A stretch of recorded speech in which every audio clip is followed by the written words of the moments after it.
brings me to my knees. 8 minutes past the hour. Welcome into the Rick and Bubba Show. The number 866, we be big. I am Speedy. Over to my left, it's Greg Burgess. Helmsy on vacation this week. He will be back on Monday, Lord willing. He is out traveling with UAB men's tennis, and so took a vacation week to do that, and he'll be back on Monday. Have a lot to discuss today. Break down the old world as only we can. Some personal updates and things to promote as well. But first, let's bring in over to my left. It's Greg Burgess. What's up, my man? Hey. For those of you that are wanting to enter Mama in Fix Mama's Mouth Fix it. with Dr. Dudney, it's a $17,000 dental makeover. It has, 10 upper veneers involved, lower bleaching, cleaning, and x-rays, a value worth $17,000. Wow. You can simply go to rickandbubba.com, click on contest, and there it is. How to register Mama. And everything to do. Please do not procrastinate because the deadline is quickly approaching, and we want to make sure we get Mama entered. And I have seen some of those entries coming in. There's quite a few of you, and Dudney's staff needs all the information that we're asking you to do. Clear photos, no blurriness, that's important. A letter, all the information. At rickandbubba.com, click on contest.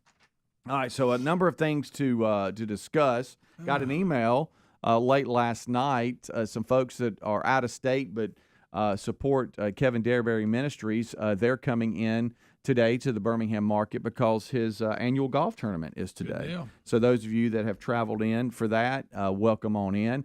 And next Monday, the charity charge will benefit Kevin Derberry Ministries at participating Buffalo Wild Wings. We talked about that yesterday.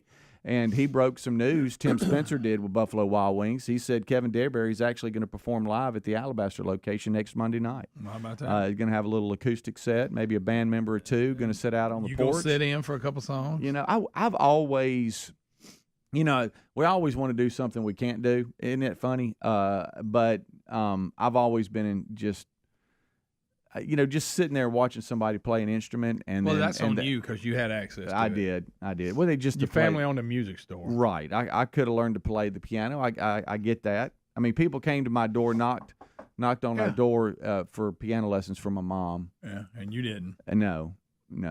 All I could play is We Three Kings. She was like, "I'm sorry, but young Calvin won't pay attention." Yeah, so that's on me. But just sitting there and just watching somebody just own it, and I'm always intrigued by that. Really well. Yeah, I've always liked to watch him play. Yeah. So anyway, that will be next Monday night. This. So you're sitting in for? Yeah. No. Okay. God, I just wish I could. That'd be kind of cool, man. Dude, like Jerry, you know what it's like. I don't, because you can play instruments. Somewhat. Well, no, you can slap that bass and you can get in there with Rock and Roll City and play the drums. You can do like Jerry in 3 on String when he had that jug the other day. When they did the song. See, that's what I could do. I could do. That was fun. There you go. That's what I could do. Yeah, all right, that's good. All right, and speaking of music, this week's RBU, and we're going to kind of be introduced to them, even though we know of them, and we kind of run in kind of similar circles. Shane and Shane, two Shanes. It's the solo artists are going to be with us. Shane Bernard and Shane Everett as part of Rick and Bubba University, the podcast this week. Going to be something that's a duo. David Nasser and I were talking as well and said, hey, these guys are a hoot, man. Yeah. Y'all going to really kick it off with each other and enjoy each other. I think Sherry Burgess went and saw them recently when they were in concert in the Birmingham market. So anyway, that'll be our Rick and Bubba University podcast this week. All right. Got an update for you yesterday. Buddy of mine, you remember I know we're not going to spend a lot of time on it, but, pressure washing has been a big topic on the show. Here we go. I finished that, by the way. You did? I'm done. Okay. Got it all.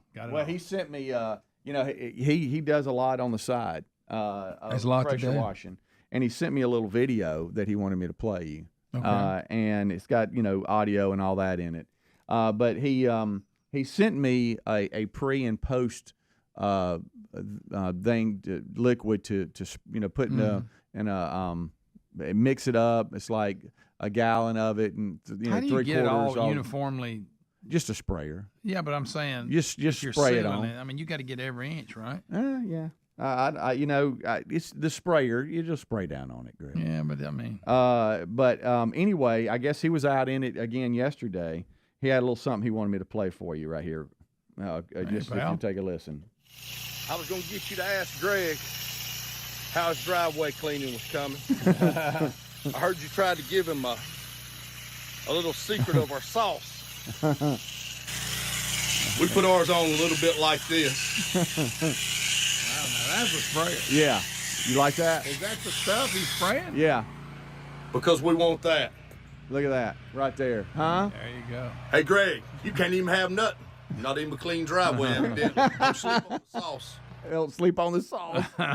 He's something else. Was that the sauce he was spraying out? Yeah. Look, and I know you love the surface cleaner. See, that's the commercial grade. Mine's not quite like that. Oh yeah, that means business right there. Yeah. I need to invest in that. I looked at one of those, but somebody had opened the box up and it was halfway hanging out. And I was afraid of it. It was the only one. I went with a smaller. Yeah, a little more affordable. I mean, if I'm a pro like this guy, you need that. Yeah, you do. You mean business is what it is. And you know me, I need to do the front porch. And how far out should they have? Like it's a sidewalk, but it's right there in front of the house. Yeah. And like the driveway looks weird if you don't. Yeah, do you got that. to get the driveway. Isn't that funny how you got to keep going? It's like once you're in, you're in. Yeah, and you don't realize how dirty it is till you clean it. Right. Well, now I got to do it all. Yeah. So I did. I showed you the other day the section. Yes. So I got all that. Okay. And the back. You've done a ton of stuff. I am done. You finished it yesterday? Yep. I know when we left, you're like, I need to finish that. Yep. It was on you, wasn't it? Yeah, it was. Now, so are you one of those that pull out the furniture on the back porch and hit all that too? Oh yeah, I had to get all that out of there and put it all back. I can't never get it back where Lisa likes it. Yeah. That ain't where that goes. I said it's close. Yeah. That ain't centered up. You probably don't pay much attention to where it was. Not be honest, really. I tried honest. to. Yeah. No. Now, so when you start moving furniture, I would think that Mr. Buddy would want to be involved with that. He'll come up and check it out. Then run up in the woods like he's chasing something. Right. Baby Watch 2023. Puppy Watch. Excuse me, not Baby Watch. Just kind of laying there this morning when I came by. Just kind of laying there. I said that ain't good. Greg and Lisa Stray is expecting. Puppy Watch. We're trying to figure out how many she'll drop. Well, she's pretty fat, so. Yeah. Well, I told Sonya and 2x2 Rescue be ready. Yeah, may have to. Can bring you a little box. I thought you were going to take some of them puppies home with you yesterday. They had with them little old fuzzy dogs. Cute little things. They were. All right, we'll take a break. We'll come back. So, there's an update for you. Greg finishes pressure wash. Well, I'm done, finally. Yeah. Took me a few days. Oh, man. My driveway's so white now. I feel like I'm like looking at the sand on the beach. Oh, I know it. Hurts your eyes. Yeah. Rick and Bubba. Paid for by Christian Care Ministry. Let's see, if something costs less, but people are happier with it, that sounds like something to look into, and that's MediShare. Maybe you've heard switching to MediShare to pay for healthcare can save the typical family $500 a month, and that's huge, but it's also true that people are way more satisfied after making the switch, too. The customer satisfaction rate for MediShare is double that of the typical health insurance plan. MediShare works. It's been around for more than a quarter century, and members have shared more than $3 billion of each other's bills. People love having telehealth and a huge nationwide PPO network. So, yeah, you can save a ton and like it better. Imagine being happy with how you're taking care of your health care. So if you're self-employed or part of the gig economy, or you just want a plan you're happy with, you can call right now and get a price within 2 minutes. A very, very smart use of 2 minutes. Here's the number you need. 855-51-BIBLE. That's 855-51-BIBLE. 855-51-BIBLE. When you're an innovative business, every blinking cursor, every blank page is an opportunity. What will you do with it? Will you make something better or create something new? Our Dell Technologies advisors provide you with tools and expertise to do incredible things. Because we believe there's an innovator in all of us. For advice on smart PCs powered by Intel V Pro that's built for business, call a Dell Technologies advisor at Ask Dell. Got you a free silver bar. Well, okay, we've asked our friends at Lear Capital to do something special for our listeners. Look, highly respected financial analysts predict gold prices could soar as much as $4,000 an ounce. Now, there's no magic 8-ball that guarantees that's going to happen, but gold has outperformed the S&P 500 for the past 20 years. Right now, new Lear customers receive a free 1-ounce silver bar with every ounce of gold you purchase. Free silver bar offer expires soon, so hurry. Visit LearBubba.com. That's LearBubba.com. You don't have to break the bank to make a big deal purchase like with Raycon earbuds, whether you're looking for a pair of everyday earbuds, low latency gaming headphones, or a speaker with a battery that will last all night at your next party. Raycons, they got you covered with premium audio at the perfect price point. Plus, they offer buy now, pay later options. Right now, you can get 15% off at buyraycon.com/Bubba. Buyraycon.com/Bubba. Or find a link at rickandbubba.com under the sponsors. Our friends at TheraBreath have some good news if you have bad breath. Try TheraBreath Fresh Breath Oral Rinse. TheraBreath is dentist formulated by Dr. Katz himself. TheraBreath doesn't mask bad breath like those burning alcohol mouthwashes that can actually irritate sensitive mouths. It's alcohol-free and free of gluten with no added dyes or colors. Find TheraBreath in all your favorite retail and drug stores. Look for the bright orange cap or online at TheraBreath.com. You can find a direct link at rickandbubba.com under the sponsors. TheraBreath, confidence in every capful. All right, folks, you've heard us talking about what Relief Factor can do for your pain for several years now. If you struggle with occasional aches and pains due to aging, exercise, everyday living, consider this. Relief Factor is 100% drug-free. It's made up of ingredients that simply help your own body deal with its natural inflammatory response. And we kid you not, Relief Factor is for real. And the majority of people who order the 3-week quick start for just $19.95 go on to order more. Try it at ReliefFactor.com or rickandbubba.com under the sponsors. Looking for peace of mind when it comes to your car's performance? Look no further than our friends at CarShield. With plans for every budget, CarShield offers protection plans that cover more parts than ever before, whether your car has 5,000 miles or 150,000 miles. Plus, they offer plans that come with roadside assistance 24/7, courtesy towing, and rental car options. Call CarShield today at 800-465-6550 to save 20% on your plan. 800-465-6550 or go to carshield.com/Bubba. If you're planning to do some spring cleaning, here's our advice. Clean your home and then protect every inch of it with Simply Safe Home Security. Simply Safe is designed with cutting-edge technology and backed by 24/7 professional monitoring. Claim a free indoor security camera plus 20% off your order with interactive monitoring. Customize that perfect system for your home at simplysafebubba.com. That's simplysafebubba.com or visit rickandbubba.com under the sponsors. There's no safe like Simply Safe. Spring is here, and we're all spending less time in the kitchen thanks to HelloFresh. HelloFresh delivers farm-fresh ingredients and foolproof recipes right to your door, saving you extra trips to the grocery store, and the pre-portioned ingredients make it so easy to just get cooking and cut down on food waste. Snag special spring savings today by going to HelloFresh.com/Bubba and use the code Bubba for 50% off, plus your first box ships for free. That's the code Bubba at HelloFresh.com/Bubba.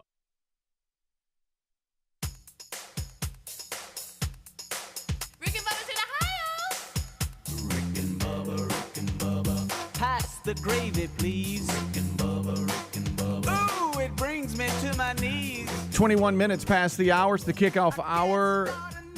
I'm Speedy. Over to my left is Greg. Helmsley on vacation, back Monday. We thank you so much for tuning in. Rick, Bubba, Adler all join us at top of the hour. As we move along, we've hit kind of what's happening today, and we thank you for making us part of your day. We don't take that lightly, and we appreciate you. There was some news that kind of jumped out at me, Greg, when it came to sports. And I know there's a lot out there, a lot happening. But it has to do with, we love college football. Is that your favorite? Yeah, probably. Yeah, is that it? I'll have to go with that.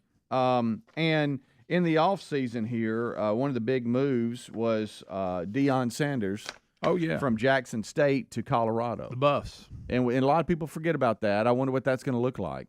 That's going to be kind of interesting, I think. Oh, absolutely. And because where we live, Colorado is not their football program is not covered much in the news. I know nationally it's hit or miss a little bit, but I think as we get closer, they're going to talk about it more and more, and especially after this story here today. It says that the Colorado Buffaloes end a 27-year drought and sell out season tickets under Dion. So that's step one. They go, if I'm the guy that made the decision to bring him here, I go, okay, guys, right now it looks like a good decision. Yeah.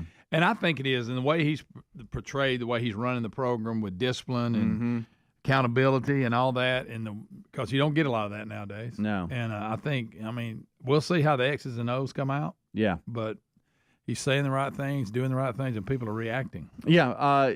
How about this? The last time, I'm impressed with him up to this point. Yeah, let's put a year on it. The last time the Buffaloes sold out season tickets was 1996. Wow.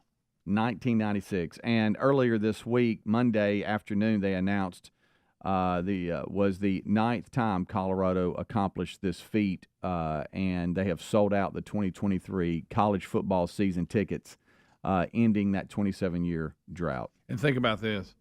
They're going to be mentioned in the media weekly on every show because, hey, how's Dion doing? What is he doing here? Well, I mean, it's win-win for them. I mean, like I said, we get down to X's and O's, and I'm sure he's got the people in there, probably, you get a great staff and all that, but I like the way he's running his program. And the people that decide to hire him seem like they're looking like geniuses.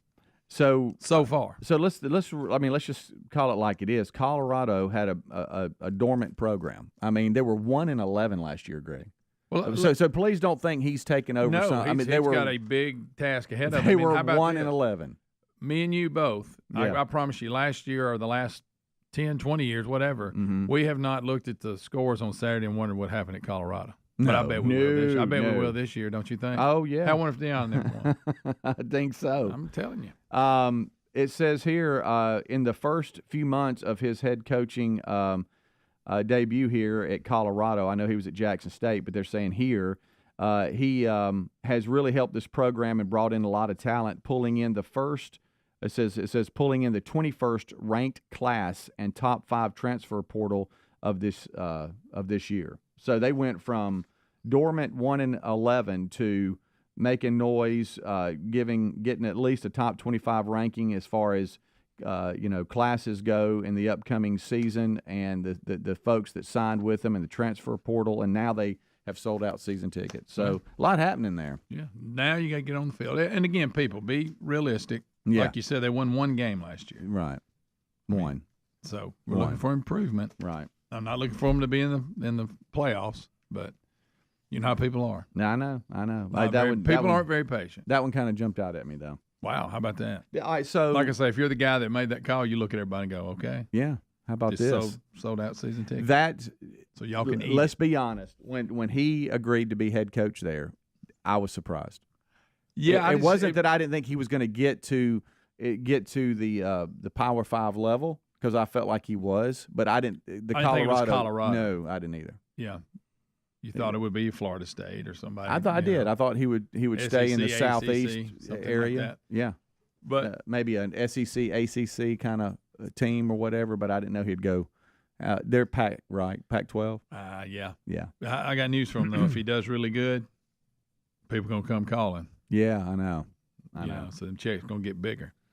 Will that be a team that's easy to pull for? Will you, if they start off, and I by the way, I think, do they play TCU first? I don't know. I might have just made that up. I remember us talking about who they start with their season. Let me look that up while you're saying. I will say this: when he first went into coaching, I thought it was kind of gimmicky. Yeah. But watching that show and then seeing the things he's doing now, I'm impressed with him. I like his discipline and accountability. Yeah. That you don't see a lot of nowadays. I'm pulling for him. All right. So I want to say they got a big game, first game. Yeah, they play TCU September the 2nd. Well, be a big test. Mm-hmm. All right. So let's just say they surprise TCU. I'm not saying they are. But let's just say they do. And then they got, like, Colorado State. Yeah. And then they got USC. Then, again. Those are some big ones. In between all that, they got, like, Nebraska, and we all want them to be better. Rick Gibbon made reference to that just going and speaking there. They got Oregon, Arizona State. I mean, it's going. But if they start making some noise earlier, is that a team that's easy to follow for you is. and root for? Oh yeah, but People be realistic now. Let's don't get ridiculous. Yeah. They won one ball game last year. Right, one. Of course, 11. with the portal, you can get better quicker. They're going to look different. Yeah, they're going to look a whole lot. The portal changes everything. When you go, when you go to a place that's down, if you're really good with that portal, you can get back fairly quick.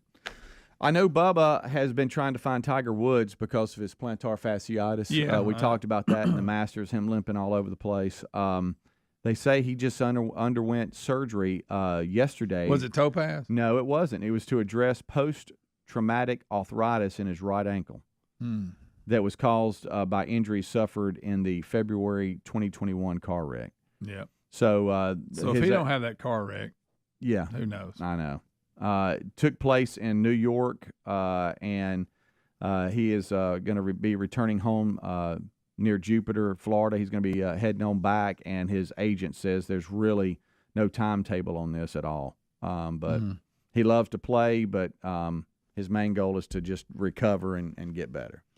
Yep, saw him limping with his rain suit on. I know. Masters, I know. So you had a combination of everything. You had plantar, you had arthritis, and his ankle from the wreck. So he was a mess. Plus, it was extremely cold and windy. Yeah. That's just an awful feeling, man. You could tell things did not fall in place for him to do well in that tournament. No, not at all. He had some obstacles that he needed to get over, to say the least. Yeah. So there's a quick update. Underwent ankle surgery. When I first saw that and it said surgery, I went, "Oh my gosh, he's had topaz." What if it said in the headline? You may have heard about Bill Bubba Bussy getting topaz. Well, so is Tiger Woods. But if Bubba's referred to in an article, wouldn't they call him Dr. Bussy? They would, yes. Yeah. Dr. Bussy reached out to Tiger Woods. There's a little thing called topaz. Got him in touch with Dr. Robertson, and they flew him to Bama and took care of it. Have you heard a little bit of topaz? Rick and Bubba.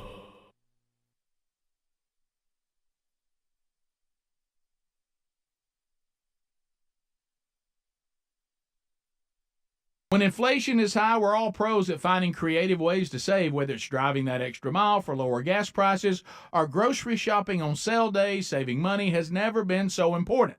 That's why we got to tell you about our new favorite way to save, Upside. Upside is an incredible app for anyone who buys gas, groceries, dines out. With Upside, you're not getting slammed by inflated prices because you're getting cash back on every purchase. To get started, download the free Upside app, use our promo code BUBBA25 and get 25 cents or more back on every gallon on that first tank of gas. Next, you just claim an offer for whatever you're buying on Upside, check in at the business, pay as usual with your credit or debit card, and get paid. Upside users are earning more than $1 million each week. That's probably why they have a 4.8 star rating on the App Store. Download the free Upside app, use the promo code BUBBA25, get 25 cents or more back on every gallon on your first tank of gas. That's promo code BUBBA25. Spring is here, and we're all spending more time in the sunshine and less time in the kitchen thanks to HelloFresh.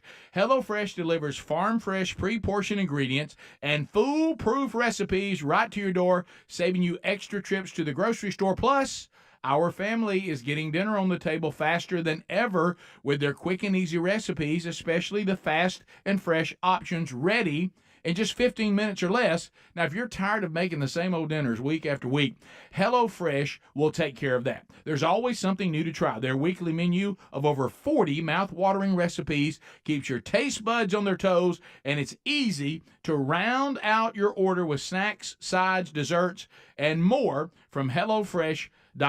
The HelloFresh market is ready. You'll love how the produce is fresh. The recipes are always easy and delicious. Your box arrives when it's convenient for you. So go right now and get 50% off on your first box shipped for free with the code BUBBA at HelloFresh.com/Bubba. Have you tried the Innovative's Helix Sleep Mattress yet? Well, nothing beats a great night's sleep, the kind you get with Helix. So we love them, and Helix has over 12,000 five-star reviews with customized mattresses that fit your sleep needs because they know everyone is unique. They even have big and tall mattresses and mattresses for the kids.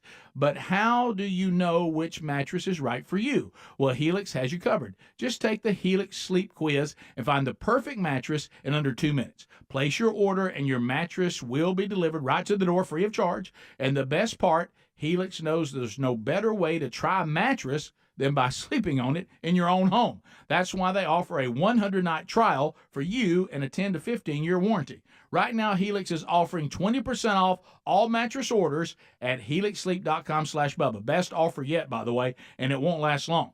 So if you've been waiting to try a Helix mattress, here it is. Now's the time. Head to helixsleep.com/Bubba for 20% off your mattress order. Folks, we've been talking about Relief Factor on our show for quite some time now. Do we guarantee Relief Factor is going to lower or eliminate your occasional aches and pains? No, we never make a claim like that. But what I can tell you is that the majority of folks who ordered the 3-week quick start pack for only $19.95 go on to order more. Now, what we really like about Relief Factor is it's 100% drug-free. It's a supplement that's made up of ingredients that simply help your own body deal with its natural inflammatory response. For a lot of us, that's very important. Getting older, working outside in the warm weather, even exercising can cause frustrating aches and pains, or maybe it's the occasional back, shoulder, or hip pain that's bothering you. Relief Factor has helped us and so many of our friends, so when you think of it this way, is $1 a day too much to see if you can get out of some of that frustrating pain? To order this 3-week quick start pack for $19.95 plus shipping and handling, just go to relieffactor.com. That's relieffactor.com. Let's see if we can get you out of some of that pain. Also, you can go to rickandbubba.com. Look under the sponsors button for a link. Who's planning to do some spring cleaning this year? Dust those hard-to-reach places? Clean out that closet? You know the one. Here's our advice. Clean your house and then protect every inch of it with Simply Safe Home Security. We recommend it to everyone. Simply Safe is designed with cutting-edge technology and backed by 24/7 professional monitoring. In an emergency, agents use Fast Protect technology only from Simply Safe to capture critical evidence, so you can get priority police dispatch. 24/7 professional monitoring service costs under $1 a day, less than half the price of traditional home security systems. You can lock and unlock your doors, access your cameras, and arm and disarm your system from anywhere. Customize the perfect system for your home in just a few minutes at simplysafebubba.com. Go today and claim a free indoor security camera, plus get 20% off your order with interactive monitoring. That's simplysafebubba.com, or visit rickandbubba.com under the sponsors. There's no safe like Simply Safe. Rick and Bubba's in Ohio. Rick and Bubba. Pass the gravy, please. Rick and Bubba. Ooh, it brings me to my knees. Rick and Bubba. I can't start another Rick and Bubba day without him, brother. Rick and Bubba. All right, we're rolling back. It is, 25 minutes until top of the hour, and we thank you so much for tuning in to the kickoff hour. I am Speedy. Over to my left is Mr. Greg Burgess, and we thank you for joining us. Rick, Bubba, Adler, all join us at top of the hour. Helmsy on vacation this week, be back Monday. Don't forget, Fix Mama's Mouth. Dr. Dudney's Fix Mama's Mouth contest is in contest at rickandbubba.com. It's a makeover, a dental makeover worth about, $17,000, 10 upper veneers, lower bleaching, cleaning, x-rays. You need to register Mama because the deadline is approaching. It'll get away from you, and it'll be here, and you hadn't registered Mama. Listen, that's a good-looking set of choppers. It is. How about the before and afters are really kind of. Wow. Whenever I think I got to stay on schedule. These are things I can't. The 6-month cleaning. I can't. Yeah. They're easy to cancel, but I can't, and that's next Wednesday for me. And I'm actually current. I'm caught up on that. Yeah, so am I. I just got to stay current, and next Wednesday is my next one. And when I walk in, I see all the framed pictures of the Fix Mama's Mouth winners from the past, and their before and afters. And beautiful. That's some nice choppers there. Yeah, some shiny chops. Yep, so go register Mama. Shane and Shane, they will be our guest and special featured guest, I should say, on this week's RBU, solo artist Shane Bernard and Shane Everett. Shane and Shane met in college and began to write songs and tour the country together, leading worship. And 15 years later, they are Shane and Shane and doing well and very successful. And I understand from some friends, mutual friends we have of each other, we are going to hit it off. So looking forward to that. What if my name was Calvin and me and you were singers? We were Calvin and Calvin. Ooh, huh? What about that? That's a lot having to happen. First of all, we got to be singers. What if your name was Greg and my name was Calvin? It was like Greg and Calvin. Oh yeah, that's what I put a lot of thought into it. All right, so I got a little something for you, and see if you can figure out what's going on. You ready? I am. Are you paying attention now? I am. Because you look like you're. I'm ready. All right. You focus? I got you. All right. I did not answer it right away. I was afraid my brother was going to get arrested. He was not coming down. He played possum. They threw 5 pepper grenades up into my attic. He yelled and was screaming that they were going to hoist dogs up there. They completely knocked in all of those panels in my backyard, and they came and got my hose, and they put the hose through there and they squirted into my attic. I'm not going to bond him out. I love him, but I don't have the money to do so. I need to worry about fixing my home. Sounds like a bad day. Yeah. First of all, I heard a statement that I used a lot growing up. I thought my brother was going to get arrested. When she made that statement, I've actually used that. Hey, your brother's driving in. Hey, that's just not I right. thought my brother was going to get arrested. Okay, so it sounds like that evidently her brother was hiding. Right.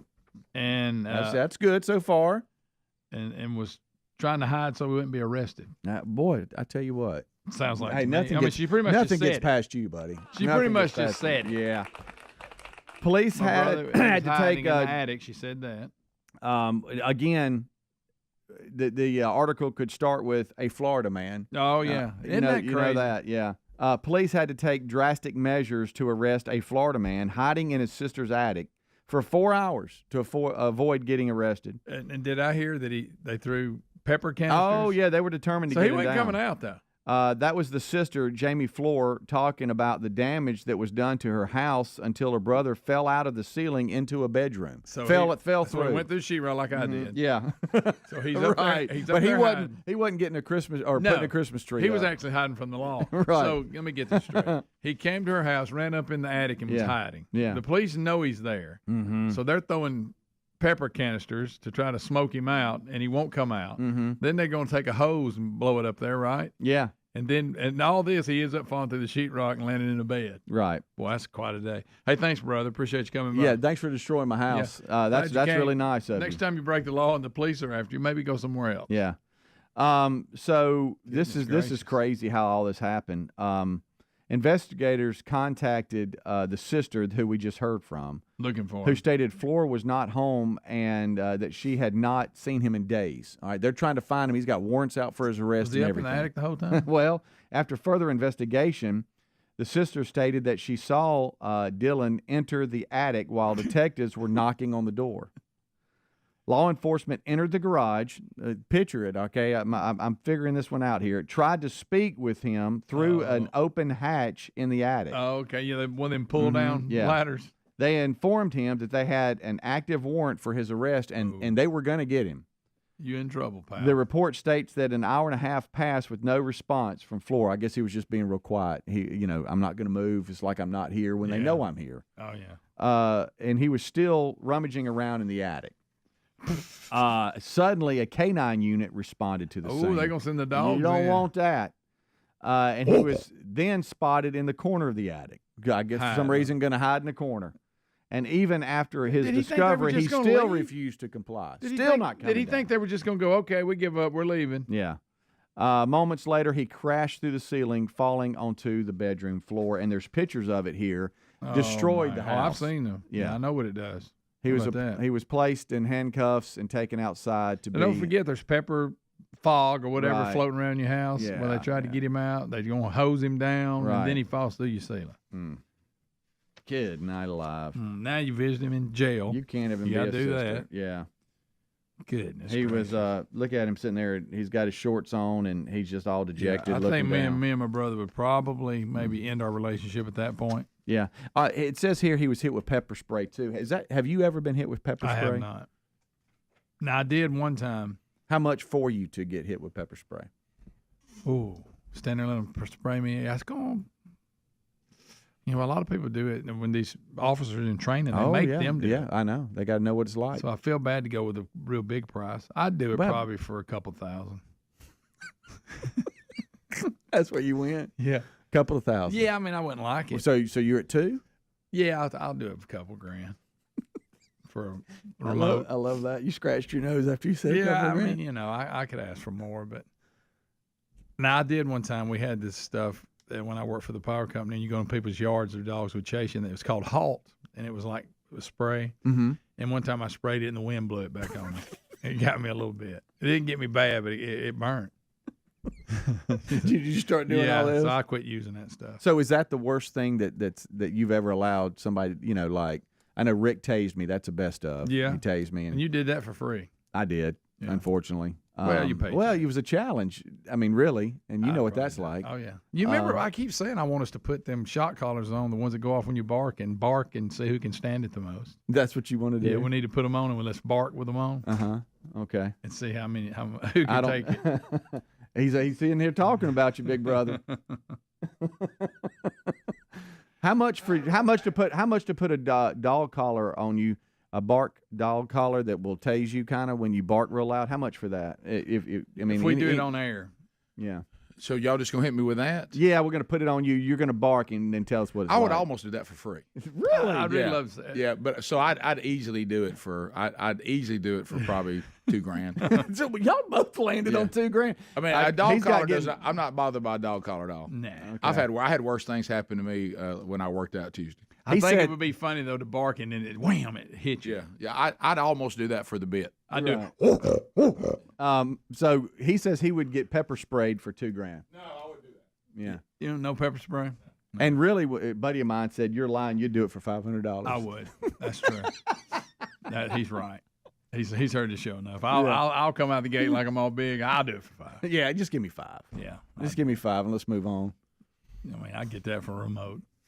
I'll tell you this: being attacked by a canine in the bodysuit was not that bad, but when they put the arm sleeve on, so that part hurt. Yeah. My favorite part of that bit is the crowd cheering. I mean, they went crazy. There's a bunch of kids. You can hear them just screaming when the dog took you down. Mm-hmm. And so the arm thing, you could feel the pressure on your arm. Yeah, obviously and the teeth weren't coming. That and just the weight of the dog. Oh, and it was because pulling your you're shoulder. holding your arm up. Okay, almost like you're holding a shield. Okay, Yeah, you're presenting your arm, and then he comes and bites down on your forearm and starts dragging. And they've got a shield up to about high bicep area. Yeah, and it's a big old dog, and it ain't letting go either. It is not letting go. He's trained. But when it gets like from me, to you, okay, about 3 yards away. And he all of a sudden presents that open mouth, and you see those teeth, and he's in the air, and he's coming at you. They got a lot of pounds per pressure on that bite. Yeah, and the officer said, just do me a favor. Once he's committed, don't be moving your arm around because you don't want him to miss. Oh, I know. He gets your throat. Then what? You got him getting my throat. Well, I had him brushing by it. Nipping the Adam's apple. Shoulder still middle messed up. Hurt you. Get workman's comp. You don't care. All right, so if you got pepper spray, 5 and 5 bills, Greg's in. I'm going to have to rethink that. All right, we'll take a break. We'll come right back. 866 We Be Big. It is 15 minutes until top of the hour. Rick and Bubba, Rick and Bubba.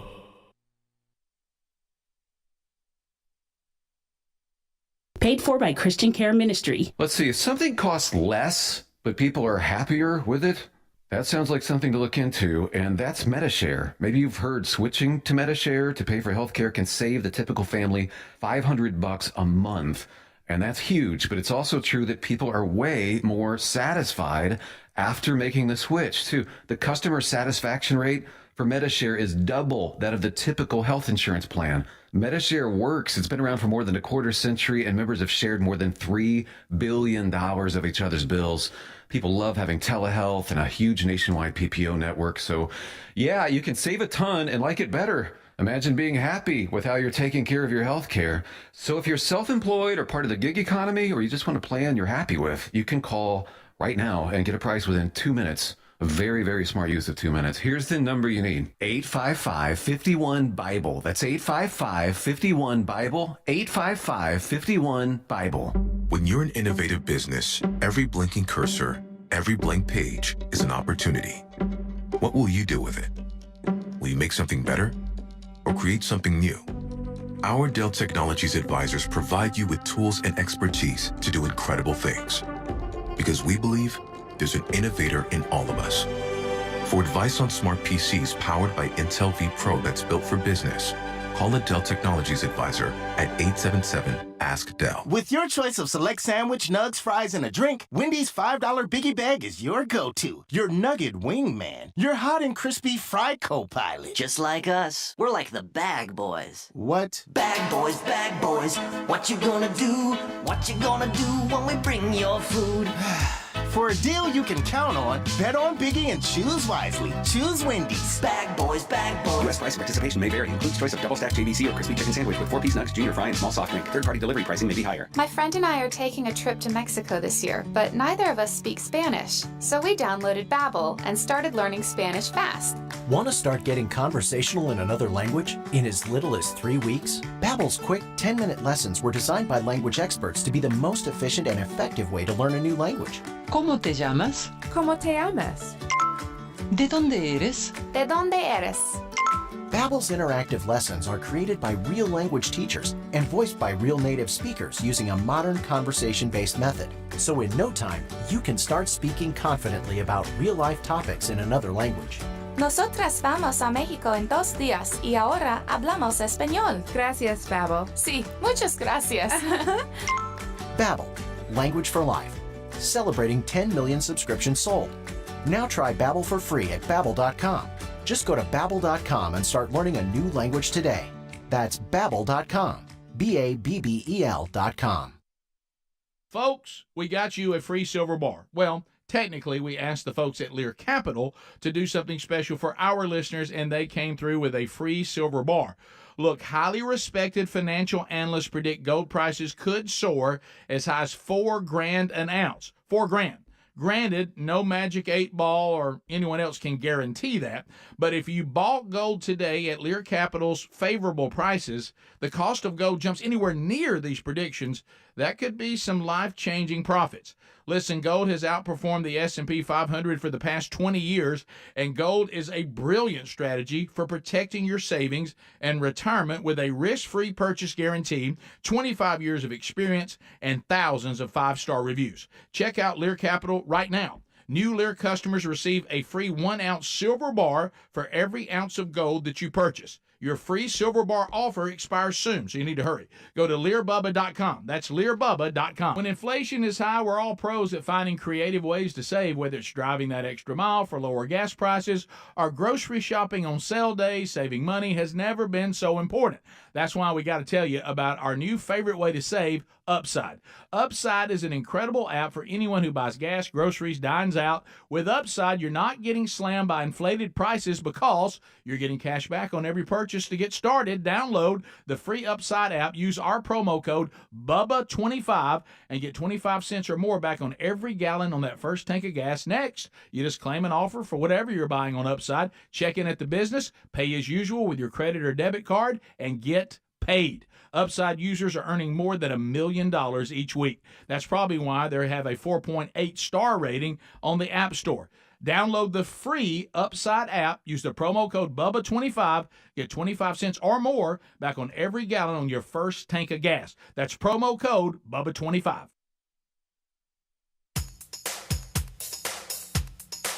Rick and Bubba's in Ohio! Rick and Bubba. Pass the gravy, please. Rick and Bubba. Ooh, it brings me to my knees. Rick and Bubba. I can't start another. 9 minutes until top of the hour. It's the kickoff hour, and this portion of the kickoff hour is sponsored by HelloFresh.com/Bubba.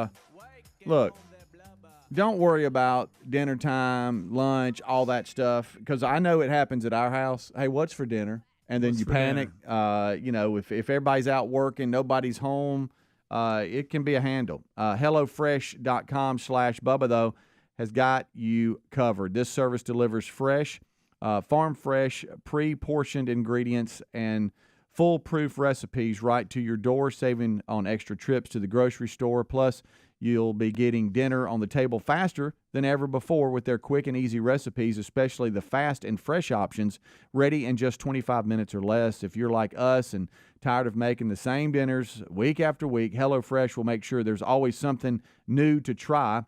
Their weekly menu of 40 mouth-watering recipes keeps your taste buds on their toes and is easy to I guess, take care of dinner when most of the times you're having to get back out and get something if you don't have something already prepared. You got it all right there in your house. They've got you covered. What we appreciate is how the produce is fresh. The recipes are always easy and delicious, and the box arrives right to your door. It's pretty easy. Join America's #1 meal kit today and sign up for 50% off. That's 50% off, plus your first box ships free with code BUBBA. That's code BUBBA at HelloFresh.com/Bubba, or you can find a link at RickandBubba.com under the sponsors button.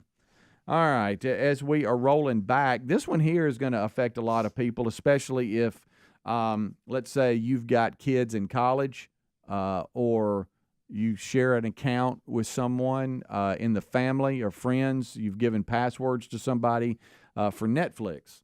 We've talked about this. Now they've put some end dates on it here. The time of password sharing is about to end with Netflix, and that was at the end of June. Yeah, the end of the quarter. I said by the end of June, you sharing passwords will probably be outside of your household will be done away with, or you can pay a little extra. I don't think it's a lot, but you can pay a little extra and do that, or you're going to have to get your own. It says here that they originally planned, because we did this story a while back, just letting everybody know, hey, it's coming. Yep. They had originally planned to start eliminating password sharing in the U.S. earlier this year, but decided to put a hold on it.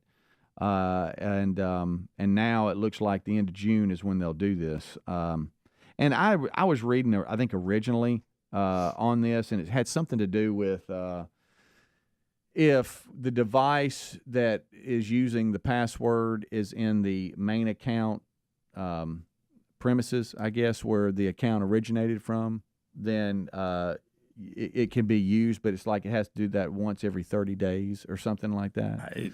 So if you have like, a Roku or an Apple TV device or something like that a family member uses, maybe a son or daughter that's in college and uses your Netflix account, I think they have to be in the main hub at least within 30 days, or they're gonna be denied.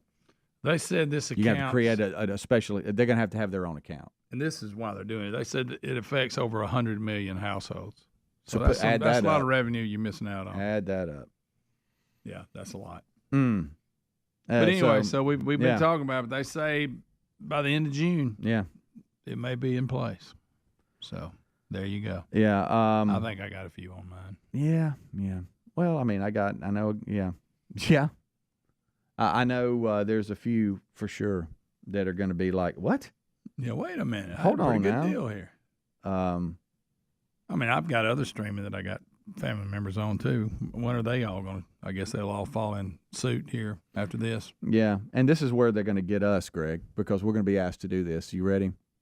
Users will be able to add 2 additional people to their Netflix standard or premium plan, but they'll have to pay extra, probably around $6 per person if in the U.S. And that's if the U.S. decision matches the Canadian change that has taken place. Yeah. So I guess if we got some shared accounts, then we're going to be able to add them for an additional $6 for that device or person, it says. How about so that? I guess their sign-in, maybe they'll have a different sign-in. Yeah. They can use on their phone or their device at the apartment or whatever, house. Well, look, I understand. I get it. You I can't do just, too. I do too. I don't like it, but I get it. Give your product away. Right. I mean, come on. Well, I mean, they're not. We're paying for it, but others are using it. Yeah. Well, I mean, you're missing out on some revenue that you could be generating. Put it that way. But hey, I've got a show for you on Netflix, by the way. Oh, do you? You know how I need something new to watch. Well, you know how you have you've watched oh gosh, I hate when I do this. This is just part of getting old when you forget the name of the show. But on Netflix, they've had a running series that has been on there that has to do with the Last Kingdom. Oh, I'm ahead of you on there. They're ending it with a movie. Right. That's what I was going to see. If it comes out, is it out yet? I know it's this month. Yeah. No, it's out. Okay, I'll watch that because I love that. I've watched all the seasons up to now. Mm-hmm. So they're just going to have one like hour and a half movie. Yeah, and that pretty much is it. So I hate that because that's one of my favorite shows. Yeah. And so Uhtred, son of Uhtred. Right. So Uhtred is now it's not an episode. It's not a season. It's a movie. And then they're done. And yeah, that's what they say. Yep. I've been watching that for years. Something about 7 kings or something like that. Something like that. 7 kings must die or something like. I don't know. We got us a big. Because it seems at the end of the last season he got back to his original, his homeland, family's the castle home. Mm-hmm. Didn't a lot of handles though. Oh yeah. How about people who come to Uhtred, son of Uhtred, and I say I need help. I mean, he was Saxon, but he was raised by the Danes, so it's just a little confusion there. But when I saw that available, I thought, hey. Oh yeah, you'll be all I think I'm the over one that actually told you about it. Yeah, years ago. You did. You came in saying, "Hey." I like those kind of Viking type stuff, mm-hmm. and so it's pretty good. Yeah. I mean, it's weird sometimes. It does. It does. You ever watch Valhalla? No. Yeah, that's a Netflix Viking one. Mm-hmm. How about there's some things. How do I say this? Can't really say it. But the later seasons of some of these have gotten better. But at first, it was hard to watch. If you know what I mean. Yeah. They're pretty animalistic. I'll just put it that way. Okay, well there it is. Not a lot of romance. No. Okay. Hey, it's like, this is kind of, wow, and there you go. All right. Yeah, stop watching that. Okay, now, next scene. Good night. Get back to the fighting. And you know what's so sad is it's really not necessary at all. It isn't. You get watching. Adler's all about it, but no. It's just I don't get some of that. Yeah. It's because you just sit in the back looking, going, why in the world? It's not even necessary. Listen, the Vikings were rough. Okay. They were. I guess is that what they were trying to do? In all really bring you in? Yeah. Oh, I love how I'm trying to figure out how to say it, and then you just say it. Well, I'm just. I know. Animalistic. Trying to help. I'm just trying to help. We'll take a break. We'll come right back. Rick, Bubba. Got something in my eye, by the way. I know. You've rubbing the heck out of it. Nuts. I didn't know what was up. You ever get something in your eye? Yeah. There's some eye drops in there if you want. Yeah. Rick and Bubba, Rick and Bubba.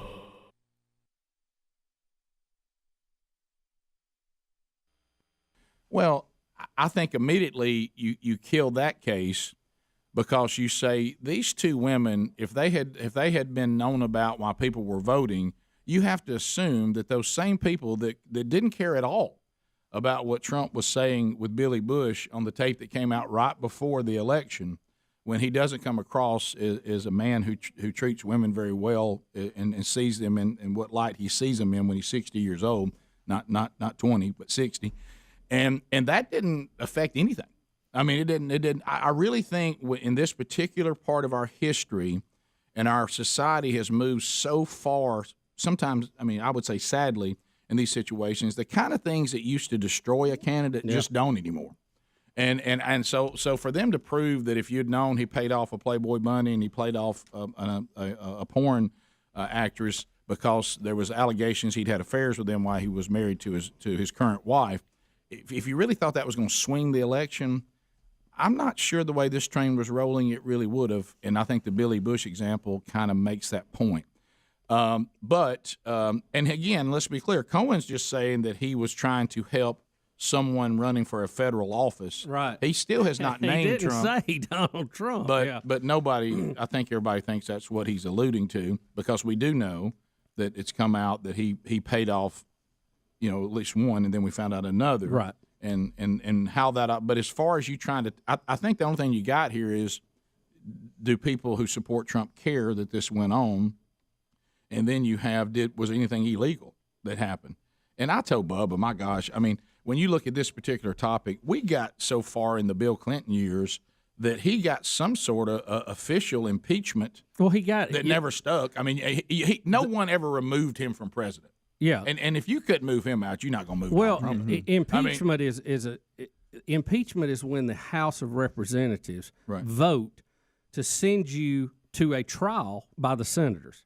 Right. Now, the senators decided that removing Bill Clinton from office would do more damage to our constitutional process than justice, and decided not to do it. So, but technically, by the strictest definition from the Constitution, he was impeached, but he wasn't removed from office. Right. As far as Bill Clinton. And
It is 6 minutes past the hour of the Rick and Bubba Show. Thank you for being with us.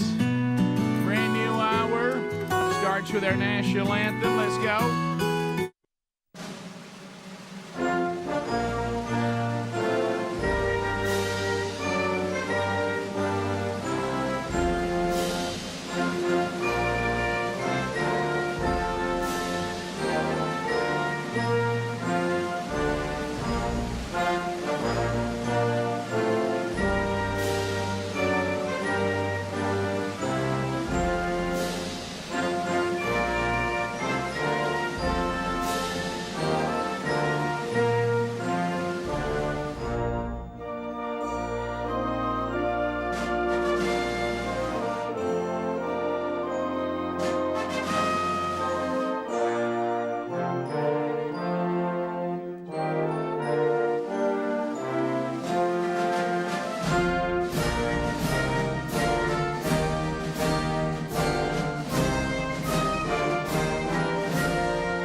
7.5 minutes past the hour.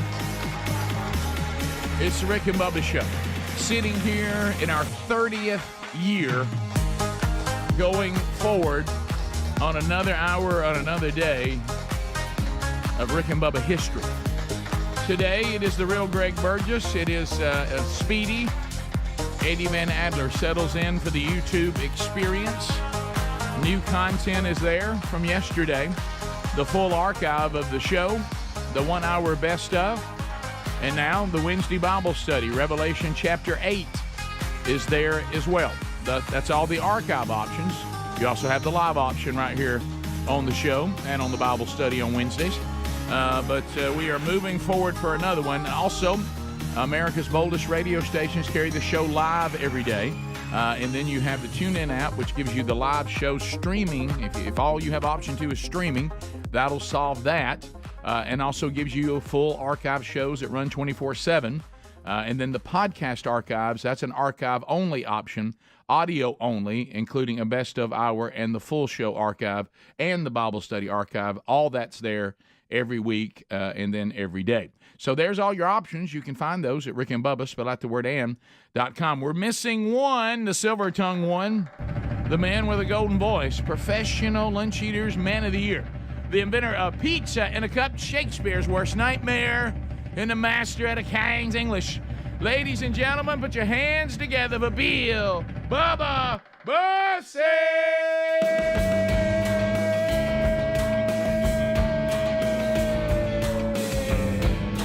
Howdy, Bubba. How about it, Rick Burgess? Friends, neighbors, associates everywhere, welcome into another edition of the little party we like to call Rick and Bubba. Or some people call it Rick Burgess and the other guys. Yes.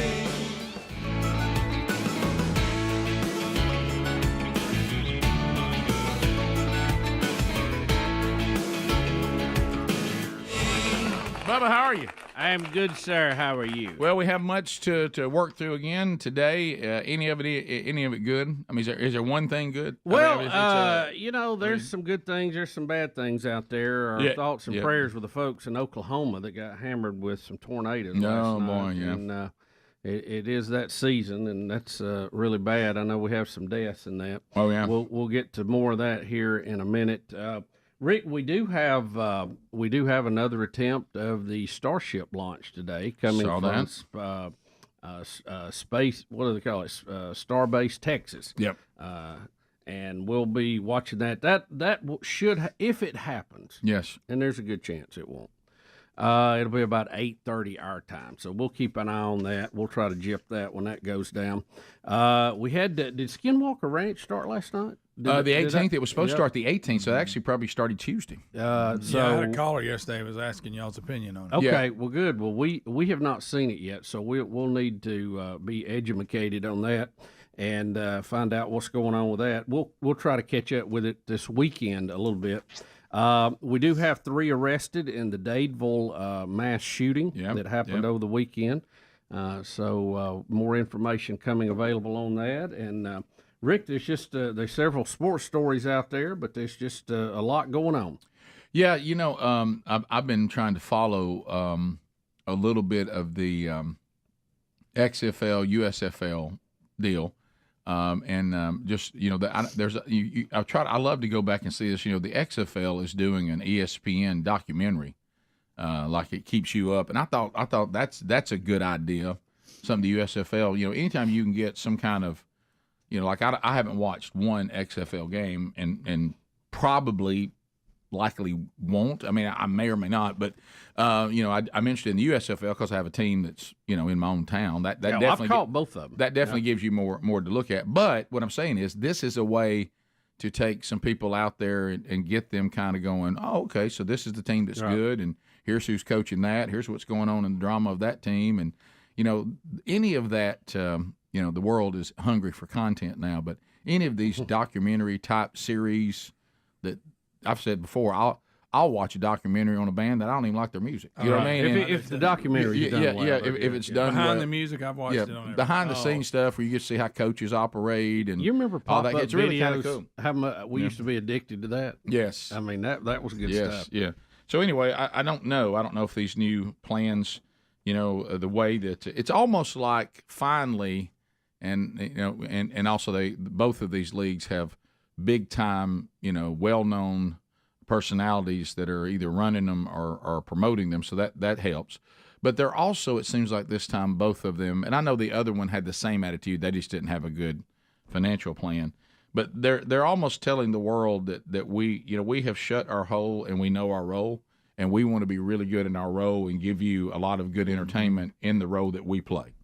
And it's not that we're out to replace the NFL. We're here to provide more football for you and also give these players an opportunity to show you who they are that they would not otherwise have gotten if these leagues didn't exist. Mm-hmm. And if you're a town like a St. Louis or a Birmingham that either's never had a team or you lost your team, some of these towns are getting excited that they've got teams to pull for, and Memphis and all that. So it's really it can be a fun thing, and if they have, you also go in with the right expectations, Yeah, well, that's the thing. I think they and I mean the business people too. Yeah. I think they successfully changed that model. Yeah, they don't have unrealistic expectations now, so it all seems to be coming together. Speaking of that, some bad news just breaking. The Birmingham Stallions have announced that their starting quarterback Jamar Smith has been ruled out for the rest of the year with a finger injury suffered in week 1. So they lost their little scat back guy. Yep. And they lost the quarterback now. Yes. That'll hurt a repeat. That will hurt you. Yeah. That will hurt you. So see how it goes. So anyway, but I love that kind of behind the scenes stuff. So I've enjoyed that. And we will run through some other stories today, some updates on stuff we've already got. I told Bubba this story that Wall Street Journal's put out about the Biden administration and their great idea for mortgages. Yeah, that's good. I really like that one. Rick, this is communism. That's all it is. It's communism. This is not a new concept. This was tried before, and it caused the great housing bubble problem we had before. They've almost like they just go back to it again. I mean, it's like they never learned. Right. No, they don't. It's like they took that housing bubble trouble and did it again, but they made you think they're punishing the rich, so you'll be okay with it. Right. Yeah. Right. But it's really, like you said, the same disastrous idea. Yeah, they're trying to get people financed who cannot make their payments. Right. And who have, just they don't meet the numbers, and they're trying to wedge them in. Look, I understand we'd love for everybody to have a home, but not everybody is at that stage of their life they need to do that. Well, don't get to, and they're trying to help those people by taking from people who actually have good credit and can afford houses. Right. We'll be back. Rick and Bubba. All right, folks, Talking about CRTV coming up next hour, and Mark Levin, obviously one of the hosts there on CRTV, and we'll be joining that team, and we'll tell you more about that coming up next hour. But Mark Levin was interviewed by Hannity on the legality of all of this. Now, this one focuses on the Cohen, correct, the guilty plea, and of course, Levin is very animated, and I love how when he has disgusted Levin voice on. Oh my gosh. And he's mad about something. And he's going to just strictly talk about the legality of all of this, courtesy of Hannity. Here's Mark Levin. I want to help the law professors, the constitutional experts, the criminal defense lawyers, the former prosecutors, and, of course, the professors. I want to help them understand what the law is.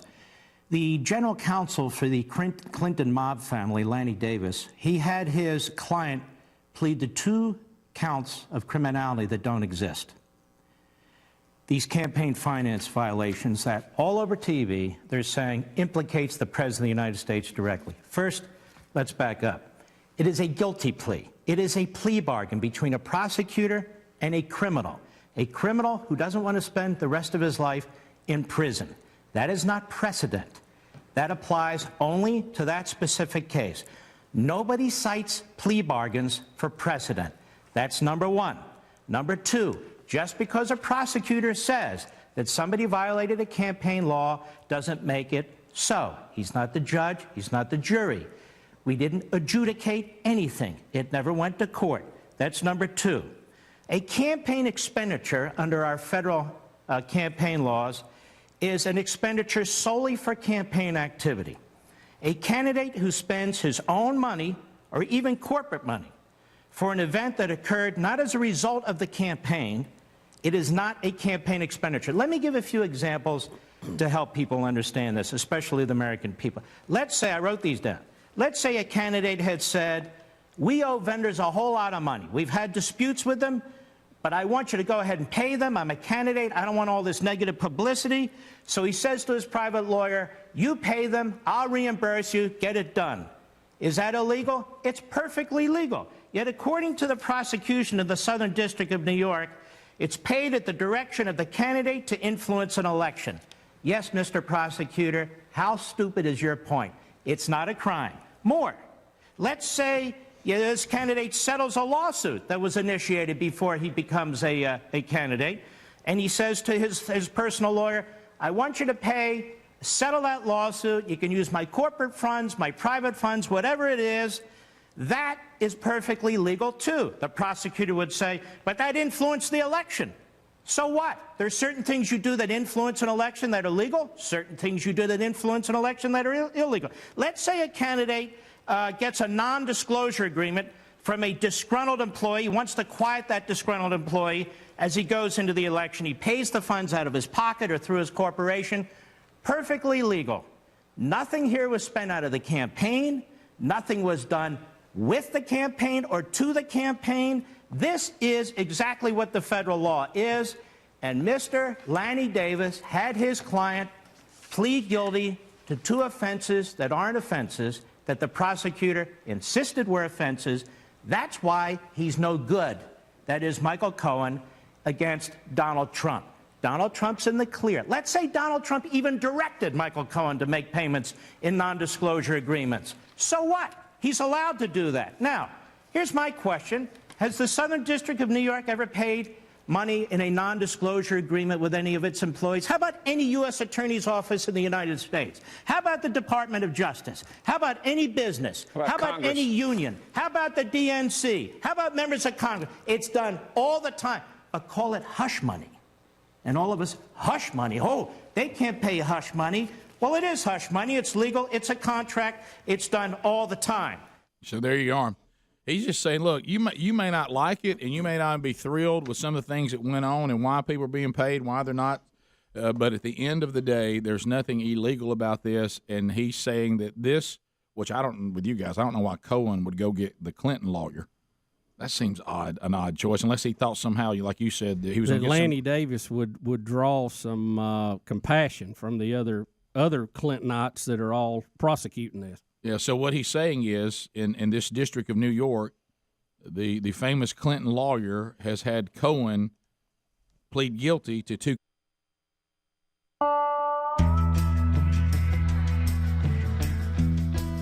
"21 minutes past the hour, the Rick and Bubba Show. Thank you for being with us today.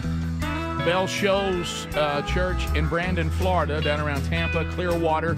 Tomorrow night, a one-day marriage conference.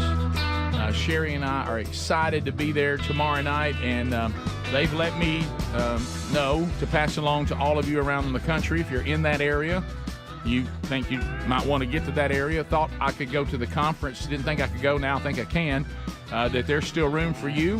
They've got it's a large church, so plenty of room, and we've got about 400 that are already coming.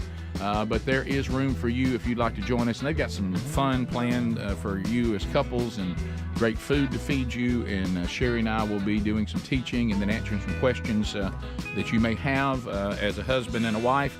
So looking forward to being there tomorrow night. If you want to be with us, find those details at rickandbubba.com under upcoming events. And then Boaz, Alabama, where the show began, Z93. On Saturday, Andy Blanks from Team Man Church will be there for a Man Church there at First Baptist Church, Boaz, Alabama. That's at themanchurch.com under events.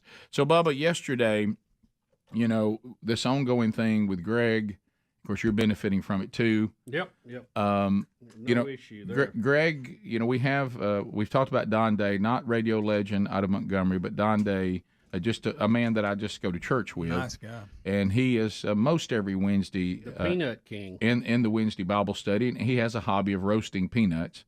And, of course, Greg locked in on that because he would, almost every if it's a Wednesday and he's here, he brings peanuts. Sure. And, one time Greg was upset because Don Day had the audacity to go to Israel and did not get Upset's a strong word. Didn't get Greg his peanuts. Rick. And then last week he had some sort of family conflict, and, of course, Greg was looking for him again. Well, I wonder if he was okay. And I kept telling you, and you guys agreed, that I think Greg's concern for Don Day should be him getting to the Bible study, not him bringing Greg peanuts. That's right. It just feels like that one. Why can't they go hand in hand? They apparently are. But what I don't like is the look of almost fear that Don Day has on his face, and I just saw it.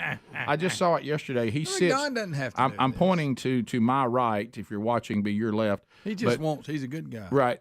Don Day usually sits right over here by the door that goes out to the offices. He usually sits right in there. And there's not a kinder man on the planet. I agree. As I was telling Bubba a minute ago. Well, I come through that door when I'm getting ready to teach the Bible study, and so when I come through that door, he immediately grabs me, and he's got his blue bag with his peanuts. He says, "Hey, tell Greg I got my peanuts." Adler, did you see Don's face? He always hands. Yes, I get peanuts every week too, and he hands them to me. He always goes, "Now don't let Greg get these now." Right, I do every now when I run out of mine. If Adler hadn't ate his, I get in. Adler, do you agree that yesterday that his face almost had fear on it? Yes. When he was like, well, tell me, here. I felt like Greg's the mafia, and Don owes him the cut of his dry cleaner, and if he doesn't give it to him, Greg's going to send the boys down to rough him up a little bit. Come on, Greg. Does he look tired, like he's been up all night doing it? Well, a little bit. He looks stressed. Absolutely. I'll say stressed. I don't know about tired. He's probably counting it down. I got to leave. Hurry. Got to finish. Well, Don has a gift, Rick, he likes to share it with everybody. Don't hide it under a bush. We appreciate that. I was anticipating as I walked down the hall, if I turned them off, as if they were going to be there, and they were, and I was excited. But what you got is there's a bag in there with a G on it. That stands for Greg. Right. What is the M bag? For everybody. Yeah. Well, that shouldn't have an E on it then? See, the Greg ones are a little darker than the others. The M means medium. All right. Medium. Now, the reason Greg just brought that up, but they're good Bubba, too. Did you go they're off good too. Did you go off in the G bag? He did. Yeah. See, I could tell. Greg. Oh God, Greg didn't like that, did he? In there. Boy, he didn't like that. Yeah. Bubba's cracking. Adler, are you medium or are you dark? I don't know. They're stapled. They're in a little The bag. mediums are good too. Yeah. And you can tell he put some effort into it. Yeah. And he sneaks it off to me like, "No, don't let Greg see it." Of course I got he does. bad news. I've went in there plenty of times and rated it. Well, there you go. Watch it, buddy. Kind of like Bubba did mine. And like he refers to Greg as the Peanut King, and I thought, my goodness. Don't cross the Peanut King. Right? Don't cross the Peanut King. So Greg, when are you taking him to lunch? Straight up. Do something, Greg. A thank you, a nice card. Can we donate to the Peanut Fund? We were going today, but I'm so full from the peanuts. Greg, why don't you do this? Why don't you take one of your claws and get a nice card? Yeah. And at least say thank you. Scribble thank you. I will. He won't be able to read it, but scribble it. Yeah. And maybe leave it for him. Maybe I get Speedy to do it, and I'll put my name because he's got good handwriting. Speedy does have good handwriting. I've noticed that. When he writes on that big check, I was noticing that yesterday. Yeah, it is excellent. See, He prints I didn't very have him well. figured for that either. I didn't either. Well, I wouldn't say it's great handwriting. It's just Pretty probably good. the best within the staff. Well, you don't have a lot of confidence. It's not saying much. It's really not. It's really not. All right, so Mine's embarrassing. Who's the second? Because the rest of us, none of us write real good. I'm terrible. I'm terrible. horrible. I'm awful. No. Awful. Mine's embarrassing. It's this weird mixture of cursive and uppercase and lowercase. Yeah. It makes no sense. It looks like a child wrote it. I know. Me too. How about this? How would you like to be sitting here trying to go over notes, like in front? That's the reason why Sherry goes, why don't you write everything down you want to say? I say, because then I get up and panic because I can't read it. Yeah. You're thinking to yourself, well, who wrote this? Well, I did. You bring it up. My wife, Lisa, her handwriting is a combination of cursive and printing, but it looks like art. I mean, it's just beautiful. But It's if because you she's a read beautiful person. Wow. She picked me. Are you tearing up? No, I'm just saying as you read it, you go, well, that's a combination of cursive and printing. Yeah. But it's all got little swirls on it. I do good to get mine. Gosh, I can't put an address on an envelope, and then where I'm sending it, it's like this. Yeah, it's like you never make it straight. You get tilted. I try to be sharp sometimes, have like really cool looking envelopes or whatever, but it doesn't matter because on the front of you go, what idiot wrote this? Who scratched? Whose child? You're right. But the trick on that is do the whole thing. Write the whole address because I'm gonna mess it up more than once, and I can't start over. Write it down. Just do the whole thing. I got a bad version and then a good version. Adler gets to see it. You can always tell this is me on the Wednesday. Is I've got my notes in front of me, and this you'll see this often. And then of course, and I'll look down. I go, I have no idea what I meant there, and I hope it wasn't important. Oh yeah, that's bad when you've written something down and you can't read it. Oh, that happens to me a lot. Oh. Yeah, me too. I mean, my writing's bad. It's real bad. You know, because I used to live under the guise of I know what I mean. Right. But if I can't even tell what these letters are, I don't even know what I mean. I'll even draw pictures now to help me out. My new thing, and this is probably not a good sign considering what's in front of us in the aging process, and Greg, the genetic insults we have out in front of us. But my new thing is when I write things, or text things, or email things, I leave words out. Oh yeah. I mean, complete words. I'll go back and look, and I'm like, man, I'm leaving complete words out. I'm jumping to the next word. In my mind, I said it. In my mind, I didn't type. Okay, so I'm not the only one with that. Yeah. If I don't go back, see, I used to never proofread because I didn't think it was necessary, but it is now. I'm the same way. It looks like a caveman wrote it. Yeah, if I don't caveman talk. If I don't proofread, I leave words out. I'm like, wait, that sentence is missing 2 words. In my mind, that sentence was complete. Yeah. And it's like I can't get on paper. And I can't type what I'm actually thinking in my head. I have to go back and fix it. Yep. I'd like to know more about how Don does these. Yeah, I don't know much about roasting peanuts. I don't know. I know nothing about it. I know some gift bags we got in the Golden Ticket seats Friday featured some raw peanuts in it. From Andalusia. Maybe we give those to Don. Yeah, I didn't think about that. Don's are in the shell. Those are not. But I'm know. sure he knows I do these. Yeah, I'm sure he does. All right, we'll be back. More Rick and Bubba next. Rick and Bubba, Rick and Bubba.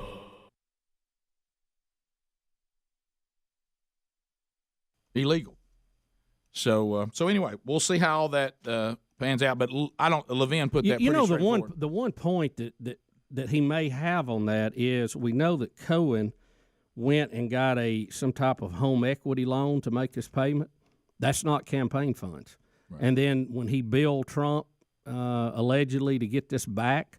That's outside the campaign. So to Mark's point, I don't see how that ties into election loss. So I don't know. But again, I'm not an expert on it. I ain't the judge. I ain't the jury. I'm just a Monday morning quarterback, and I do that rather well. Well, the reason why we wanted to let you hear Levin's commentary on it because it was pretty straightforward. Yeah.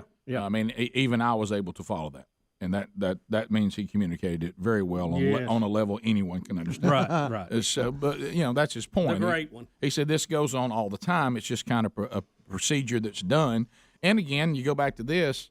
It's to hush a noise, not necessarily admit guilt in anything. Well, let's go back to this. What about the fact that these 2 women signed disclosure contracts and then violated them? Yeah, I mean, you don't hear a lot about that. The other thing too, Rick, is just the amount of effort and energy the government used. They went into Manafort's house like paratroopers in the middle of the night. It looked like Christmas vacation. Same thing with Cohen. But we didn't do that with Hillary Clinton, who had also broke laws. I don't get it just seems like there's a big disparity in who's getting prosecuted and to what level and who's not. Everybody! All right, we're back. I remember those. I had buddies who had those, and when that I map love that would burn in Big Valley. Oh, yeah, that's one. Big Valley was okay, but it wasn't Bonanza. Bonanza was the dog. Guys, I am trying something, and it's working on the same line. I brought it back. I brought it up about 2 weeks ago. Before bed every night, I've started at season 1, and I'm watching an episode of Andy Griffith, and you would be surprised how it calms your nerves to go to sleep. That's really good. Too. It gets the color. till it Yes, gets to color. you're right. And then I'll probably stop. And then they bring but- Warren in. When Warren comes in, now It's now over. the stress comes back. Oh, but the early seasons, there's a Right. gazillion episodes in each season. No, you're right. And it's kind of, now the kids were kind of making fun of it, but now they're like, "What are you doing, Dad? You watching that again?" And I'm you gonna know, tell and you they'll- this. y'all, it works. It calms you down. I'm gonna tell you that there's so many great characters. Floyd, maybe Floyd. my favorite, but I'm gonna tell you now. Gomer Pyle. Hey, Gomer Pyle. You talking about Andy Griffith, Gomer Pyle? Yeah, Andy Griffith. Oh my God, Citizens Arrest, Rick. Hey, when does he come in? Because I'm on season he'll one. be fine. Hang on. Him and Goober will show up. Yeah. Right. Oh, when Goober, they claim that he can do an impression of what was the famous actor? Judy. Cary Grant or something. Cary Grant or something. And he sounds nice, it's like when we used to interview celebrities and Bubba would just be in his regular voice. It's that same thing. Hey, Floyd was just showing out this last one. Oh, Floyd sure. is When that record unbelievable. producer came through and he How was many- recording all of them singing, he just thought he had. How many years did that run? And are all of them available online? Or Oh, just some we're of on them? Netflix. I start season one and I'm rolling. Well, you know how how many seasons are there? Do you know? I haven't looked. Well, you know how technology changes. One time I remember I was given the gift, I think from my mom and dad, of the entire DVD box set of Andy Griffith, and now it's just all on Netflix. See, it just changes. Yeah. And by the way, if I could, I'm just trying to help Hams out a little bit. And you know, hey, we love all of y'all so much, and I understand there's a lot of me's out there. I got it. Go ahead and read the email, please, that we've sent you. Yeah. Take time. Did you actually read it? About CRTV, because you know, let's say right now we get 20 questions.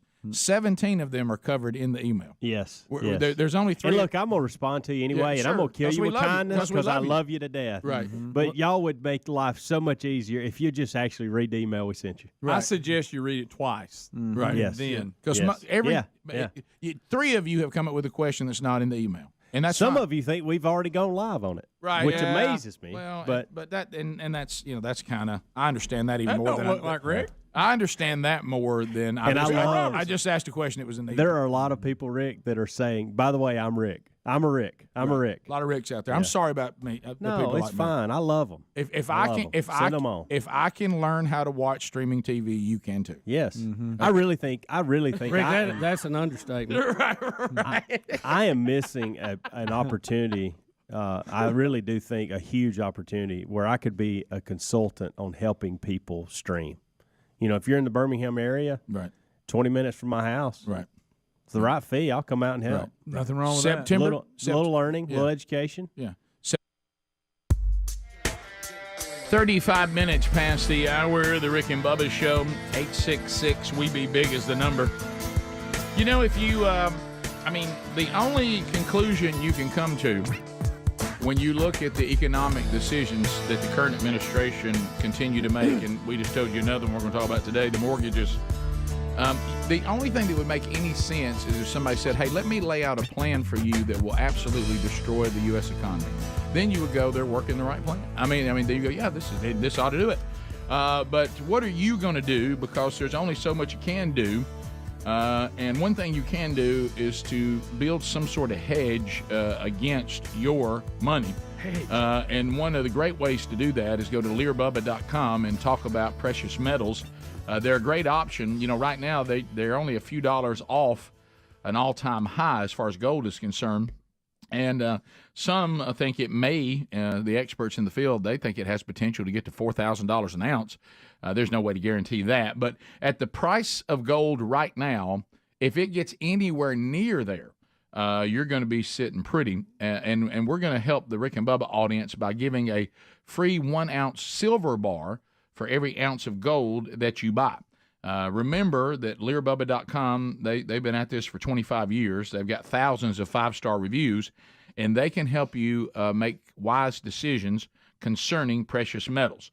So if you would like to protect your finances, go to learbubba.com or call them at 1-800-707-4575. The U.S. dollar not doing well.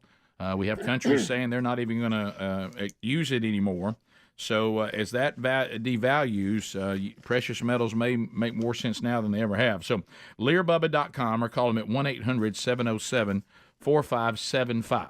So, Bubba, we do not know, Deion Sanders and his ability to coach at the highest level of college football is still up for debate. We'll see how it goes. But the way that he handles a program and the way he's handling young men, I don't know that you could really be against that. He seems to be doing an excellent job there from what we're allowed to see. And he seems to be able to energize a fan base. Yeah, the Colorado fan base has responded. They have ended a 27-year drought, and they have a sellout of their season tickets under Coach Prime. First time in 27 years. And even with that, they have sold out earlier than they ever have. There's excitement around the program, and he does bring that. I tell you, I love what we have seen from Deion so far and what he said when he was at Jackson State and at Colorado. It is funny to me, though, that he's kind of demanding his players be the type of player he was not when he was in college. Well, it's right opposite. Yeah, and I will tell you this, and in the pros too. Yeah, and I think we can talk about the way we wish the world was, but as we said on the show 1,000 times, we usually try to talk about it the way it actually is. But to your point, Bubba, that's one point. That's not the player he was. But to another, now he was a hard worker. Now I think he did do the work, and he banged on his craft. But he was a hot dog, and he did all the stuff. Yeah. But I think what you see, what is equally shocking, if not more shocking, than that's not the player he was, is he is demanding from his players things that I have been told, and you have been told. Oh yeah, you can't do anymore. Yeah, and he's old school. He's an old school coach. Now, I think that, again, I wish the world wasn't this way. There was one, we thought Dr. King's message was that color would become something that played no factor on anything other than, that was the pigment. But character still would. Yeah, pigmentation of your skin. Right. But character is all that matters, not color of skin. And that is true. It's pretty simple, yeah. But even though that is the dream, he can get away with it because he's not white. I think so. I think he has a lot more leeway. Right. And I'm not saying that that's good, bad, or it's just. I just think it's a fact, and that's just being strategic. If a white man was, because college football teams are made up dominantly of young black males, and so if a white man came in saying no earrings, you can't wear sliders, you're not going to look slouchy, whatever, then he becomes racist. Yeah. He becomes, he's authoritative like a master or something like that. You'd hear all that garbage. Oh, yeah, plantation. Yeah, nowadays. Yeah, but now an older black man comes in and demands the same things. He can get away with more.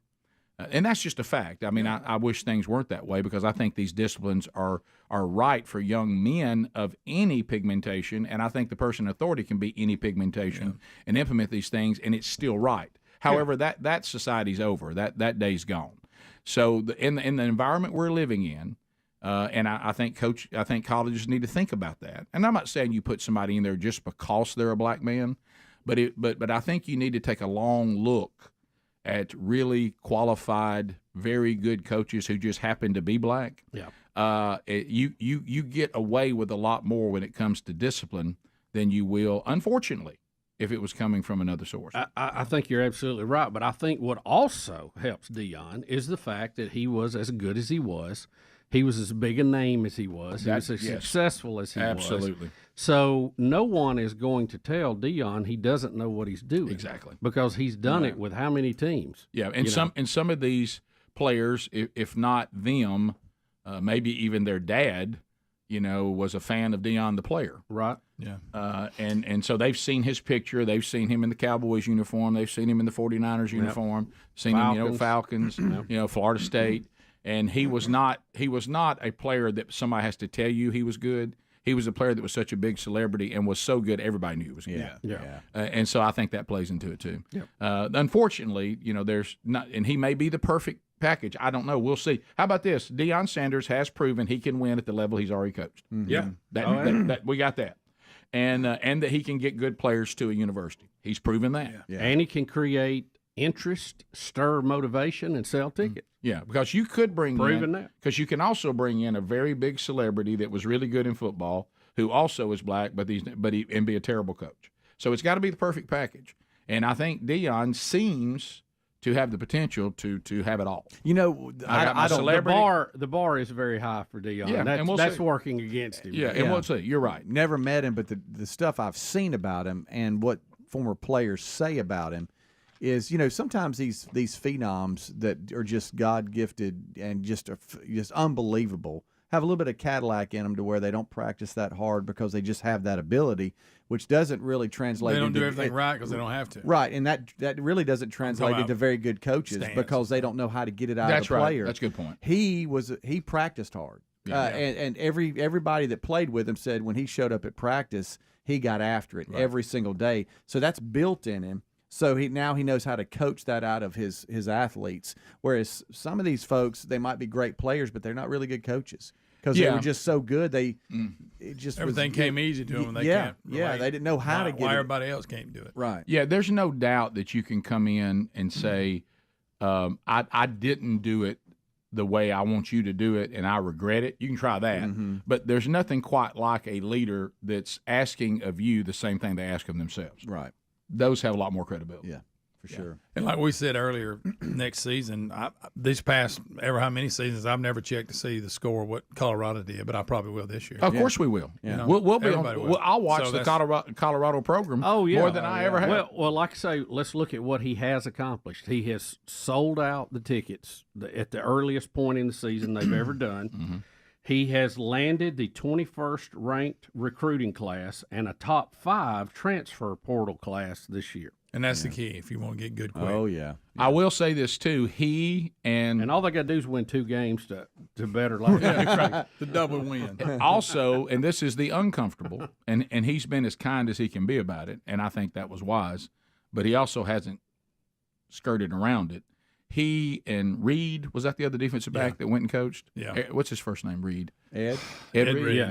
Yeah. Boy, what a player. Where was he going? Bethune-Cookman, Yeah. and then he ended up not going. Both of them have come out of the historical black colleges with an attitude of, we kind of thought that some of the problems were because everybody is being unfair to the historic black colleges. But after we've been in there, especially Deion, because he could have done anything, and we've left, we've realized that some of the problems with the historic black colleges, our problems are our own fault, not somebody else's. And they both said that. They said when they couldn't get the things they wanted, when they could get, say, I have the ability to change this, and they couldn't quite get them to do things, and the way they handled the tickets and the way the stadium was kept. And he goes, a lot of them came back and said, hey, I found a lot more problems here than there's a lot of victimhood we've been talking about, that some of it is our own fault. Well, you remember when Deion first got there and somebody broke into his vehicle and all this, he was like, what are we doing? Right, right. So that's been kind of eye-opening too. And again, he and Reed can say that, nobody else can. Yeah, or we can. You know what I mean? But it's going to be interesting. Yeah, it's going to be interesting. I'm looking forward to watching. See how that folds. Well, we'll find out when they play TCU first game. Yeah, when putting off. Colorado on the field and looking at that schedule, it's a different thing. But everything he's doing so far, I think if I'm at Colorado, I feel like I made a good hire. Yeah, he gets A's so far. Yeah, we'll be right back. Rick and Bubba, Rick and Bubba. September 10th is when we'll actually be on. Yes. If you're an Extreme Club member, you'll be moved in without you doing anything. Correct. If you're not an Extreme Club member and you'd like to do the CRTV thing, there's a link at rickandbubba.com. Click it, and then just work through it. Yeah. And some of you, by the way, have very valid questions. Some of you have asked me things I didn't even think about. Right. That none of us thought and about. I like those questions because that helps. I do too. Now, the questions that have questions that are already answered in the email, now I'm bothered by that a little bit. Sure. That, you talking about 80%? That bothers me just a hair. My favorite one was, what's RBTV? That was my favorite. My favorite one is, will you be showing us how to do a spiral dog? Rick, that is my favorite one. Who cares about CRTV? I need spiral dog email. All right, I've responded to all the spiral dogs that were sent in this week, and then I've given Helmsy a document that it's not there now, but when it's there, I'll let you know where it'll always be there. You can always go to the document and do a spiral It will dog. be there by close of business today, Rick. And for those of you that said you can't tell me how to do a spiral, I need you to show me. I'll cut a video, and eventually we'll have that out there too. I'll actually go to the grill one day, get Tasmo or somebody to do it, and I'll sit there and roll through the whole process so we'll have a video to go with it. What about that? It's not that complicated. Like it. So 8 seasons on Andy Griffith, Bubba. 8 seasons. When did Warren come in? Or And right at Don the end of the Knotts? black and white. Right at the end of the black and white. What year did they start color? Oh boy, now you. I'm just trying to understand the whole. When Howard gamut here. Sprague became 70, one of the 69, top something like characters, that. I was out. Yeah, but I mean, like what season? How many seasons I were don't black and know. white? Yeah, I have no idea. I'm gonna get. You know what I'm gonna do? Yeah, I'm gonna throw something out there. I want to say 6. 100 out of the 249 episodes, 159 were black and white, and 90 were in color. Okay, maybe only 5. So probably because Warren showed up during the black and white. Did he really? Yeah, and then he carried over. Huh? Yeah. Well, they thought we'd be as into that as we were Don Knotts' little quirks, but we weren't. No. It wasn't the same after Don Knotts. You know who you blame for losing Don Knotts is those are movies you started doing. The Ghost of Mr. Ghost Chicken. of Mr. Chicken. Yeah. Because he wanted to go do that movie and they wouldn't let him off. Something. It looks Apple like Dumpling Gang. Apple Yeah, Dumpling. I Well, that remember was that. later, I think. Him and Tim Conway. Yeah. It looks like seasons 1 through 5 were black and white, 6 through 8 were color. I was close. Okay, so 5 seasons in black and white. So I got 5. But it works. Try it right Now, before you this go to isn't Captain bed. Mayberry RFD, is it? No, this is just It's a whole different animal. Which I'd never. Who was liked. that guy? I never really liked RFD. I didn't either. If you're watching Fox News and watching all the hard news and it's getting you stressed out, Yeah, just start a Andy Griffith episode and go to sleep. Should known better than to take that curve so fast. 35 minutes.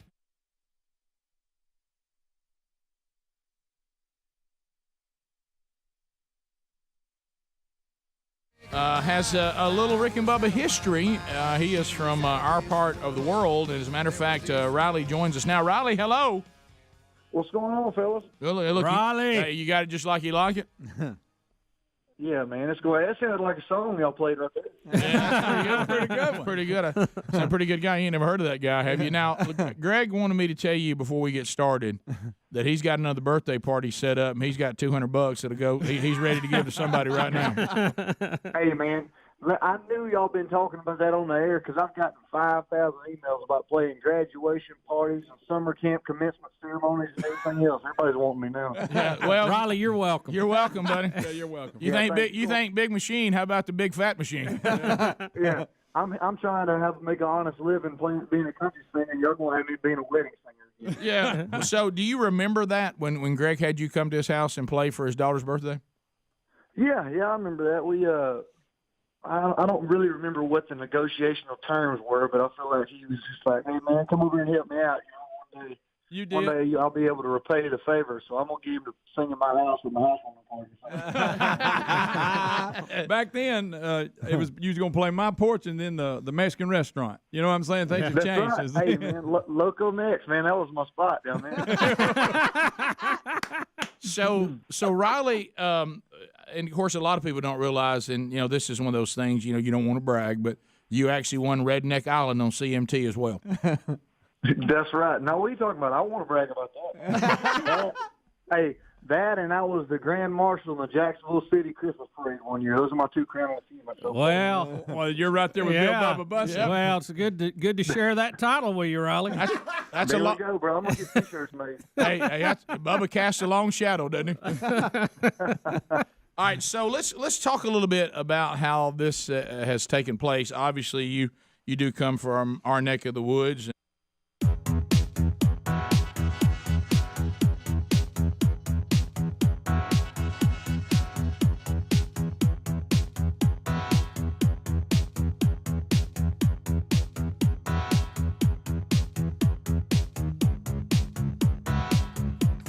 Yep, it's been working. 9 minutes to the top of the hour.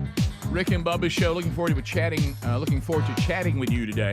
At 866 We Be Big. Yesterday's Bible study archive is out there. Revelation 8 coming up this weekend. Rick and Bubba University, the podcast.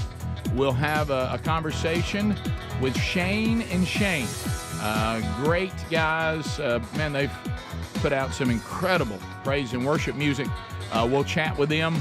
for this weekend's Rick and Bubba University. So catch that. Fix Mama's Mouth. Have you got Mama's information turned in yet for a $17,000 dental makeover? If you haven't, go to contest button. May the 6th is our cutoff, or 4th? May 4th. May 4th, so go to contest button and fill all that out. So today we will be headed, Lord willing, after we finish Rick and Bubba University, the podcast, over to Kevin Derryberry's golf tournament. How many years has Kevin been doing this golf tournament? Oh, it's been quite a few. Quite a few years. Who all's going today? Bubba, I was looking at the list, and Kevin, of course, because he never knows who's coming, who's not coming, other than me, because he usually comes to me and says, "Hey, will you get upset or something?" Yeah, so he finds out, and I have made it probably 8 out of 10 years. And I know of 2 times I just is it only it's got to be more than 10 years? No, that's just me using that number. I mean that I get there 80 annual. I say I get there 80 to 90% of the time. So anyway, so he never knows the rest of the show. So we were laughing that he's never done this before, but he's put out, I guess, trying to let the golfers know I'm gonna have a little word for him, that Rick is gonna be there because I know he's gonna be there, and the rest of the show, and some of the other guys, some members of the show, some of the other guys, and I'm looking around, and this is gonna make that even more awkward. I think it's only you and me, Bubba. Yeah, I know. So I normally go to this, but I can't. I have a conflict today. What was funny? It had a big Kevin sent out an email. It had a big glossy picture of you, Rick. You know. And it was Rick, Burgess will be there, and some of the other guys. See, at the bottom there's Rick, myself, and Greg there. All right, there's 1 year. Like I said, I do normally try to go, but I just hate I have a conflict. JC's got games today, so. Yeah, well, yeah. I mean, that's and I think Kevin doesn't know unless somebody lets him know that anybody else is coming. Right. So he just threw that out there. But what makes it hilarious is I'm the other guy. Is it now? It's only going to be Bubba. Yeah. Look, I understand. And Bubba wouldn't be there if they wouldn't lunch. If this, look, if this radio show was Wham, I would be the guy that drives the sports cars and nobody knows his name. Okay, I got it. I know my role here. Okay. Does anybody know that guy's name? Yeah, you're right. Bubba, William Shatner thought the only person on the show was you. Yeah. In this particular case, now I have told Kevin that you would like to actually speak next year, and I'll just kind of hang out. Yeah, well, and, the thing, and I always love that event every year. Yeah.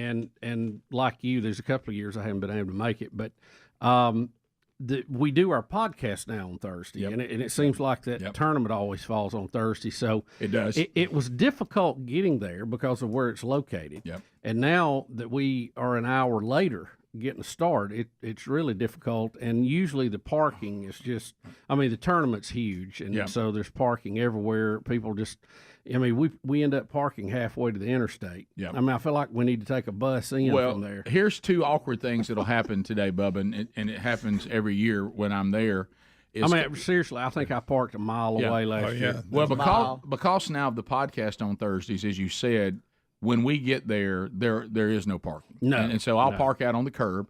And then, of course, he moved it from what now would be literally 5 minutes from the studio. But it's a neighborhood now. Yeah, and he's moved it to a place that is about 20 to 25 minutes from where we are. And if you go down that way, and this has happened to us before, if you miss your turn off the interstate, you have to go 25 miles to turn around. Well, and also now, and I have done that. Also, the tournament is in the spring. So that means everybody starts going to the beach or to the lakes and from all over the country, and guess where they all go? Yeah, same interstate. 65. Yeah. So you never know if you're going to be in traffic backed up. That happened one year. Remember one year? One year we had this call and say, "Hey, we ain't going to make it." Remember we ended up going through Calera because of the road construction. So there's a lot of obstacles. Really and, of course, I need to get back to my house by 2, so that's going to be interesting. Mm-hmm. And I told the person that I need to meet that I will text them if I'm not going to make it. I think I will because I usually give because they're going to try to start that second flight at 1, Yeah. so that means I should be, because I only talk about 10 minutes, and then unlike if you come somewhere else, I mean, I in that environment, the PA's not that great, and it's outside, and everybody's ready to play golf. They So are. I'm not going to go off on anything long, but it's been a tradition, and there's a lot, and then Bubba and I will get to do the awkward thing today. His wife is so precious, Connie, I know. that she'll have a gift bag for everybody's wife, even people who've never been to the tournament, and Bubba and I will need to get those bags back to y'all to take to your wives, and so I'll be putting those in my truck today. Yeah. Yeah, you get 3 gift baskets and you have to walk a mile. Yeah, That's always good. So I'll bring those back to you. It's always tomorrow. so sweet of them. Oh, it is. I've grabbed It is. multiples and walked to the truck with them. I have to. Yeah. It's an awkward moment. It is. But it's a very kind moment. Yeah. too. Well, the more awkward moment today is when Kevin realizes that he thought like other members of the show were coming, and it's just Bubba, and so it's just me and Bubba, and that'll be weird. Yeah. When I did call Kevin. He knows I won't one of the other guys. right. Some of the other guys. Well, if he'd known nobody was coming with us, he could have just said Rick and Bubba are coming. Yeah. You know it. Oh, it's all good. Yeah, but anyway, I don't think he knew you were coming or not. But Yeah. so I don't know if you. I don't reached out think to- I knew if I was coming or not. Right. Well, that's the problem. And he says, I don't know how to promote it when I don't know who's going to actually be here. I know Rick's here because I called him and I backed him in the corner. He couldn't get out. And, Kevin's going to make sure he's going to check on you. Look, he does a great job promoting does. that. Everybody has a lot of fun. It's a big success every year. So Yeah, he's also it's all good. He's also going to be the charity charge on Monday. So he's going to have a good week. Thank you, Rick. Yeah, and so he's one of the ministries we support through the Bronner Burgess Memorial Fund. So we love what Kevin does and love Kevin. And all this other stuff is on us, not him. We're the ones who try to figure all this stuff out, and we'll make it happen, and we'll get there. And I think it's Buffalo Wild Wings again. I think you're going to eat that again. That'll work. Yeah, ain't no problem with that. Ain't that what Tim told us yesterday? Yeah, I think that's post. Is that post? But I'm not sure. Okay. I know it's one. It's either before or after the flight. Because the food has varied over the years based on people who come up and want to help Kev and support and all that. I know what you and I know we love Buffalo Wild Wings, but if that's in a later, if that's more of a dinner after the second flight, the lunch, I know the one you and I love the most. Well, I like those instant mashed potatoes we used to have. I know. They're pretty good. I knew that's what you were going to say. Pretty good. And that ice cream scooper. I know. Loved it. Look, you think I didn't sit across the table and watch you put that away? And then I'm always entertained too by Rick. It's a gift. Your vapor gift. It's really truly amazing. Yeah. People look around and they're like, "Where's Rick?" Gift bags will bog me down a little bit today, but I'll still make it happen. Vapors don't need to pick up gift bags. Oh yeah, but it's hard to vapor with baggage. Yeah, truly. Top of the hour, more Rick and Bubba coming up. Rick and Bubba, Rick and Bubba.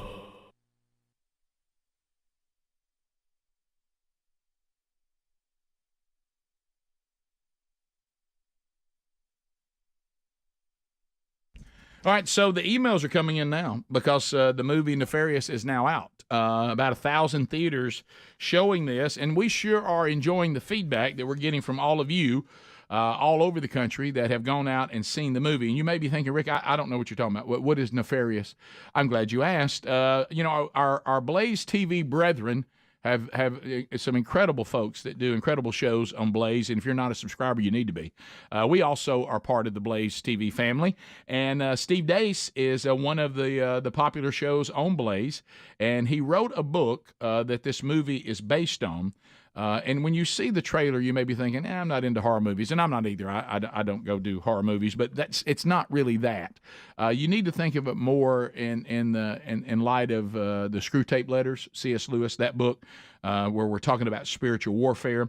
And in this story, a psychiatrist who does not believe in God or demons in the supernatural realm, and he is going to interview a killer in prison, and that killer reveals to him that he is actually under the possession of a demon named Nefarious. And their conversation and that ongoing saga is the movie. So if you haven't seen it and you'd like to know where it is, get your tickets now by going to whoisnefarious.com. Whoisnefarious.com. Find a theater near you and get out and see this movie.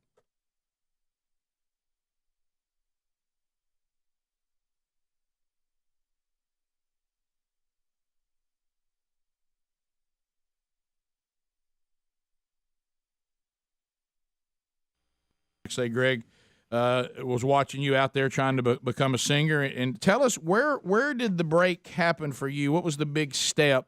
I know you're still climbing, but when you get the attention of Big Machine, that's not a small-time operation. Tell us how that happened. Yeah, well, you know, when I decided I wasn't going to go to class as much as I should at Jacksonville State, I started staying out and playing in bars most every night of the week, and it was really as accidental as it can be. You know, I mean, I was making up songs because I got tired of singing the ones I already knew, and people started requesting the songs, so I went and recorded a few of them with a few $100 from framing houses in Bob's garage somewhere, and you know, people downloaded it, and you know, I mean, I was playing those local places in Jacksonville for years and years, and eventually got a call about playing Iron City in Birmingham. Was really the first place I can remember selling a lot of tickets, you know.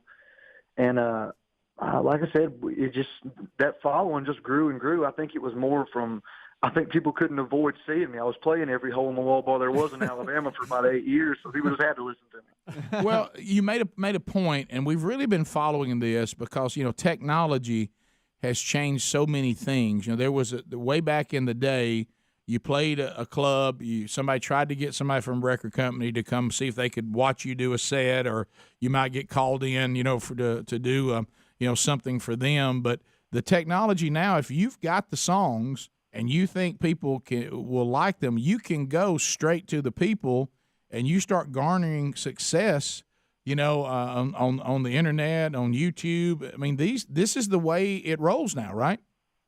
Oh yeah, it's well, the obvious thing is, I mean, 10 years ago when Hank Williams Jr. was playing, if you didn't have a song on the radio and you didn't play a show in Kentucky, nobody in Kentucky knew who you were. Right. You know, I mean, unless your mom called down there and told them about you. And I mean, I was I can record a video of me playing a song and put it on Facebook or Instagram or whatever. People can see it all over the country. So it's there's no substitute for radio. I'm learning that's a whole lot larger scale. Sure. But you can get your name out there in a sense, you know, with all these social media outlets they have now. It's changed things a lot in the music business. When were you contacted by somebody from Big Machine the first time? I had a meeting with Jimmy Harnan, who's the president of my imprint at Big Machine, and like I said, I was getting a little bit of buzz in Nashville. Publishing companies and record labels were starting to call, and they came to my show actually in Chicago at Joe's Bar, and I was kind of like upset about it because I didn't think anybody'd show up. I was like, nobody knows me in Chicago, and we had 500-600 people in there singing songs about, you know, Timmer's Corner and Mountain Street. It was pretty crazy actually, and they offered me a record deal that night, and had a bottle of Cristal in there, and you know, I didn't sign the record deal, but I took the bottle and walked around all the town of Chicago with it, and that was brave. Yeah, I know it, man. I thought that was pretty cool. Snow up there and everything, man.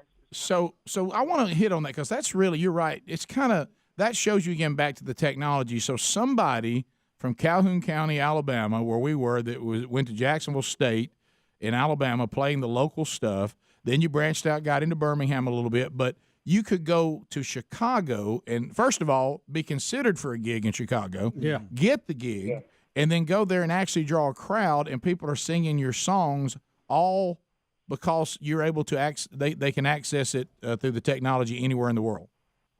That's right. Yeah, people can find music, and like I said, it's changed the music industry a whole lot because, you know, I went to Nashville, I can remember about 6 years ago, and I went in the little Broadway Tootsie's Orchid Lounge and got up for an open mic night and played, and there was 10 people waiting to play one song behind me, and every one of them was better than me. So I thought, well, I better go back to Alabama and try to build a following on my own, you know. And, I mean, there's no way I would have signed a record deal without it. I mean, it's just the Nashville and the labels, they got where they had to look at numbers. And you know, I can go sit down in the office and say, I'm selling this many tickets here and this many streams and downloads on my songs. And it's just, you know, I mean, it's just facts you can bring into those meetings. So I have a little bit to offer, I guess.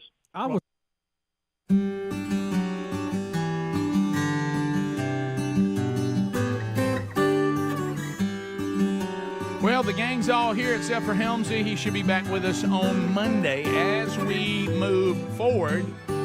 Find out everything you could ever want to know about the Rick and Bubba Show and then some by going to rickandbubba.com. You also can find all the different ways to get the show either live and or archived. All those options are there. And right now we're living in a time that if you want the Rick and Bubba show, you can get it. Either live or archived or both. So, Bubba, as we start this hour, we do have an update on a story we already brought you. News update. It's a Rick and Bubba news update. It's a Rick and Bubba news update. It's a Rick and Bubba news update. Rick, we even had callers to the show wanting updates on the shooting in Dadeville that happened. It's called, it was the Sweet 16 party, where 20 folks or more were shot. I think how many died in that? 4. I know 4. Yeah. And there wasn't a lot of information. Well, it was because authorities were working behind the scenes. They have arrested 3 suspects, 2 brothers, 16 and 17, and then a third man, 20 years old, was arrested yesterday. All are being held and charged as adults and ordered to be held without bond. So that investigation is moving forward. So again, don't know all the details of it, but I will say this, and if you're out there somehow, God's allowed you to happen upon this show in this moment. So these people, if they are proven to be guilty, okay, and they'll have their day in court, whatever motivated them to do this has destroyed the lives of those that were at the party. Yep. Some of them, the damage there is far-reaching. It has destroyed the lives of the people who actually did it. They did not get away with it. They will likely, if found guilty, for sure, best case scenario, they could spend the rest of their lives behind bars, if not the majority of their life behind bars, and be exposed and be living in an environment that will be traumatizing to a level that I don't even want to imagine. Mm-hmm. And the punishment that will come will be severe. So, it's not worth it, especially us getting to this time, and it has nothing to do with guns. What it has to do with is how have we gotten to the point that people think this type of violence is appropriate when you're just upset with someone. Mm-hmm. For whatever reason. For whatever reason. Yeah. So Well, anyway, it's just unthinkable. So we will, and that's where we kind of need to focus on where the problem is, because it's lazy and it's apathetic to say, maybe if we can just make it hard to get guns, these things won't happen. That's a silly, silly strategy. And it's poorly thought out, and it does not address the problem. And it's lazy, frankly.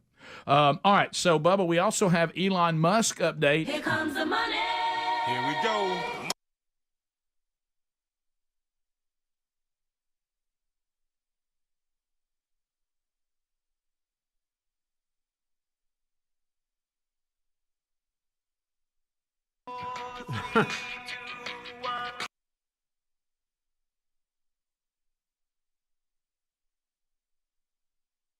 We'll attempt again this morning, probably in about an hour and 30 minutes or so, to launch the most powerful rocket ever built. It is the Starship. It is the first test flight of that from Starbase, Texas, and this will be their second attempt after scrubbing an attempt on Monday with a valve that was frozen.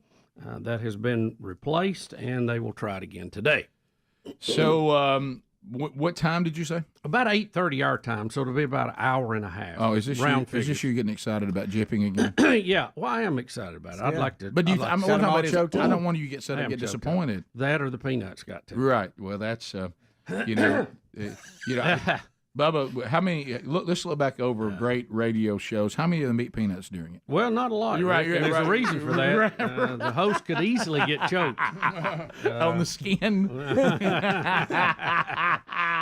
Bubba, speaking of Elon Musk, but I hope they get launched today and we get to jip it, and I just can look over and see joy in your face. I know. I want to see that thing. That would be so awesome to be able something to to see drink. that launch. Have you got something? Okay, you got something. I'm glad it ain't Blue Origin. I don't know that I am it's too, that. Greg. I am too, Greg. So you don't think it's the peanuts? Elon Musk predicts a financial crisis happening later this year. Now, I know I'm not as smart as Elon, but I could have made this prediction. I mean, all you got to do is look at the stupid things we're doing, and there's another one we'll talk about today that is just stupid to the point of stupid. But anyway, so Elon Musk, here he is. He explains that money is simply digits in a database. So let's hear. You know, he explains. He's things, on with Tucker Carlson. Yeah, he explains things in his own Elon way. So here we go. So, inflation is going to happen no matter what. If you increase the money supply, you get inflation. Right. So there's not some magical cure for getting rid of inflation, except to increase the productivity, the output of goods and services. Products. Yep. So eighth grade like, stuff. like what is money? You've got these sort of it's basically numbers in a database that sum up to some total. Then you've got the output of goods and services of the economy, and as long as the ratio of money to ratio of goods and services stays, if that stays constant, you have no inflation. If you add more money, if you add money to the system faster than you increase goods and services, then you have inflation. So all of these COVID sort of stimulus bills were not paid for. They just generated more currency, more money was created because the federal government, the checks always pass, unless you hit a debt limit, which there's probably going to be some debt limit crisis later this year. But provided you haven't hit the debt limit, the federal government, unlike state governments or city governments or individuals, can simply issue more money, and that's what they did. I mean, as the old saying goes, there's no free lunch. So if you could just issue massive amounts of money without negative consequences, why don't we just take that to the limit, make everyone a trillionaire? Right. Well, they tried that in Venezuela. How'd that work out? Not well. They had to eat zoo animals. Right. It's not good. You know? Yeah, remember Venezuela tried that and they ended up eating their zoo animals. Yeah. That's never good. Again, this is not. Logic. I hate to say this. This is not rocket science. No, it's not. We've been talking about this. This is eighth grade stuff. It's not. You're right. You too much money chasing too few products gives you automatic inflation. And I carry you back again, and I can't get over this. When George W. Bush wanted to give taxpayers in this country a small rebate on what they've been paying, it was $300 a person, or no, it was $600 a person, $1,200 if you were married. The big concern from the Democrats was, will this cause inflation? $600. And we dumped trillions. Watch it. Oh, it's upsetting. Trillions during that. You are intelligent. I love It's that. even better than I thought it That was really good. No, I'm just very average. No, how about this? This is not even something you need special skill to know. I mean, think about it and put it in your own life. Okay. Now, some of you go, Rick, that sounds like my life. Okay. Let's say in your checking account right now is $500. Okay. And you as a family, you go there and say, well, I guess we have $500. Somebody says, no, you don't have. You got more than that.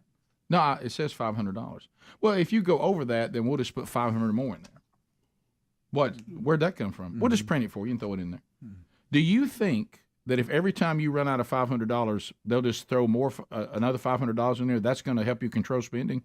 No. Do you think you'll take responsibility in your mind? Will you ever really think, wow, I need to budget because I need to keep that this money, I don't know where it's coming from. And Elon just told you, Bubba just told you, when you print it, it goes back to, and I've heard you say exactly what Elon Musk just said. If that's the solution, well, heck, let's just give everybody $1 trillion. Well, we've had this debate. But that doesn't work because it's not real. We've had this debate with the minimum wage. Right. If, they're not making a living wage, let's make it $10, let's make it $15, let's make it $20.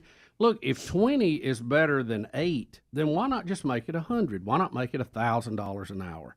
I mean, if you're going to follow that logic, let's really follow it out. Well, obviously that won't work because your hamburger is going to end up being $50,000. And then listen to this: when the hamburger's $50,000, listen, when the hamburger's $50,000, which you raising the minimum wage caused, guess what people will say? Well, with hamburgers $50,000, that's not enough money. Right. That people might, yeah. And it just keeps going. Yeah, it's a circle equation, and before you know it, you got to have $1 million in your pocket to have lunch. Bubba, you are intelligent. See how good that is? It's so much better than I thought. You see how good that is? Isn't that good?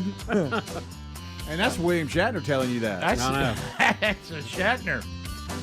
Uh-huh. All right, we'll come back. 866 We Be Big. Anybody want to talk? Anybody want to talk to the people yet? Holla. You want to do that? Talk to the people when we come back. All right, let's go. All 10 lines available, and let's chat with you. Rick and Bubba, Rick and Bubba. So hoping that you were going to say they were at Chandler's birthday party. I was really, Riley. I was really I will say hoping this, for that. talking about, and this was when Riley was still playing the Mexican restaurant and stuff like this. He put an event out on his family's property, not far from the house. What'd y'all draw, Riley? And this is before. I mean, you were still playing at Loco Mex. You drew over 2,000 people to that, right? Oh yeah, the first one I think we had around 1,400, and I thought maybe 300 people would show up. So we had one county sheriff out there for security, and I mean I just remember looking in his eyes, and it was a lot more than we expected. And yeah, I was there that night. Yeah, he had his hands full. Yeah, I mean it's crazy. I really had a following I didn't know I had, to be honest with you. I mean, it was one of those things where people had found my stuff, and I just had no way of knowing it, you know, and they were listening to it, and it was really an organic, you know, somebody had my CD in his truck, said, hey, man, have you heard this guy yet? You know, that's really how it happened. So now you're what are you doing in California right now? What just playing some shows? We're on a radio tour, so I played at the Buck Owens Crystal Palace last night. How about that? Yeah, I know, man. I didn't think they'd even let me in a place called the Palace, much less let me play it. Well, you're an honorary buckaroo. Yeah. I tried to wear one of them fancy jackets, and they wouldn't let me wear them. It was the only case. Get that red, white, and blue acoustic up there and go. Yeah. That's it, man. I've been on radio tour for 8 weeks, so I've been all over the country, and basically just going to visit radio stations, playing little small acoustic shows, and you know, just trying to get my song played on the radio. It's what's that George Strait song, "Showman's Life"? Nobody told me about this part. Right. Isn't that true? Hey, it's work, and of course, overnight successes. People don't realize are 6 years, 10 years. Yeah. It's just overnight to the ones that discovered it. Yeah. They weren't there at the Mexican restaurant, were they? But now none of them were there. All right, so now I do want to talk about this event coming up this weekend back in Birmingham. We're doing the Rick and Bubba Outdoor Expo, and we thought you were going to be able to get back in time to hang with us, but that's not going to happen. But you will be back for the concert where you're headlining called, the Bull Riding World Championship will be going on, and we have one of the world champions that will actually be, riding bulls. We're going to have barrel riding going on. We're really combining a rodeo and a country music concert. Riley will headline, the Wilson Brothers and Trey Landon will open, so it's a great lineup. And you can literally leave the Rick and Bubba Expo in the exhibition halls and walk over to the arena and just walk right in and catch that at the end of our hours on Saturday, because it starts at 7. And so all that information is also going to be there. So have you played a country music concert combined with the rodeo yet? I did one in Jackson, Mississippi this past year, and it was pretty cool. I'd never been to a rodeo, so that was nuts to me just to even see that. I was thinking in my head, you know how you start kind of thinking, man, I could do that. And then I saw it, and I was like, no, I couldn't do that. I didn't want to get near the ring. Riley, I wanted to make sure they had all the animals tied up before I went down there and played. Yeah, when the bull throws, you just don't fall on your guitar. Right. I mean, that'll hurt. That's no good. I don't know how they'll do it at this one, but they dropped the stage down from the ceiling and put it down in the ring. It was really crazy how they set it up. Yeah. Wow. That's watch where you step. So Bulls, Bands, and Barrels presented by Boot Barn, Riley Greene, Wilson Brothers, Trey Landon, and, of course, bull riding and barrel riding all going on at the BJCC the same weekend of the Rick and Bubba Outdoor Expo. So that's a little bonus for you. Riley, great to talk to you. Congratulations with everything that's going on, and we look forward to continuing to talk to you and maybe having you on the show down the road, okay? Sounds good. Thanks, Phil. All right, see you, buddy. Keep it up, Riley. Keep it up. Keep it up. Riley Greene working hard, baby. Nobody told me about this. And you can get all of his music, RileyGreeneMusic.com. It's also in show notes there at rickandbubba.com. And if you're coming to the expo this weekend, go ahead and add Bulls, Bands, and Barrels to what you'll be doing in our fine city as well. All part of a great weekend coming up. Rick and Bubba, Rick and Bubba.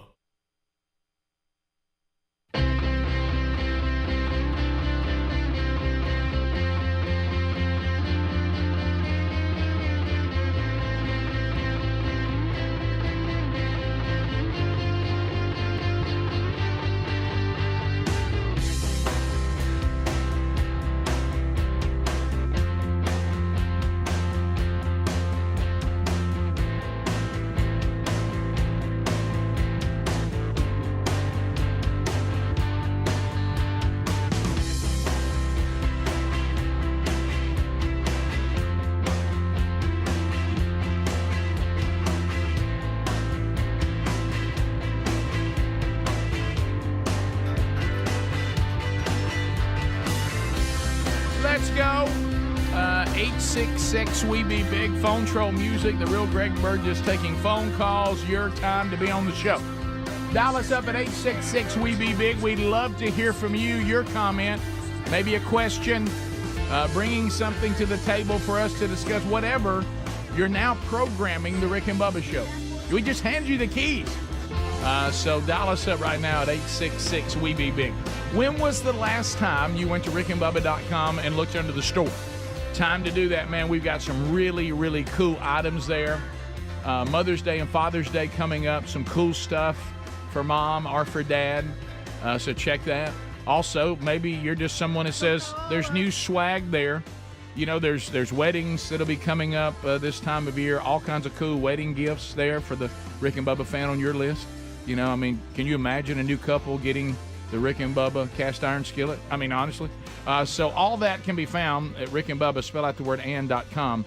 Just click on the store. Okay. Is there any chance there's something wrong? Because, why don't you call us, Speedy? Because, I mean, Bubba and I have been looking over here. I don't think there's been one get through all morning. Do you? I mean, I've been looking over. Is that you? Hold on. All right, I got something coming. Okay, I got something now. All right. Is that okay? I see you. All right, so I think we got it. All right, so lines are available. There we go. They're coming in. So I was just like, guys, it was so dead. We were like, something's got to be look wrong. and I know that the times we're living in, that you know, phone calls and all that have gotten tougher and all that. But really, this new phone system, and I've heard you know, listeners and viewers say the same thing. They're saying, you know, that is much better. Oh, it is. Yeah, Absolutely better. It has gotten better than what we have. What'd you have over there? I've just it's local, so but I looked up on one of the screens and there's handles out. Are there handles where we're going? No, Okay, no, all right. there's not. All But that's just anytime you look in a big metro city, it has interstates shut down. Not hey, there's construction. I'm talking about shut down. Yeah, it's a big handle. Oh yeah, it's a big trust me. handle. I've been sitting in it. Yeah. All right, let's go to Ruben. Ruben's out of Montgomery, listening on I-92 WLWI. Ruben, welcome to Rick and Bubba. 30 seconds, buddy. Go right ahead. Green Acres. Green Acres is the place to be. Go ahead. Yeah. And this is kind of late, but Bubba's having the Bubba's house being messed up with a tornado. Y'all looking for a song. What about Wipeout? The classic, every drummer that's ever lived worked on playing Wipeout. You know, that's got some potential. You know, it's, you know, I think Bubba at this time might be wanting to maybe have a song that would almost have a theme of rebuilding. Yeah. And hope for the future. Yeah. You know, we're all hoping for that. Let's go to Tori. Tori, welcome to Rick and Bubba. Go ahead. Sometime in 2025. Right, 30 seconds, right. Go ahead. Tori? Oh, it's my turn? It is, Tori. You're on. Go right ahead. Oh, hey, okay. I am 27. I'm from Thorsby, Alabama. Yep. And I have recently started listening to the show, and I just have to say that in my generation, it's probably not one of the most common things to do, but it has been the absolute best part of my morning since I've started. Well, and I thank you guys. Well, Tori, thank you. Maybe you can be the spark to your generation that Rick and Bubba is not old school. They're as current as the day they started. That's right. You know, and it is hip. Exactly. It is hip. And thank you for calling us from Thorsby, and glad that you're out there. You may or may not know this. Thorsby is a Scandinavian community. Yes, it is. So, Tori, thank you very much for your call. And very kind of you to think encourage. she's ever met Gary from being in that area? Hey, look, Tori, I've seen her before down at the Hickory Chip, and she's a sweet little thing. I mean, she is. And I mean, you know, she's 27. You know, and I got moles that are older than that. You got what? Moles. One of them I'm a little concerned about. I'm getting it looked at. You know, I think she's incorrect. This show is very big with 27-year-olds. Oh, 27. Well, the hip ones. Me? And Tori's realized that she's now hip. Yeah. And Tori, thank you very I'm much. glad she kind of came over and got in the loop. Thank you for making us feel relatable, Tori. That's very kind. Let's go to Sheila in Alabama. Sheila, go ahead. 30 seconds. Hey guys. Hey. I'm a long time listener, and I don't watch a lot of network news because I don't get anything out of it. So you guys are my go-tos. I've been hearing that a lot lately. Yeah. I have. So I've got a question for Bubba. how to fix the inflation. How do we fix it now that we're right there in the middle of it? And I'm going to hang up and just listen. Well, there's several things, and it doesn't happen fast. That's the problem. But we had the same problem when Ronald Reagan went in 1980, and we worked our way out of it. And I think we should just repeat those steps again. Bubba, you are intelligent. And one of those was lowering taxes. That's right. Lowering regulation, getting the economy to grow to catch up to the amount of money that was already out there. Cut spending. In some places. In some places. Not you can do that as kindly as you can possibly can, but there is no way to get out of problems without sacrifice. There's no way. The federal government grows at such a rate. If you can just hold the line, now they will scream that you're cutting them if you hold the line, but you hold the line and let the economy grow and catch up, and that's one way to do it. And the last thing you usually see out of that is the unemployment coming down as more and more businesses grow and hire people. Yeah, usually if you were lower taxes, lower interest rates, simplify regulations, meaning you're shrinking the federal government, and allow the free market a healthy environment in which to thrive. Yeah. Buddy, here you go. See, and we've seen it every time we've done it. Small business is really the backbone of the country. Right. And what I mean, that's, your mom and pop places that usually hire less than, I would say, 100, 150 people. Yeah. And those folks are afraid right now to grow and invest because they don't know what new taxes and all that's going to be put on them. So if you get somebody in there that says, look, we're not going to raise any taxes, matter of fact, we're going to cut some, they will be enthusiastically investing back into their company, which means more employees. All right, programming question. Yeah. I don't know what took everybody so long, but now the calls are roaring in. Okay, let's just stay with it. Do you want to give more people an opportunity because it took them so long to get rolling? Stay with the call. Yeah. All right, so bottom of the hour, if you're on hold, we'll be right back. If you want to call now, you can. Still about 4 lines available. We'll be right back. Rick and Bubba, Rick and Bubba.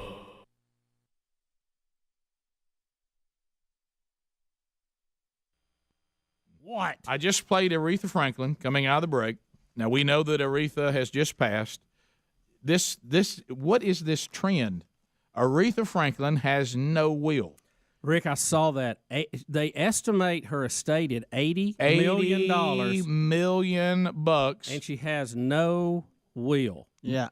Well, no plans. With $80 million, can't you pay somebody to get online and print you out a will or something? Yeah, right. In the state of Michigan, they have some I guess rule where everything is split equally. The kids will get it. 4 sons will split it equally, but if you don't have a will, you know that some Aunt so-and-so is going to come up with a paper sack that said that Aretha said that she was written on it that she gets some. I guess the term we're looking for, someone can challenge that because there's not a will. Even if there was a will, it could be challenged, but you hardly ever win that. But since there's not a will, you'll have people come out and say, Aunt Aretha told me she wanted me to have that. No, you're right. Guys, we've been through this before. Yeah, and in we've been down this road. Do you realize how long? They're not gonna. Have they buried her yet? Do you remember how long it took us to bury? Most of them, it takes 6 months to bury them. Do you remember how long it took us to bury James Brown? Casey Kasem set a record. Casey Kasem. So here we are, and as you guys have said, and in Michigan, if it stays simple, which all of you have said correctly, it will not. If it stays simple. She has her adult children. Clarence Franklin is 63. Edward Franklin is 61. Ted White Jr., 54. Calf Cunningham, 48. And there's 4 grandchildren. According to Michigan, as you stated, if there is no will, then the assets will be split evenly between the 4 children. That's the law. But as all of you have correctly said, we're headed down another road of pandemonium. Don't look what's happened with Prince. Look what's happened with James Brown, Michael Jackson. All of this, like you said, here once again, we have an $80 million estate that no one ever sat down and said, this is the game plan.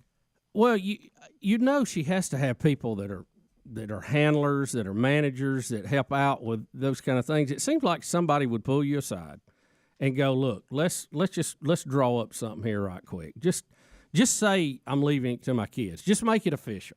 You know, I mean, how does that not get done? And in this situation, it's not like We're a she bunch died. of good ones in here. We all got wheels. Yeah, she died unexpectedly. She had an illness. You know what I'm saying? So you kind of could see it coming. Right. You think that might go, hey, $80 million here. We got to I get think something on paper. We're going to have a mess. There's something with entertainers. It's like a haint or something. They don't want to discuss this. Yeah, it's like if it's you got. do, then You know how like we saw in the great NASCAR movie Days of Thunder.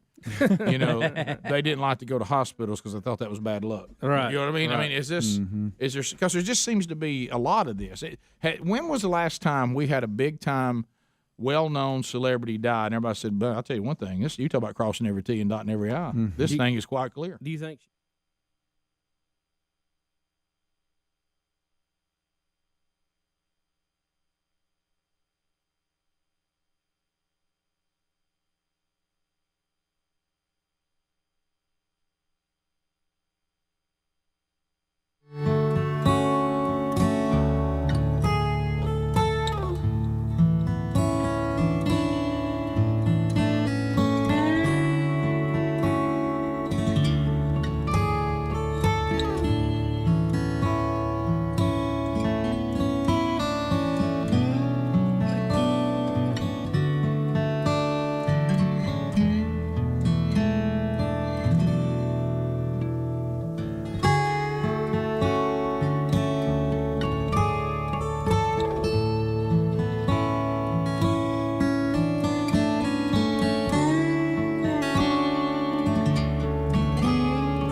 The gravy, please. We're back 35 minutes past the hour. Phone calls at 866-WE-BE-BIG. Those of you standing by, we'll get right to it. Those of you that want to get in, you certainly can. So let's start with Tanya. Tanya is calling us, looks like out of Tuscaloosa. Tanya, welcome to Rick and Bubba. How are you? Hey, it's Tanya from Northport, Alabama. Hey, Tanya, Northport checking. I was just talking about Northport yesterday. Roll Tide. Just letting you know, I'm on my way to Reform to work, and I'm behind a chicken truck knowing I'm going to eat one of their cousins today for lunch. Isn't that a great feeling? Isn't that a good feeling? Anyway, it is great. Top of the food chain, baby. But I just want to tell you, though, in seriousness, I work with domestic violence and sexual assault victims. And all this violence that's going on is not about the weapon. The weapon could be a gun, knife, a bat, tire iron, anything. It is the people. I agree with y'all, I guess, basically is what I'm saying. It's the person that's handling it. Yeah, it's and doing it. Yeah, it's like Tony Evans was the first one I ever heard say this. I'm sure he's not the only one. You can't address spiritual problems with worldly solutions. Spiritual problems have to be addressed with spiritual answers. And the question that this show's been screaming for, seems like most of the time we've been on the air when we've continued to digress, is we're not willing to address the true problem. And the true problem is, why in the world do we have so many dark, violent people now? Yeah. And if we don't address that, like I said earlier, and I won't repeat it, it's lazy to say, well, let's see if we can't downgrade the weapons they can get to. Well, don't we need to find out why they want to kill people and why they want to be so violent and what's causing that? Don't we sort of need to? Don't you think we should go there? They'll pick up knives. They'll pick up rocks. Yeah. They'll drive cars through things. Yeah. It's about this anger problem we've got in the country. Yeah, and we probably need to figure out where that's coming from. Yep. And the fact that we've devalued human life so much that people think it doesn't that what they just did wasn't any big deal. Right. You put all that together, mix in a few video games, a few movies where they shoot everybody that moves, and hey, you got a nice formula there for a disaster. Right. John in Alabama. John, go ahead. Hey, good morning, Biggins. How y'all doing? We're good. We're good. Hey, good deal. Just quick question. What would be scarier to deal with, Coach Burgess in his heyday coming down on you, or the wives on the warpath? Coach Burgess. Yeah, Coach Burgess. Yeah, when Coach Burgess, when Dad, if he ever decided he was done and it was time to get everybody in line, it was not something. He would take your little spirit and he would break it down so bad that you were just sitting there going, I regret that I ever even went down this road. I mean, to me, I don't dance even now, and it's not because I'm Baptist. It's because I made the mistake of dancing in an end zone once. And my dad was very good at resolving and taking away your desire to continue the behavior that he found the need to stop. I feel like, far as the event, I would agree with you, Coach Burgess. But no matter how bad he got on you, if you were not his son, right, you could go home somewhere else. That's now, true. You have to keep in mind the Bible has even addressed living with a female that is not happy. Oh yeah, and so it's hard to get away at home. Well, you're right. Neither one of those are a good scenario. I guess I was trying to stay with his specific question, which one would be the scariest, right? Not which one would be the most miserable. Now, if you went with most miserable, I'm with you. But he said scariest, and I would say Dad. I'd rather just skip on both. Yeah, right, yeah. And so we need some Coach Burgesses right now. Oh, boy, man. We can, because he could solve a lot of these problems. 866 We Be Big. Let's go to. I thought we just did that. I don't like when you look that way. Well, I'll tell you about it in the break. Let's go to Carl. Carl in Alabama. Carl, go ahead.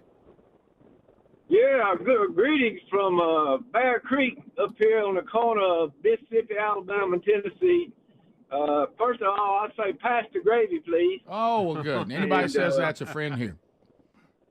Right. Well, I want to know what's all this stuff about traffic accidents and the way they're handled is suddenly racist, and how long we got up here for pontoon boats are racist.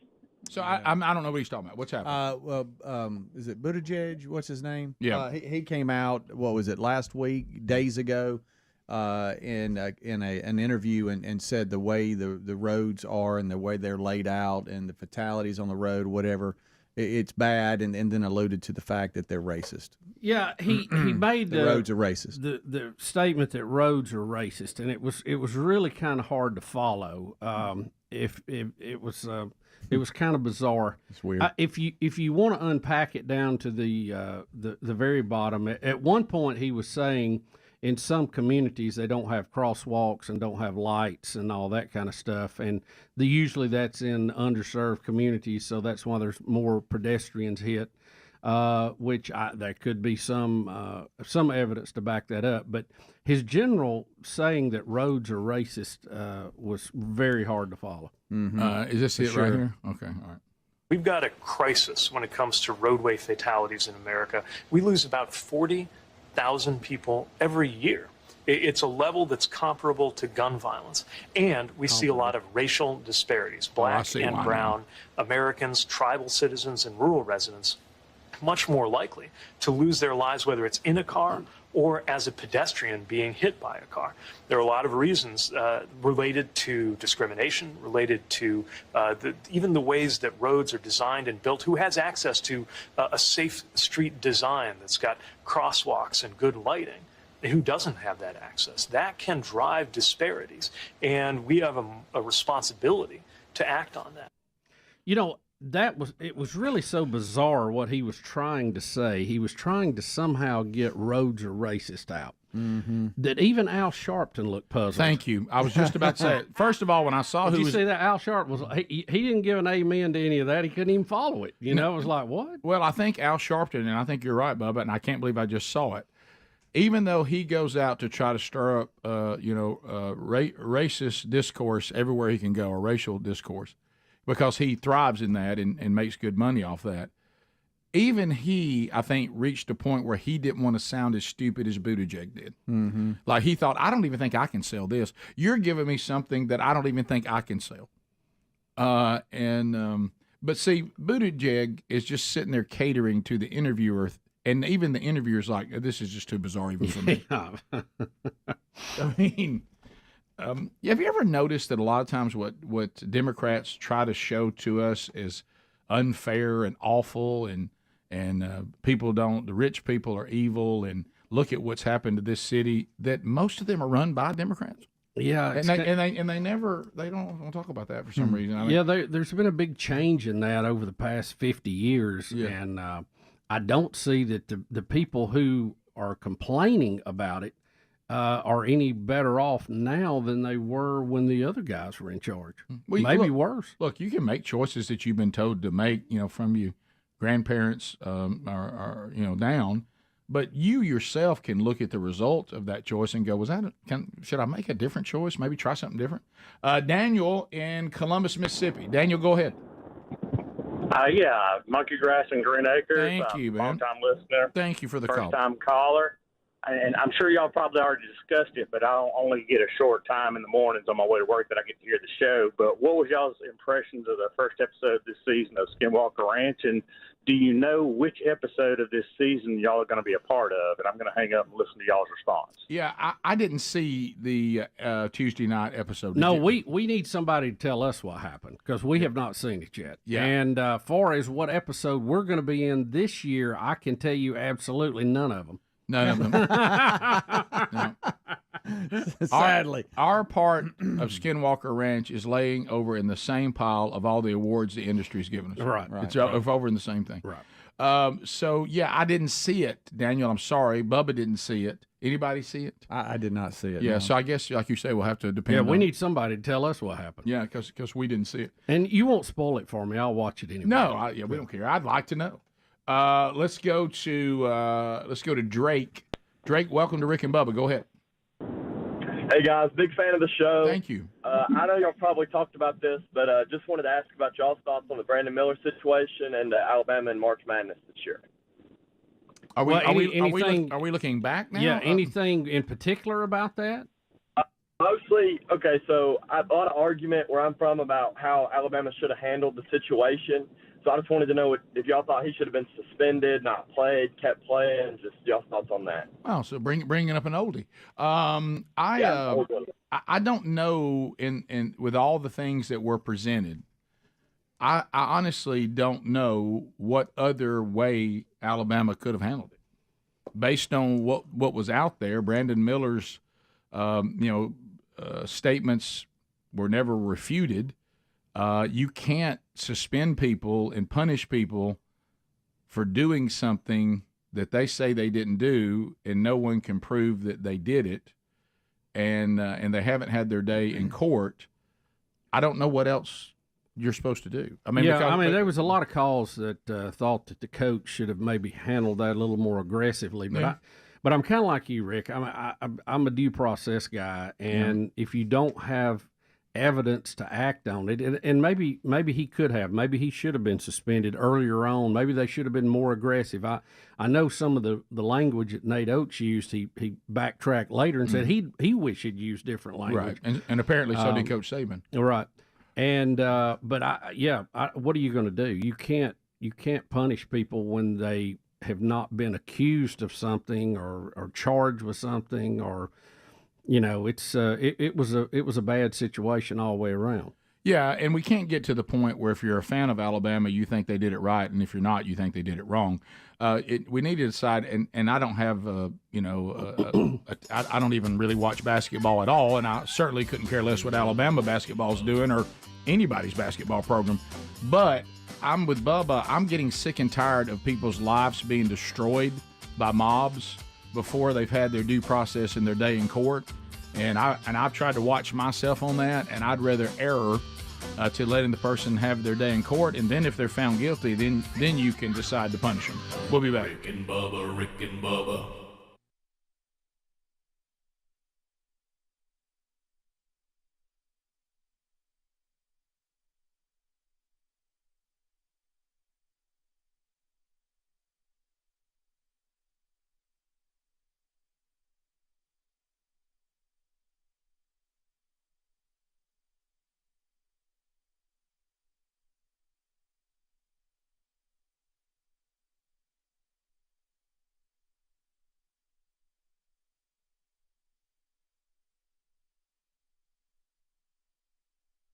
for the 5th year in a row.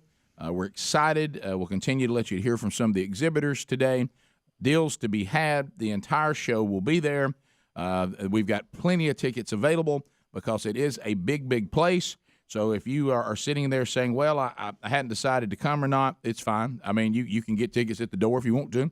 Kids 12 and under are free, and there'll be all sorts of little goodies to be had for those who get there and get after it. And then we look forward to seeing you as well. It's always fun because it's rare that you can go to any event and the entire show be there. We usually have different members or individuals, but this is everybody. So we'll all hang out for the weekend, and we look forward to seeing you and your family. It's always a lot of fun. It really is. It is. It's kind of like a family reunion every year, and it's a lot of fun, a lot of things to see. I always buy a lot of stuff. And visit a lot. It's a fun weekend. It comes at a good time too because we're kind of transitioning toward football season and getting all that started. There's some early games this weekend with the high school and college and things. But for the hunting and outdoors world, that's firing up here. Everybody's starting to get ready to start bush hogging, getting their fields ready, get them planted, and so it seems like it's a good time of year for that. So we're excited about it, and we hope to see a lot of you out this weekend.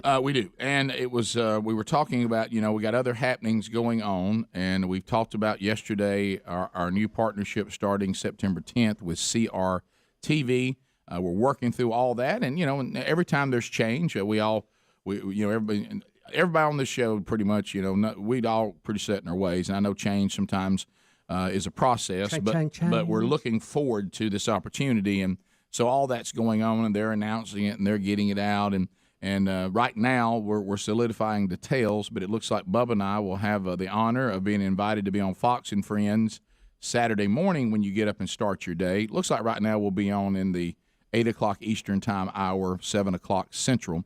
And we'll be, heading our way down for the expo. So we'll do that and then be there for the expo, and we'll certainly get you all the information on that once we get from all parties its own. But it looks like that's going to happen.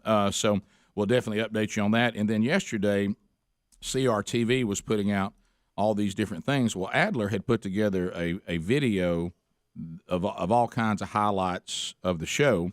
And he sent it to him, and he said, I didn't know they would just put the whole thing out that people could watch. A lot of it, none of it was actually the show. It was everything going on around everything going on. And it was funny. He did a great job with it, too. it took a lot of work to get all that together. Well, he said he really had it set up for the expo, too, just to kind of be running. Mm-hmm. And my wife and I were about to go in somewhere, and I said, well, we're early, and so why don't we watch this real quick when Helmsy told us it was out there.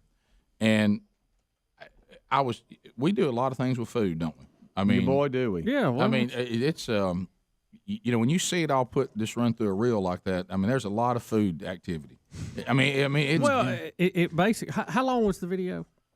It was about 10 minutes. It seemed like it was 8 to 10 minutes. Yeah, it's basically 10 minutes. Think about it this way. He's saying it 5, but it did feel longer. I told Greg and Speedy both I thought it was 8 to 10 minutes. Yeah, it's 5 minutes of breakfast time. That's what's going on during that time. But we've all put it out and tweeted it and retweeted it if you want to see that highlight video, too, as we all inch closer to our first day on CRTV. And, again, when we send them these kind of things and, when they see a horse head spinning the wheel and all that, you have to be thinking, based on the other shows they have, they're thinking to themselves, what have we done? Yeah. I bet there's a few hosts that had a question or two. Rick and Bubba, Rick and Bubba.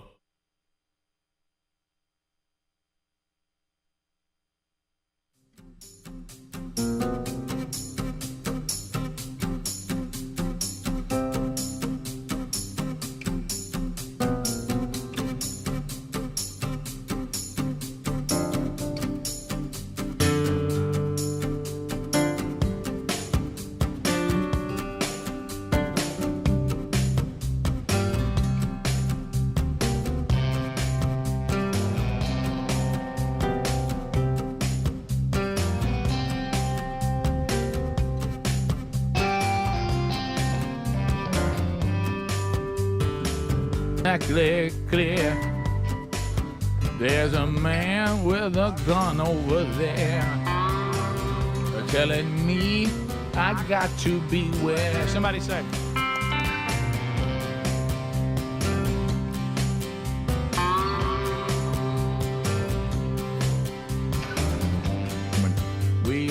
Fetterman. Bubba, I don't know what the people of Pennsylvania, why they were that afraid of Dr. Oz, but I mean, he just doesn't seem scary to me.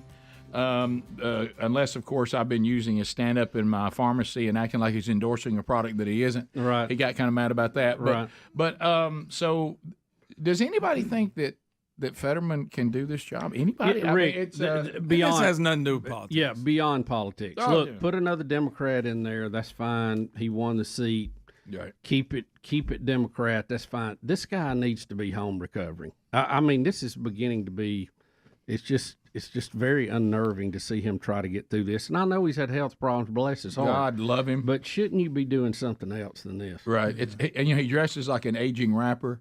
But so here we go. Now this is disturbing, and I've least seen he's it. got a suit on. So if y'all don't mind, I'm not going to watch. So it is again. He's going to be the chairperson of a committee meeting. Oh my! And it's a tiny little committee. They're all around the little table. So this is listen to him try to. It's a to talk. subcommittee on food and nutrition, and I want you to. What is a so we're about to watch him doing his job, correct? Right. Yeah, and he's going to welcome everybody in. Now, keep in mind, he's reading this. You want to leave? Yeah, could you mind? No, you have to stay. You have to stay. No, you got to stay and grind through this. Yeah. It's gonna bother you. Gavel. I call to this hearing of the U.S. Senate Subcommittee on Food and Nutrition, Specialty Crops, Organics, and Research to order. Chairwoman Stabenow and Ranking Member Boozman, thank you so much for coming. I thank you for your leadership on this committee, and I look forward to working with you to pass a farm bill. A farm bill that works for small farmers, rural communities, and hungry Americans. I would also like to thank my ranking member, Senator Braun. I look forward to working closely with you. All right. SNAP is one of the most effective programs to fight hunger and poverty in the country. In my time and effort in IFAS, as the mayor of Braddock to lieutenant governor to now, I have heard from Pennsylvanians about their support for SNAP. Hunger is not a Republican or a Democrat issue. It's all of our issue that we have to take it on. Mm-hmm.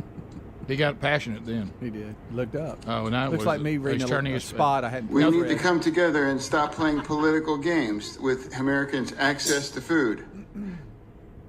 Americans like about Corey Jor from the north to the town of Northeast in Pennsylvania tells me that his victim was skimming, which was when somebody stole money and he relied from its SNAP EBT. Mr. Jor is not the first Pennsylvanian I've heard this Guy from. behind him. I fear he won't be the last. And I will work Look at the audience. this farm bill to modernize SNAP to work to recipients in the 21st century. Look at everybody's faces. What am I doing there? I thought I was here. Speedy, I look forward you are to struggling. from hearing from you your witness on this nutrition assistance on the farm bill, and I will now turn to Senator Braun for any opening comments that he would like to make. By the grace of God. Look, let me tell you what he is. We all remember being in school. Oh, we all remember being in school, okay? And there was that person in class that if they called on them to read, you stop whatever you were doing. Stop that. And there you go. Yeah, and it's Good night. Wow. That did you see everybody's face? And Speedy, of course, you were there. You look miserable. Look, did you see? At one point, can I tell you this? And I could be wrong, but at one point, you see some press there ready for this, Fetterman moment.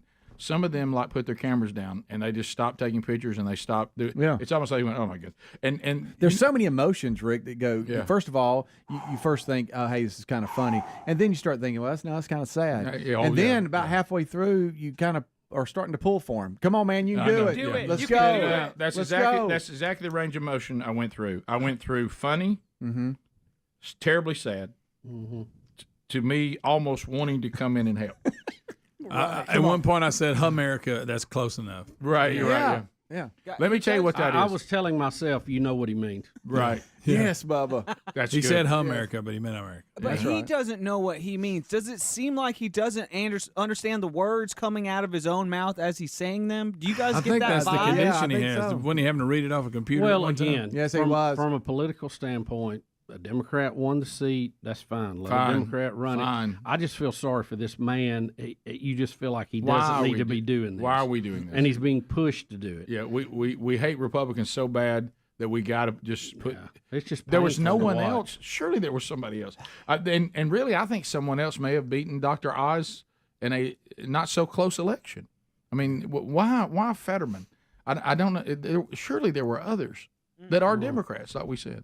You know, if you want the Democrats to have their way here, boy, that's one of those things where you go, oh boy, when somebody steps up to say something and they got notes in front of them and they can't read, and all of a sudden a 10-minute, and this was only 2 minutes. 2 minutes seems like eternity. So long. How long did that Today, feel? Junior. Yeah. How long did that feel? It was like he read War and Peace to us. Yes. Yeah. The Hunchback of Notre Dame, the whole book. That took so long. Great expectations. I thought holding a plank for 60 seconds was a long time. That's nothing. That's nothing. No. That's quick. Yeah, that's the last time a minute felt so long. I mean, is it even moving? I don't. Good night. I found myself going, Rick, it's a video. Just pot it down. Right. You're not in that room. You're not stuck here. Right. You can escape. Right. Get out, Rick. You just pot it down. But I couldn't. I kept looking at it. Good night. If you're a handler, do you kind of at the end of the meeting go, all right, let's talk about how that went? Well, you see. Yeah. Let's reassess it. Not good. No, top of the hour. Rick and Bubba, Rick and Bubba.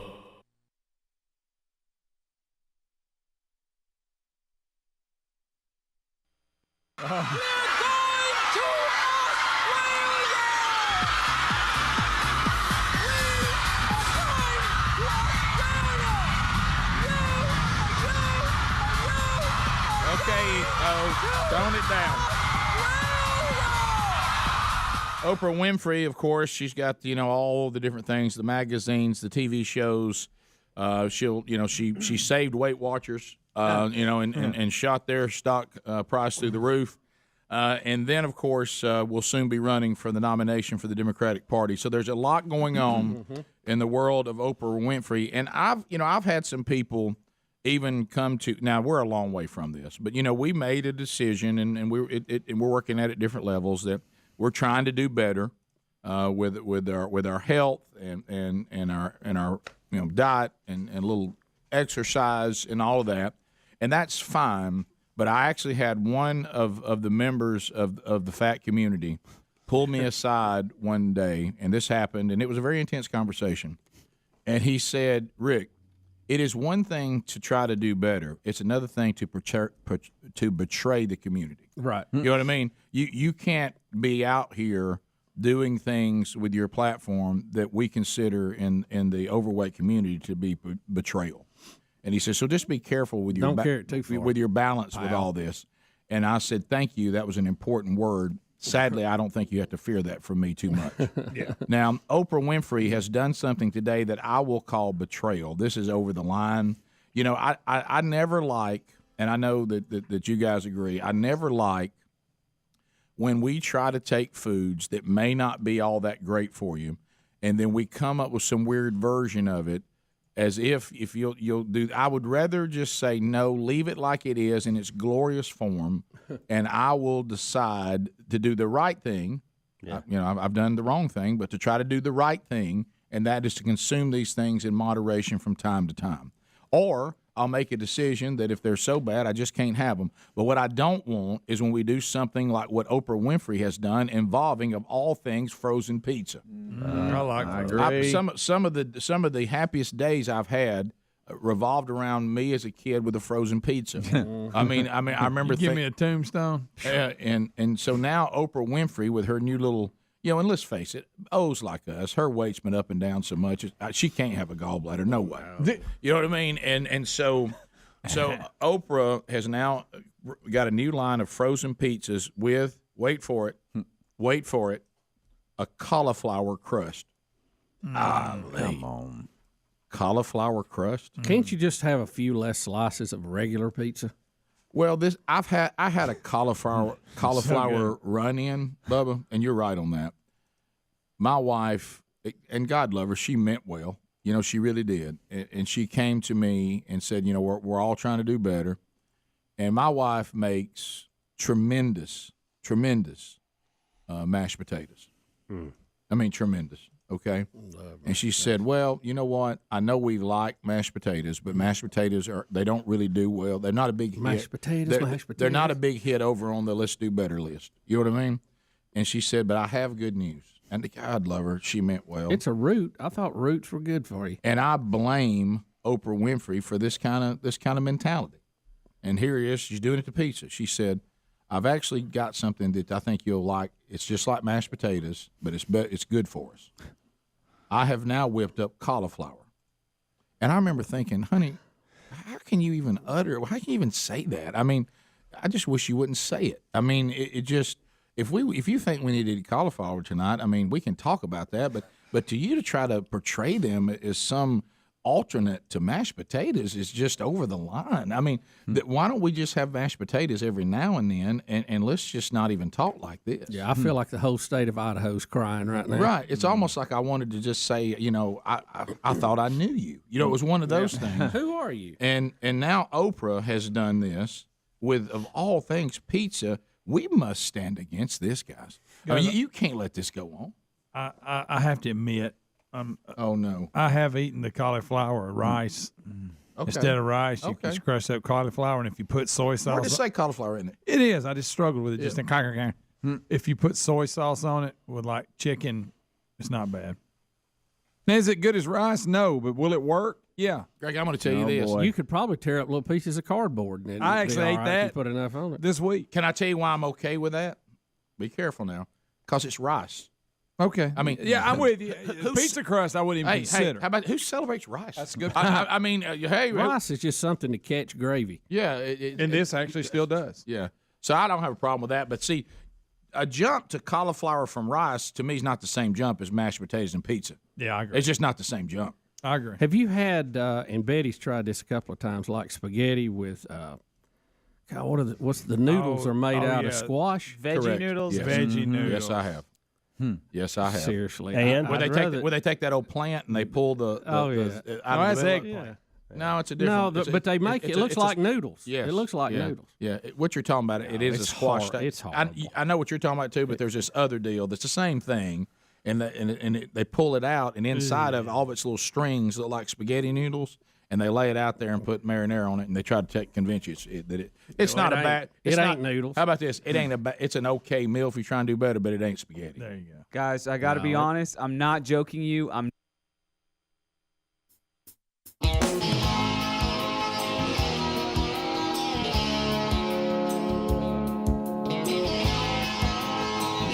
6 minutes now past the hour. From the No Name Studio, living on the bleeding edge of technology from Sweet Home, Alabama to the world. Speedy, the real Greg Burgess, Adler, no Helmsy this week. And welcome back for a brand new hour, Bill Bubba Bussy. Rick, glad to be here, and thank all of you for letting us do what we do. So we think that we may get SpaceX launched this hour? Yeah, we're watching that. Still going, right? Want to jip it? Yeah, we'll jip it when we get a little closer. Join in progress? Yep. For all those that may not be in the industry.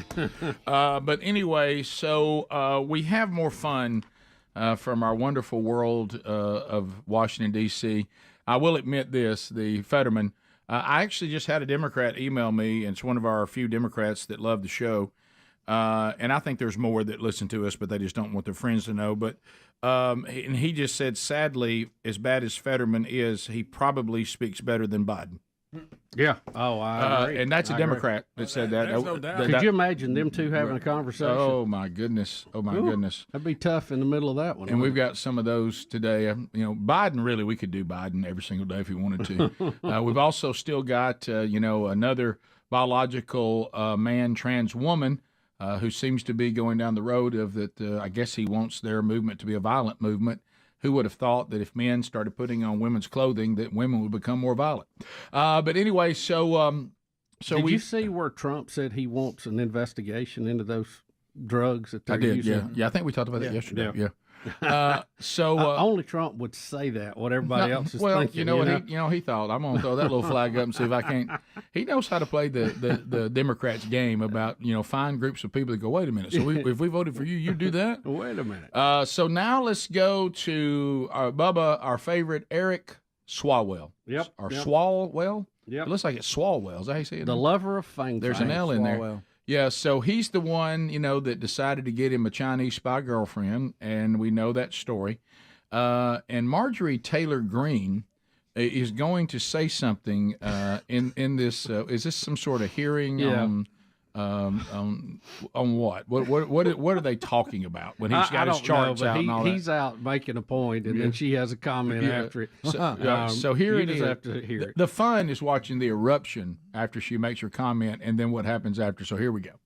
Our rhetoric and to denounce anti-Semitism and anti-police rhetoric in this country so that Jewish Americans and police officers can be safer?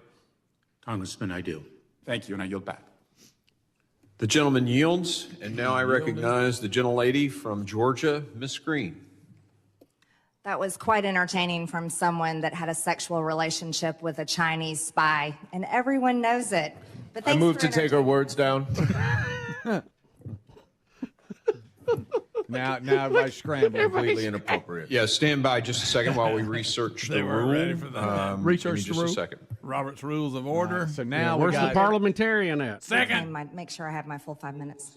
She still wants her full 5 minutes. Now we got suits running all over the place. Look, everybody's scrambling. Yeah, we got notes out. Checking the rules. Look, some guy's on his computer trying to find the rules. And this goes on for quite some time. Yeah. And he comes back and Yeah. says, I'm sorry, we're researching this one rule to see where we're at. And so I guess the rule is, can they have that comment struck? Today, the gentleman will, the committee will suspend, and the gentleman will state the words that he wishes taken down.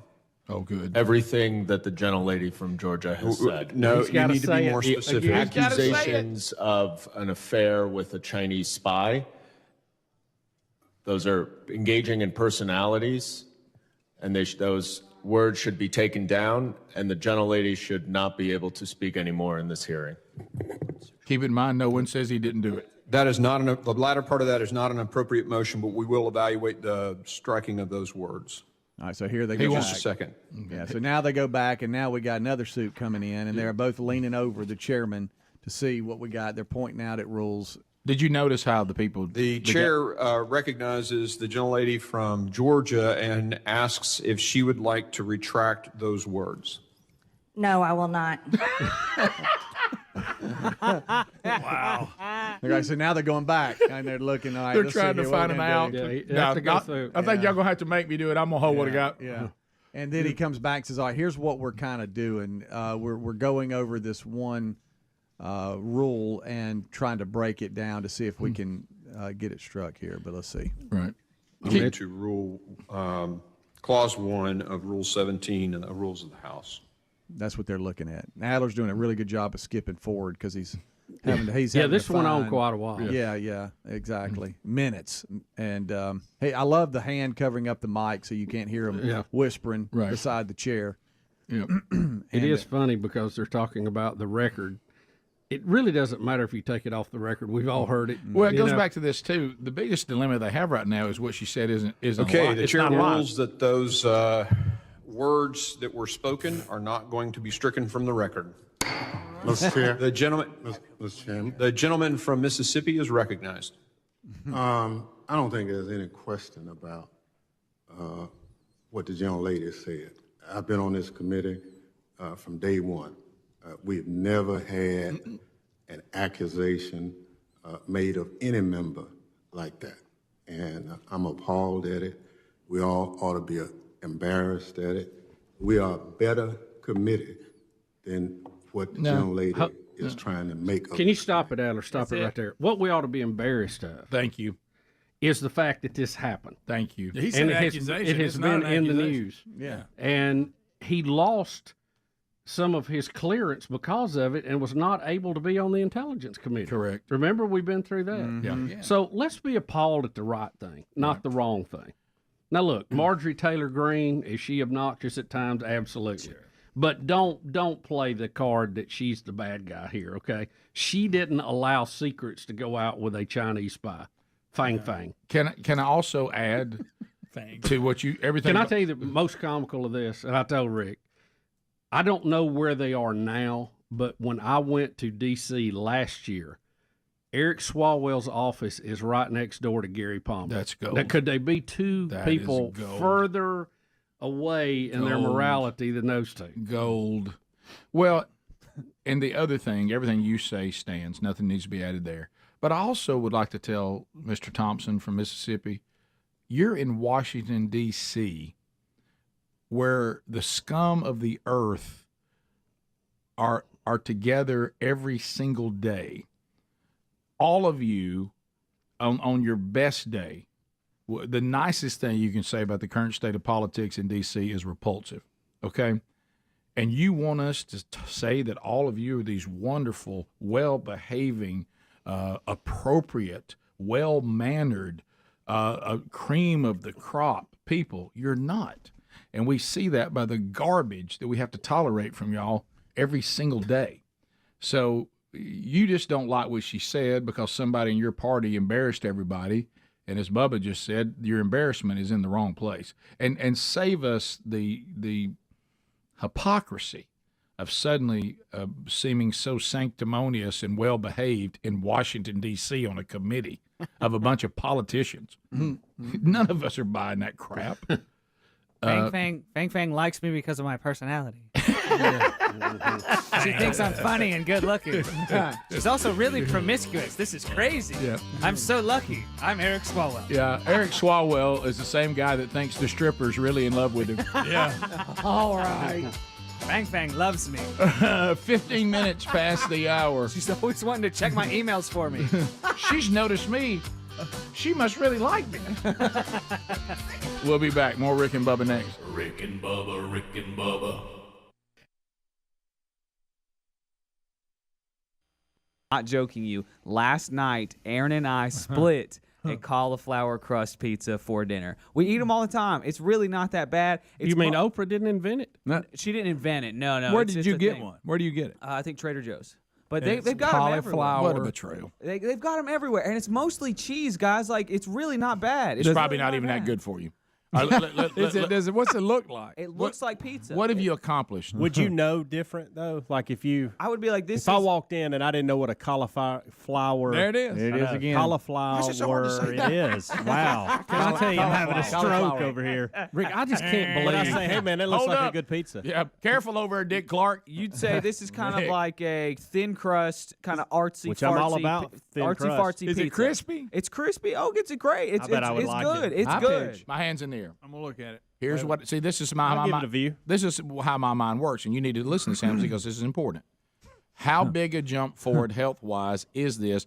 Because if you just say, "Oh, good news, we still got cheese, we still got the sauce, we still got these meats, pineapple, and we still got all that," but the good news is at least we didn't have a dough crust. How much of a move forward health-wise is this? I think because it may not be worth it. I think it's for people that are really worried about like their gluten and those refined carbohydrates because it doesn't have any of that in there. Can I say this? You and Aaron doing it, and I love y'all, and you're great people. Thank you. But you're not a member and never have been of the fat community. Well, it's not the same thing. Oprah was an icon for fat people. Yeah. When someone in our community does this kind of stuff, it stings. It's like betrayal. It's betrayal. Okay. It's exactly what it is. You feels like an order. Hey, you and Aaron chasing some cauliflower pizza, that didn't surprise me. I mean, you know what I mean? And Sure. it doesn't make you better or worse. I'm just saying it's not the same thing. Definitely. And now here, Oprah is doing a classic. My gosh, you lived in 5 Points.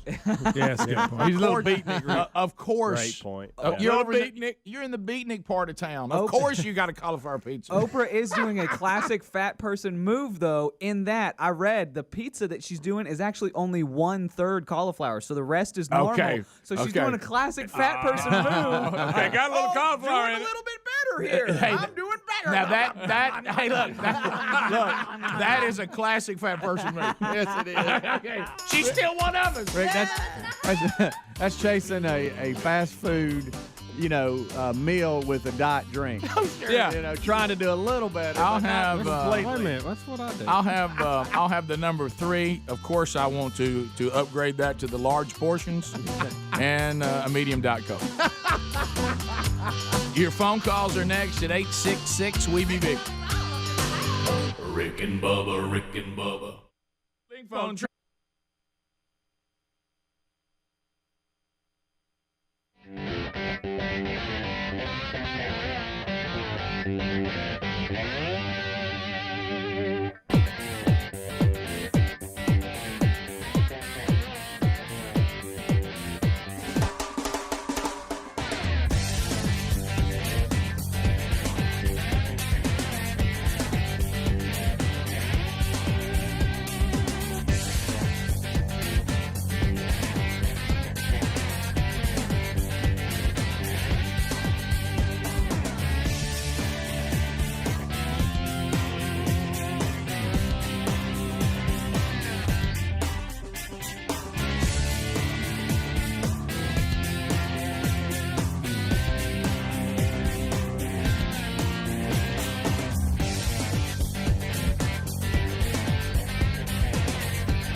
The gravy, please. Rick and Bubba. It's 20 minutes past the hour. The Rick and Bubba Show. 866 We Be Big is the number. Bubba and I headed today. Those of you that are coming into Birmingham, Alabama, the home of 104.7 WZZK, our home market. Bubba and I will be at the Kevin Derryberry Golf Tournament today, raising money for his ministry. We've been doing that for years.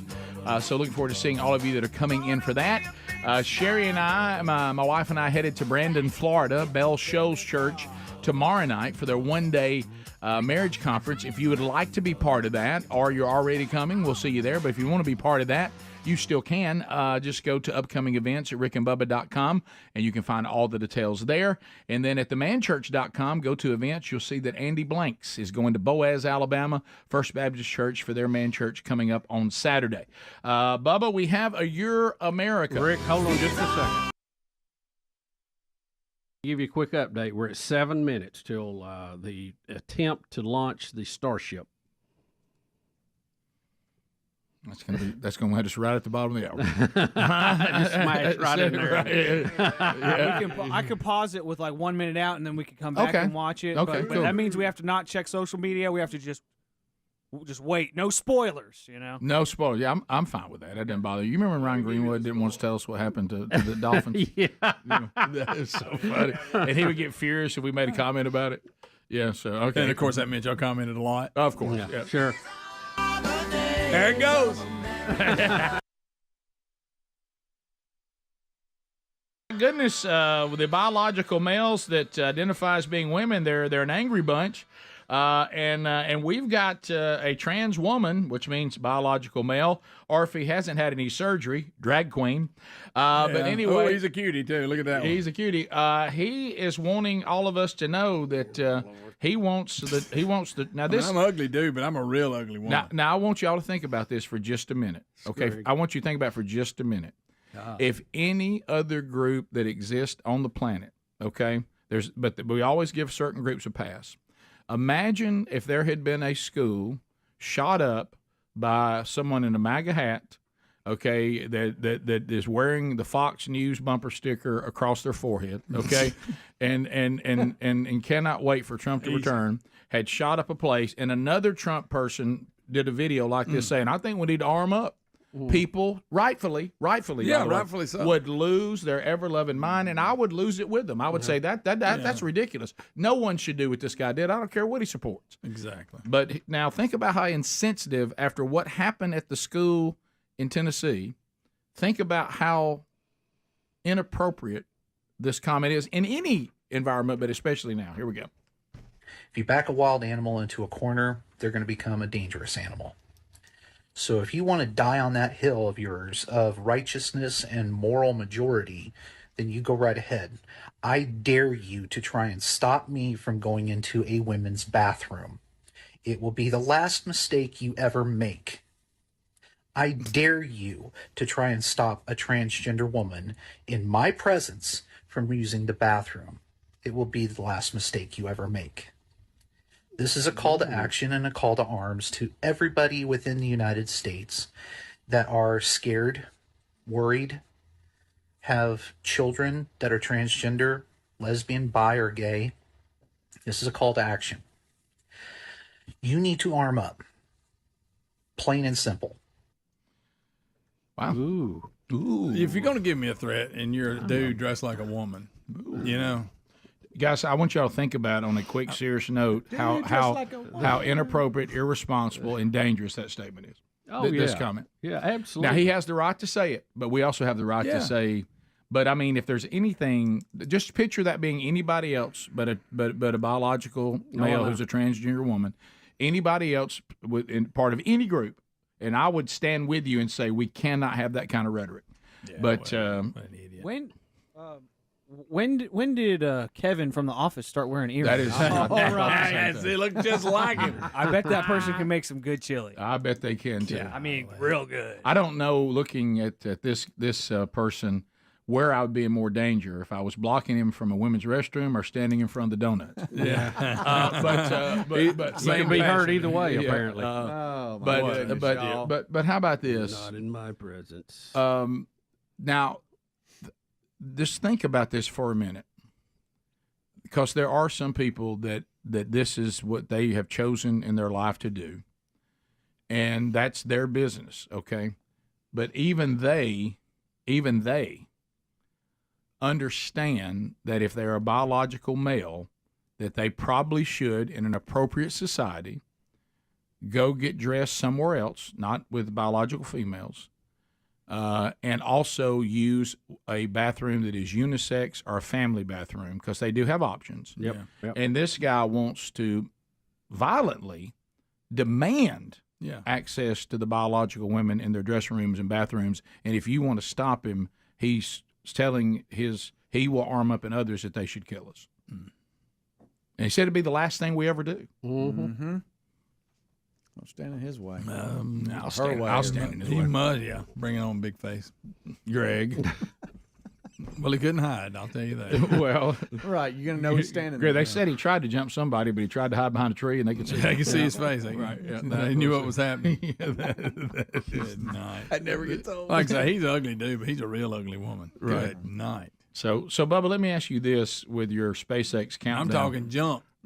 Let's go ahead and jip it right here. Okay. We're Right, about there a it goes. minute and a half. He can't out. think about anything. But else. What if we went to it and the rocket was gone? It already went up. Because we've got 3.5 minutes to the bottom of the hour. We may see it. You don't actually think this thing's going to blast off? I don't know. We'll see. My counter says 2 minutes even right now. Ooh, and I know. That's going to put us at 28:30. We can watch it for 20 seconds. You're a little behind, Adler, but not much. About 20 seconds. So we're jipping. This is space. Tell them what we're watching, Bubba. Rick, this is the first attempted flight of the Starship, which is Elon's largest rocket ever built and ever tried to launch from planet Earth. Bubba, you are intelligent. What if William Shatner was watching it with Did us? they have that feminine guy Okay. calling it again? No, that's NASA, I think. Or is this? I think we can see those wiggles now. Oh, look at the wiggles. Look at the wiggles. Wiggles. We're Well, if you look currently at it with the inside wiggle. 90 seconds. Somebody said the same thing about me yesterday, Greg, when I was walking across the room. What if Yellow Shirt was dancing? Yeah, they panned over there with the wiggles. The team may need a few minutes. So ridiculous. But guys, Bubba doesn't like this kind of stuff. I know. around Oh, here. yeah. Get serious. 1 minute. Look at that dart. Greg, don't be making fun. This thing may blow up like a bomb. Who Greg, knows? well, nobody's on it. 1 minute. 1 minute until lift William off. Ralph. Bubba, how big is this rocket? Real big. That's the biggest ever. Biggest ever? Yeah, the biggest ever launch. Next we'll see as we get past T-minus are intelligent. final checks of the vehicle. Okay. More power than we've ever launched with one, too. 40 seconds. Didn't you say it's about 50-50? Elon said it's 50-50. Yeah. 50-50 to blow up? Yeah. We just want it to blow up the launch pad. That's the problem. Adler, are you his space bro right now? I'm broed out right now. Yeah. bro. I saw Helmsy text. He's space broing with you. 35 seconds and counting until lift off. There's no need for that. I was helping. What Yeah. is I'm that? setting We the got a scene. robot. You can see the clock. I just can't see the It's recycled. That was Fetterman. That's funny. Flight director has Did called a sound hold like for it the does. recycling. There's something wrong. For the moment, we'll see where they I move the knew it. clock back It's- to. They could hold at T-minus 40 seconds. They stopped could the go clock? to an earlier point. They stopped it. Give us a minute to listen into the nets, and Why we'll is see it if we can smoking? get you more information to share. Oh, it's on Good. fire. Here we go. There's something wrong with That's the the launch steam. pad. Oh, that's just steam. Okay. Yeah. But you're saying they have stopped. They have stopped it. They've Good. stopped it. Well, that's it. That's it. Everybody was cheering like a a... bunch of them. Everybody stop, we got a problem. Thank you. Is that the man with 1,000 voices now doing Fetterman? Oh no, they stopped it, Bubba. Are you Well, crushed? that's all right. I mean, that means Well, just fire it. What are we waiting on? Yeah. Look, it's fully loaded. Let's just Fire that mother. I hope What do you they don't think have the a problem. What do you think the problem is, Bubba? I have no idea. Bubba, well, I yes, can you do. tell you. Shatner No says idea. you know. There's a hold. Oh, countdown hold. They're got to Forget it. recycle it. It went all the way down to 0. Everybody hold on. That's a big rocket, though. There's another disappointment. We'll be right back. More Rick and Bubba next. Rick and Bubba, Rick and Bubba.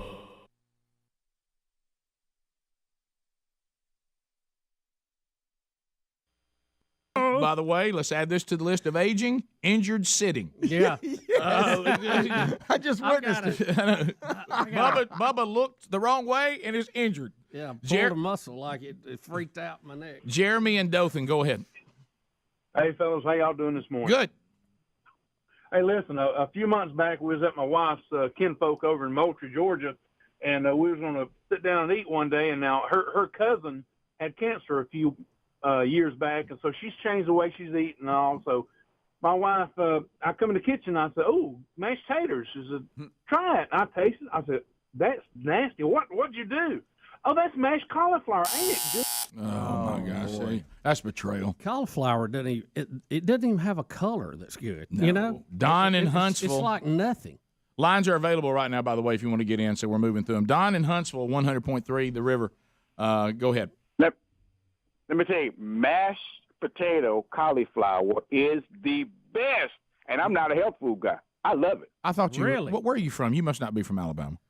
I am from Dothan, Alabama. No way. Now I'm in the Rocket City. Oh, yeah. Nobody raised in Dothan will say that mashed cauliflower is as good or better than mashed potatoes. Nobody. What does it Let me taste tell you, like? It tastes like, look, once you put the image in your head that those things are mashed potatoes. Oh, he's convinced it's. it's a mind game. Yeah. It's a mind game. Playing with your mind. And if you eat it enough, you forget what You know mashed what? potatoes are. Somewhere, your mama's saying, "I thought we raised him right." So if Kreskinner's around during lunchtime or dinner, you can get hypnotized and think it's mashed potatoes. Don, do you realize Mashed that, potatoes, like your mashed family members are calling each other saying, "Have you heard about Don?" He's out there saying They're cauliflower. talking about you. He's You eating know it. cauliflower. Hey, try to bring that to the next family reunion in a covered dish and see what happens. We continue. 866 We Be Big. Nate, out of the great state of Oklahoma. Nate, go ahead. Hey, guys. Hey, I lived in Ohio for 28 years, so Buckeye fan. But the clarity on the suspension, he's totally suspended through the first game. But after the first game, he can return to the facility, even to coach during practices, but he cannot be on the sidelines for games 2 and 3. That'll show him. No, you're That'll learn him. Hey, that'll turn him. So, okay. Thanks, Nate. Appreciate that clarification, buddy. Thank you, buddy. All right. Thanks for listening to the show. Appreciate it very much. You handled that well, Rick. Thank you, buddy. 866 We Be Big. Bethany out of the great state of Kentucky. Bethany, go right ahead. How are you? Good. Good morning, guys. How are y'all? I'm good. I hope you're okay. I'm good. Another option is Fathead pizza dough. It's keto. Look it up. It's mozzarella cheese, a little bit of almond flour, cream cheese, y'all. I'm telling you, you'll love it. What did she just say? Here's the thing. Keto. The keto diet. Bethany, by the way, my wife said she used to got to be the only person that actually tried to do the keto diet and gain weight. But listen, I gotta go. I gotta go back to this.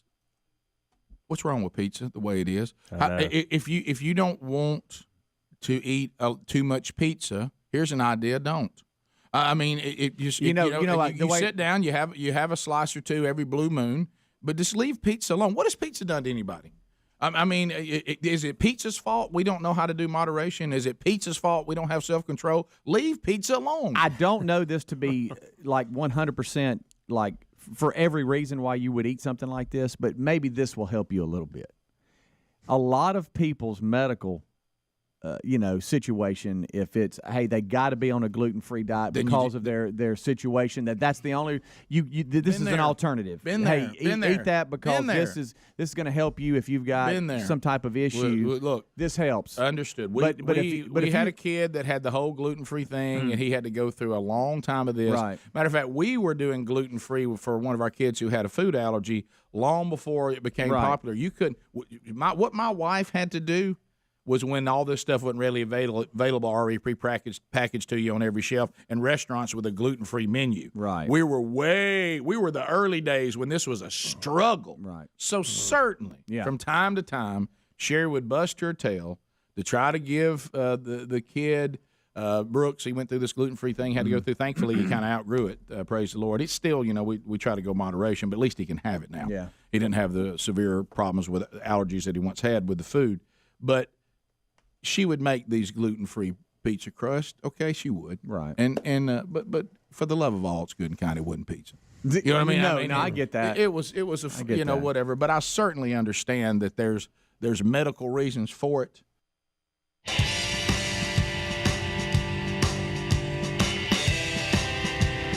"35 minutes past the hour of the Rick and Bubba Show." 866 We Be Big is the number. A brand new Rick and Bubba show rolling and underway. And Bubba, I believe that we can. Adler froze it. It looks like SpaceX. They have launched.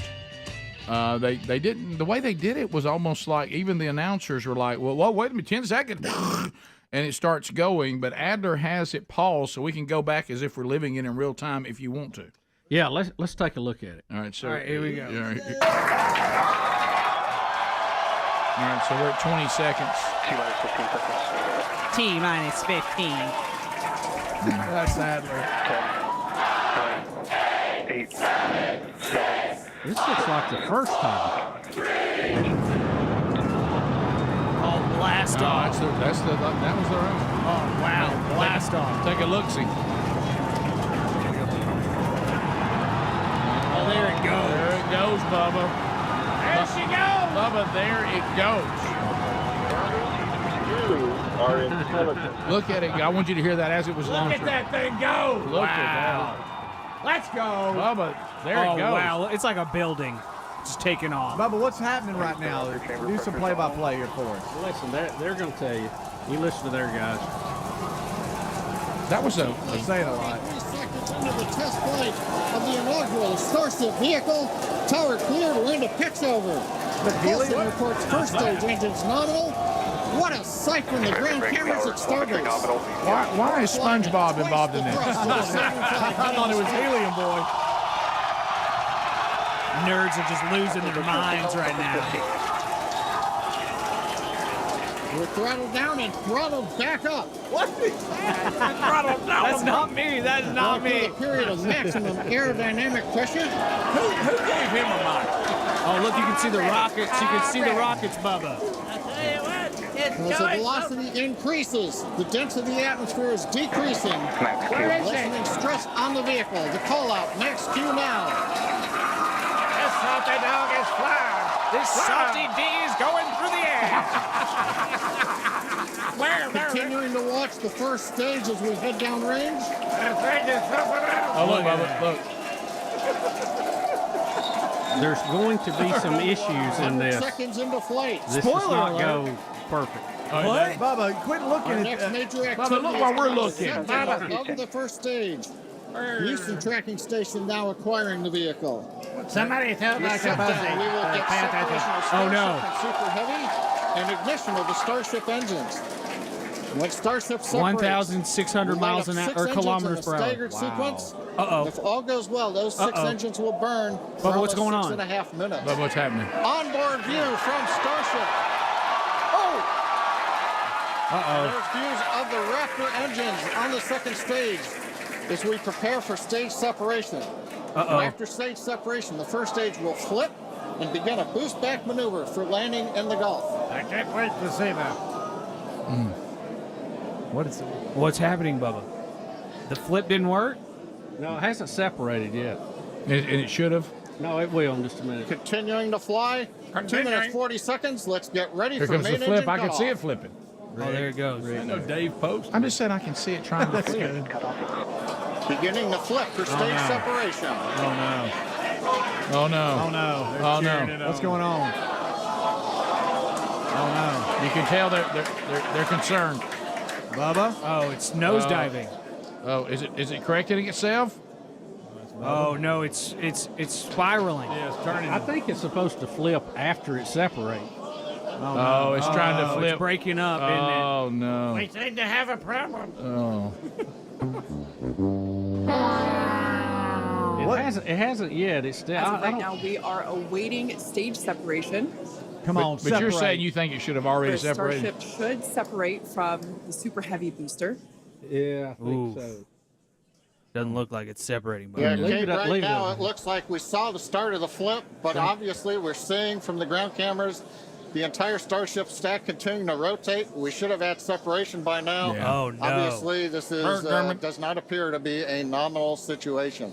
normal. Yeah, it does appear to be spinning, but I do want to remind everyone that everything after clearing the tower was icing on the cake. Oh, and there it goes. Oh no, it just blew up. Oh, it just blew up. Oh no. Why are they cheering? Wow, As we Bubba. saw, as we promised, an exciting end to the Starship inaugural integrated test flight. It blew up, didn't it? Why are they clapping? Well, they're saying the launch is what they were most concerned about. The rest of it was gravy, and they're like, okay, we now can go back and look at that, but we made it through our early. I think, Rick, I don't know if they said that. I But think no, I some heard of them. I think some of them thought that the first stage separated. I think the whole thing blew up.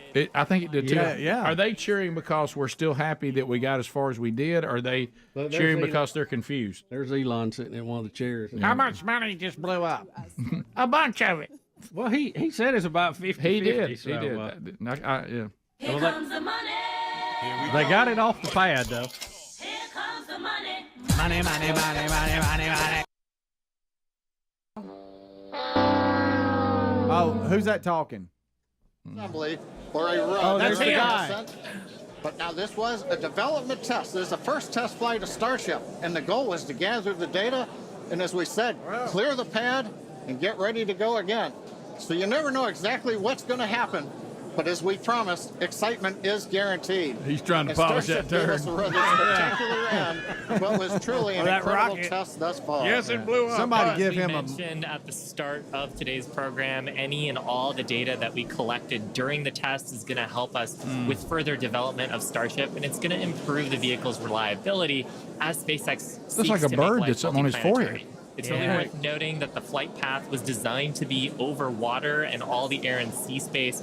Along with that flight path and those surrounding areas were cleared in advance of the test. And of course, we're going to be coordinating with local authorities for the recovery operations. But honestly, what an exciting morning. Oh my gosh. We had a successful liftoff from Starbase, Texas at 8:28 a.m. Central Time. No, listen, if you'll go back and watch, because this is the thing I do, and Sherry laughs about it. Is that guy in a mask? And if you start doing it, I want to warn you, what I'm going to tell you, if you start doing it, it will ruin you trying to watch any kind of coverage, okay? So should I not even mention it? But what I do is I always look at the people who aren't talking. Yes. And watch their See facial their expressions. yeah. And if you'll watch her, she's got that smile across her face, and under her breath, you can hear her saying, "I can't believe it blew up." Oh my goodness! So what was it? So Bubba, it was supposed to do a flip? No, Is that what you said? it's supposed to separate before the flip. Right. And it never did separate. Right. And you could tell it was kind of going out of control. Right. And then at some point, it's going so fast, it gets against the air and it just gets disintegrated. And that's when you saw it blow up. But what they're trying to do is, Greg's over talking again, Rick. polishing, is to say, but we still accomplished the main thing. We could get a successful launch. Yeah. This is how Elon does it. He blows things up. I mean, Through Max Q, all the way up to stage separation, even starting into the prep for stage sep. And then, as we say, a lot of excitement. We're going down to Dave Post. Kiss my wife. And you know, they did this with the Falcon 9. They blew a bunch of them up, and when they got it dialed in, man, it has been there's pretty solid since then. Thankfully, no human life was involved, and it was all mechanical, and it is a lot of money, but he's got a lot of money. So I think they put a dog on the rocket though. There was Oh no! Hey, don't start that.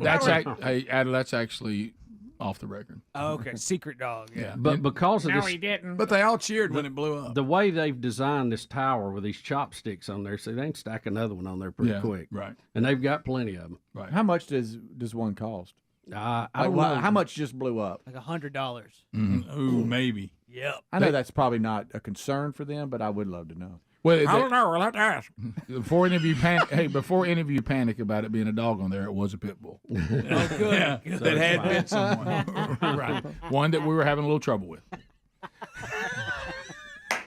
So Here comes they're saying that there was a successful launch anomaly before stage separation. Vehicle has been lost.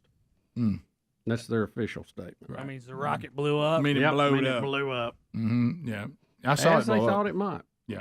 But Are they you got okay, data buddy? from. Oh yeah, You all yeah, right? Yeah, I'm ready for them to launch another If you one. like Right. one blow Carry up, another I one guess out you there have and to. launch Right. But I can see you're struggling a little bit with it. Well, I mean, I'm just trying to Right. see what kind of Right. details are available. But you knew it on was 50-50. Well, I mean, you could tell it was something was wrong. As it was going. It wasn't supposed to spin the whole rocket. That doesn't make sense. Just kept spinning it. Right. It was trying to get right, but it couldn't do. Well, that's what experimentation's all about. That's right. I heard the rocket landed on a couple houses, but it was all white people, so the news media's not going to report it. Yeah, that'll be fine. That'll be fine. All right, let's take phone calls next. 15 minutes to the top of the hour. Your phone calls coming in at 866 We Be Big. More of the Rick and Bubba Show coming your way right after this. Rick and Bubba, Rick and Bubba. But anything less than that, just either, and even in this case, there were times I was like, wouldn't you just rather have something else? You know what I mean? It just. Do y'all feel like I do right now? I want to order a pizza from somewhere and just carry it look, back in my office. Ironstone and just eat can't the open it whole quick thing. enough. Right. Yeah. I'd like eat the whole thing and not tell anybody. I'd like our load-in day to incorporate pizza in it now. You know what? I'm serious. No, let's go back to this, Greg. Expo load-in day pizza too. We've all talked about this, and we've all done it, and I remember this. Let me tell you one of the things that makes pizza so popular. It's a no-hassle food. Somebody will bring it to you in a box, and you don't even need to get out. It's just over in a box. You just open it, Rick, and eat. It is the ultimate on-location food. It's the ultimate on-location. What do you say every time somebody gathers? Every time somebody says, well, we got a big bunch coming over Wednesday night. Hey, we got the youth get together. What do we get? Well, pizza. Just put boxes of them everywhere in here. And, hey, you got people coming over. You got, what do you think we should eat? Pizza. Just bring boxes of them. It is the ultimate. We need pizzas. It's the ultimate. We need something to eat food. People can eat it with their hands. You know what I mean? Now, some of you strange people cut it up. I don't know why you do that, but it's a simple, convenient food, and it's worked well. And certainly it has its issues if it's abused. And it's certainly, as Bubba found out at his health food class the first time he really did better, And they actually had a class-owned pizza, didn't they? Yeah, they called it the Devil's Little Party Boat. See there? I mean, it's loaded with calories, and it's got all kinds of problems. And if you mention it to anybody that's trying to help you eat better, they'll openly weep. But still, from time to time, pizza is what it is. And why is pizza so bad for you anyway? Oh, what's in there that's so bad? It's got so many calories. I mean, it's got dairy, tons of carbs, cheese, carb city. What is the carbs? It's got grease on it. It's got dairy. It's taking carbs, dairy, grease. Why do you think it's so good? Right. Well, it's got all the good stuff. It sounds like it hits all the major food groups. Yeah, but all you have to do is bite into it, and you immediately know this is problematic. Yummy. The few times that I still go there, I sit and look out at the distance after the show. We're going, why did I do that? Look, I've got grease on my skin. You know, my gosh, the grease is already coming out of it. Look at my phone. I just touched my phone. Is that on the pizza? Bottom of the hour. We'll be right back. Rick and Bubba, Rick and Bubba.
Yes, sir, doing our part.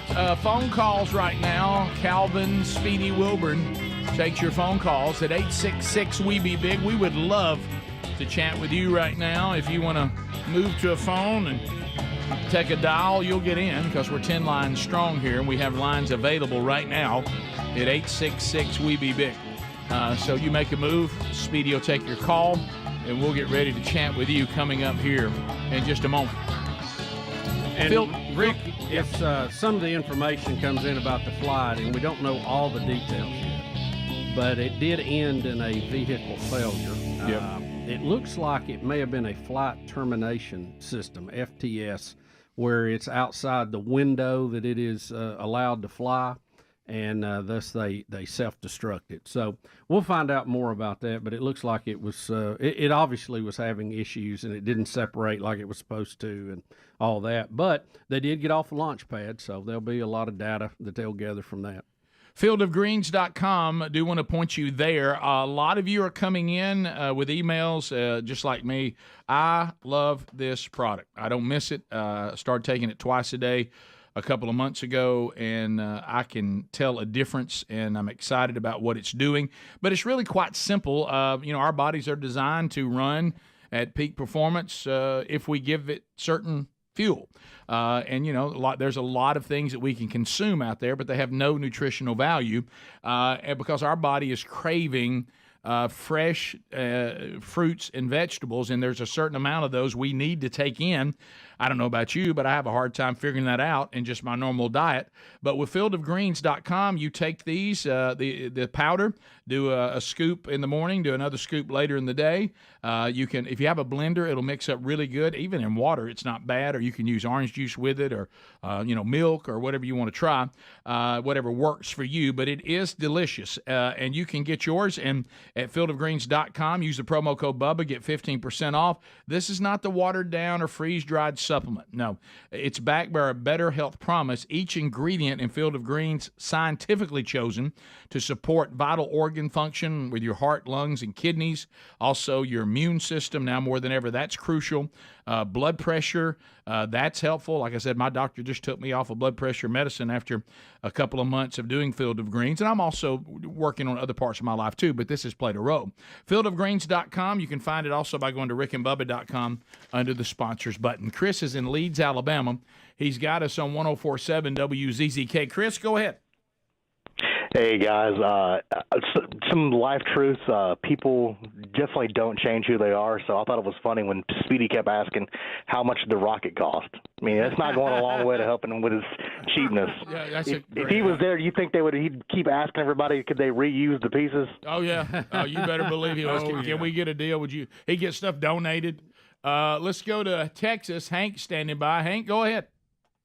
Hey, boys. How y'all doing this morning? Good, sir. I'm just selling propane and propane accessories. Listen here, over there on that rocket launch. Well, they thought they could have something. Well, that's over.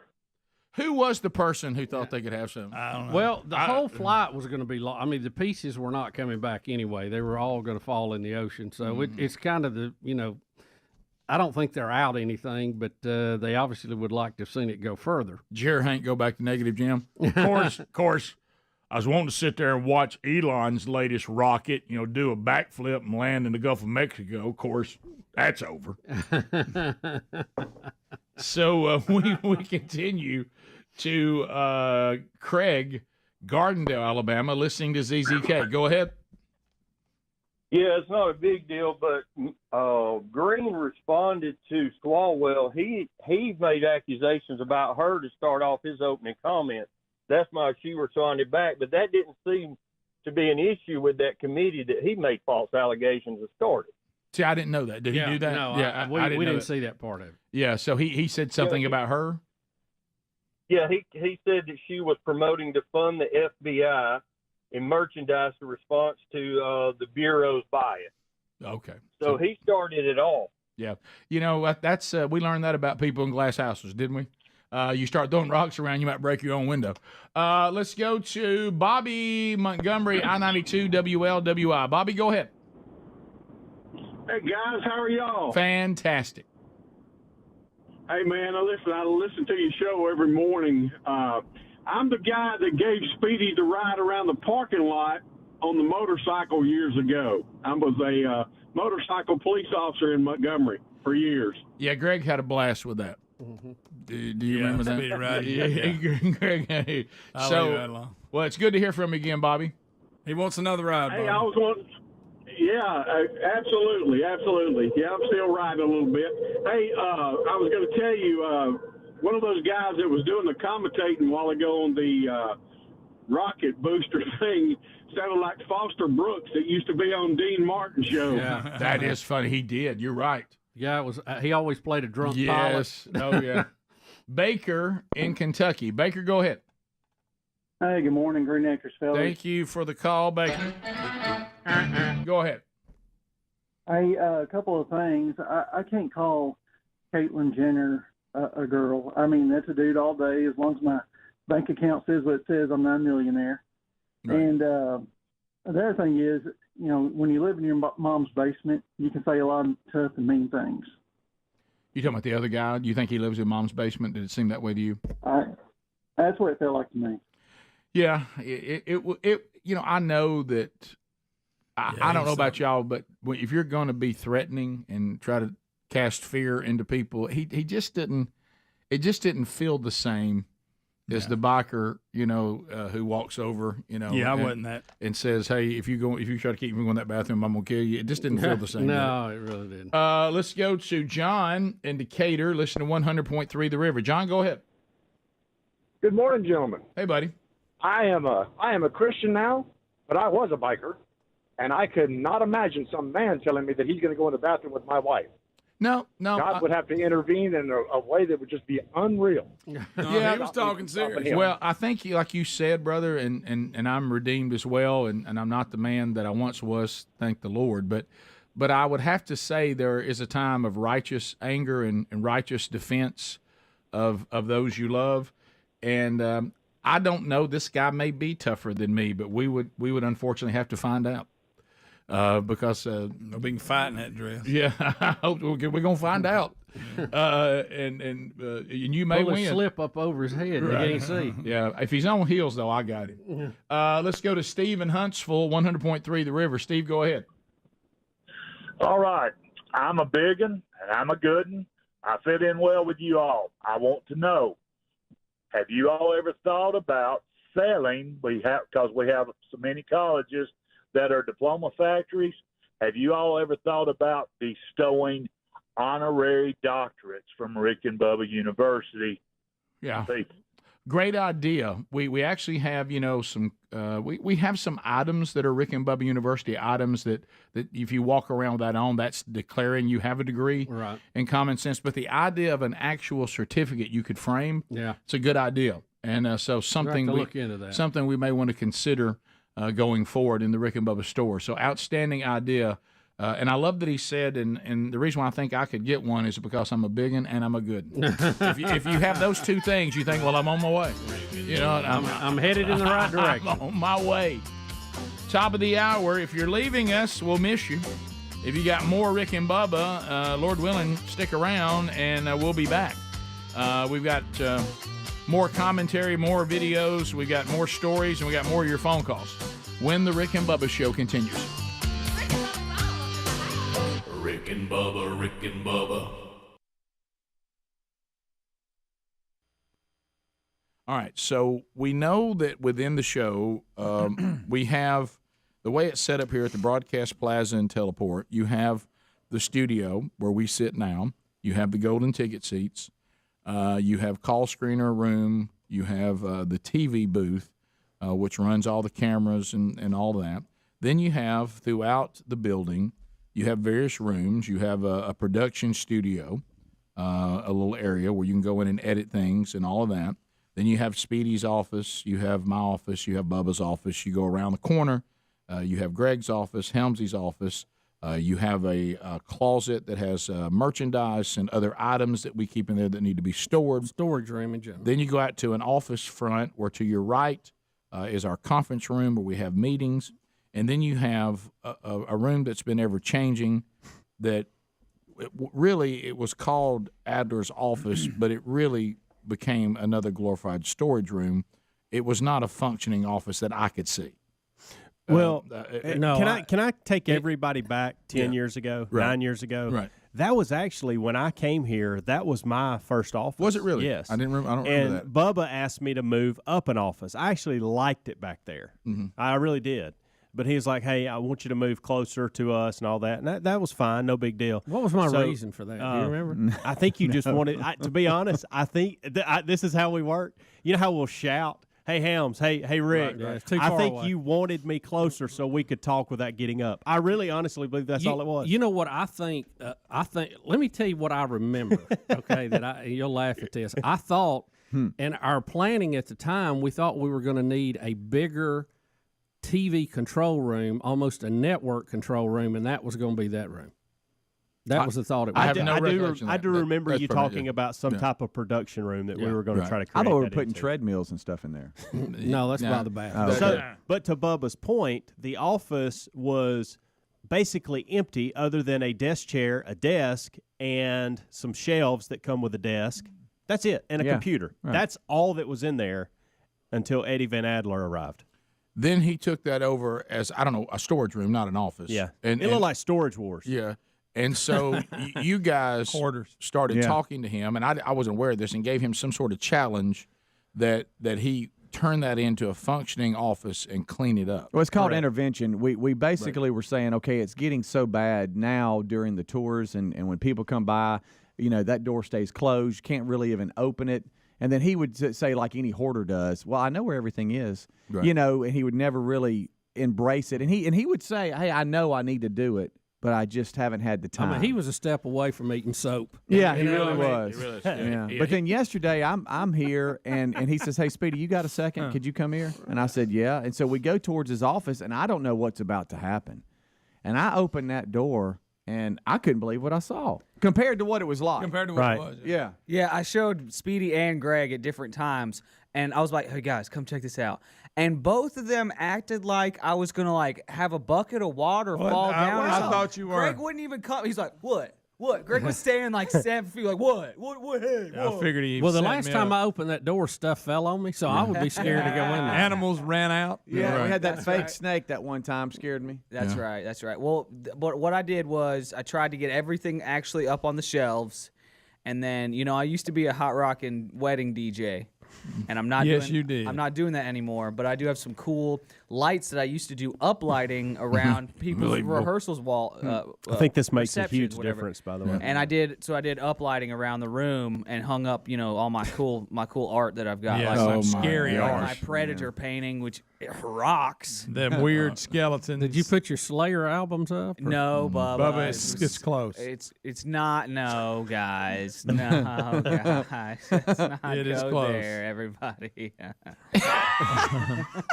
Let's don't start that again. It's a functional space now. We can actually use it for even shooting stuff. I've got a green screen hung up, and then behind that, I've got a hopefully kind of not really truly seamless white backdrop, but a white backdrop. We can shoot some stuff in there as well. I got lighting from the ceiling, some soft boxes hanging. So Big skull painting. We got a skull painting. I have a question. Did you remove anything from that office, or did you just move it to a different I think place you just in the rearranged office? it. I rearranged a lot. I did put one box in our storage room, just one box. Okay. But y'all, I do need to work on and ever since I was a kid, I've been this way. I'll just keep every little tinkery thing. Yeah, we know. We figured that out. My mom. It's called would be hoarding. my mom would be like, clean your room. And I'd be like, okay. And I one Lego at a time, I would be putting it into the box, and she would literally have to say, Chris, scoop and throw. Scoop. You took them and one at a throw. time? And this was a repeat thing. Like she would be like, "Scoop, you're not scooping and throwing, buddy. Scoop and throw." I think it's like that's And some so kind of did a- condition, isn't it? I did a little bit. I did a little bit of scooping and throwing, and Scoop and throw. And I want to be like, all right, all my GoPro accessories go in this box, all my audio goes in this box, but I'm just not at that point yet. And if I tried to have done it, if I tried to do it with the mess that it would have taken as long as it's taken us now. I actually did some just scooping and throwing, and so progress was made. This challenge started how many months ago? 2 years ago. It was wild.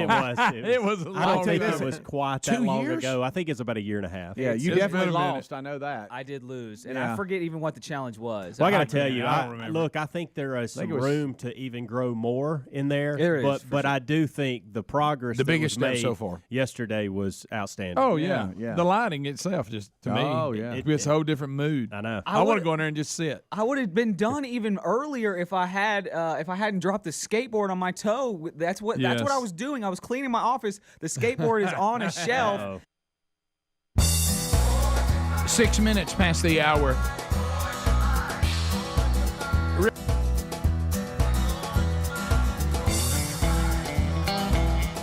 Coming to you from the No Name Studio on the bleeding edge of technology from Sweet Home, Alabama to the world. Everybody here but Helmsy this hour.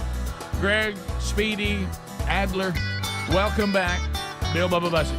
Rick, glad to be here, and thank all of you for joining us at the little party we call Rick and Bubba. Bubba. All of us are always anxiously awaiting every single day on to see what The View has to say about the world we're living in. Love to hear these ladies chat on, and their outstanding guests they bring on. Well, they say some of the most incredibly captivating things, don't they? Wow. This kind of hyperbole is so uninformed and so ignorant and stupid. And Bubba and you and I have dealt with this in the past, even with guests on the show that went down this road, and we're like, I think this shows a gross misunderstanding about Christianity, and maybe even more of a gross misunderstanding about radical Islam. Yeah. To make a ridiculous statement like this, and they always go to this, and remember this because this is important. Anytime that they see the church, and when I say the church, I mean those that are followers of Christ, when they look at a Bible-believing church, and that Bible-believing church has the audacity to say God's standard on something is this, and that's where we stand, they immediately go to this, what you're about to hear. Right. Okay? Because what your belief system won't allow me to do what I want to do, and you won't condone it, you won't celebrate it, you won't go along with it. Oh, they won't allow me to do anything I want. That's the bottom line. So here comes a bizarre statement. Patty, is it Lapone? Is that how you say it? Lapone? I don't know. Lupone? So anyway, here's Patty on The View. This before, and I'm going to get in trouble, but I have said this before, and it's been in print. I don't know what the difference between our Christian right and the Taliban is. I have no idea what the difference is. You're not the only person who's said that. I just don't know what the difference is. Yeah. What's happening in this country right now in the name of religion is so dangerous. Hey, make a note of that. I can explain it to you. Oh, it's pretty obvious the difference. First of all, the differences, Bub, I think are quite clear. Yeah, the fact that us as a religious right are letting you say that, the Taliban would not. No. And some of the things you're standing up for, the Taliban would put everyone involved to death, and that would be the end of it. Yeah, as soon as the difference. As soon as the Taliban gained control over Afghanistan, women were no longer allowed past the age, I think, of 12 to be educated. And also, as Bubba just said, some of the things that you stand up for morally, Patty, the Taliban would kill you and kill all those that you're standing up for, and evangelical Christians will not. No, we may not agree with it. There's one difference. We may tell you we don't agree with it. We're not going to endorse it. Right. And you somehow tie that to Taliban behavior. There'll be no beheadings Which involved. really, it just really shows how uneducated you are on the topic. I will go a step further. For you to demonize the church is also very Taliban-like. Right. Because they want to eradicate Christians from the earth as well. So you're really more like the Taliban than Christians are. If you really get down to the nuts and bolts of it. Look, I got news for you. Their views on women and their views on homosexuality and trans a Christian may say, well, biblically, I believe life begins here, so I'm going to do what I can do to protect life. I believe that God's standard of marriage is this. I believe that God's standard for gender is this. And that's really about all you've got to persevere through. Okay? The Taliban would have a much different view of that. They would not want to debate you about it. They would not go to the Quran to give you, a Bible verse or Quran verse you might want to think about. They wouldn't get up and just preach about it. They would actually round you up and kill you. Look, let's be obvious. So there's some differences that are pretty obvious. If the Taliban was in control, you wouldn't have a view. No, you would not. No, but you think women going to host a show on the TV station the Taliban's running? Not with their heads uncovered. Right. So not with their heads connected. But Patty, I just don't know how ignorant you can be to say you don't really know the difference. The differences are glaring. You're just mad. She's evidently a big Broadway. That's mostly of what she's done. She's also been on like Frasier, Law and Order. Good for her. In this country, she's allowed to have her opinion, but we're also allowed to disagree with her opinion and point out the obvious mistakes she made. But I'm not out to get Patty today. And unlike the trans guy that's going to kill me if I don't want him to go to the bathroom with my wife, I'm not out to get trans people. And see, the difference is Disagree with them. She can think whatever she wants to think and really say whatever she wants to say, but she does not want us to have that same ability to do that same freedom. Which makes her a little more like the Taliban than the church. That's to your point. Yeah, I mean, she's very Taliban-like. Yep.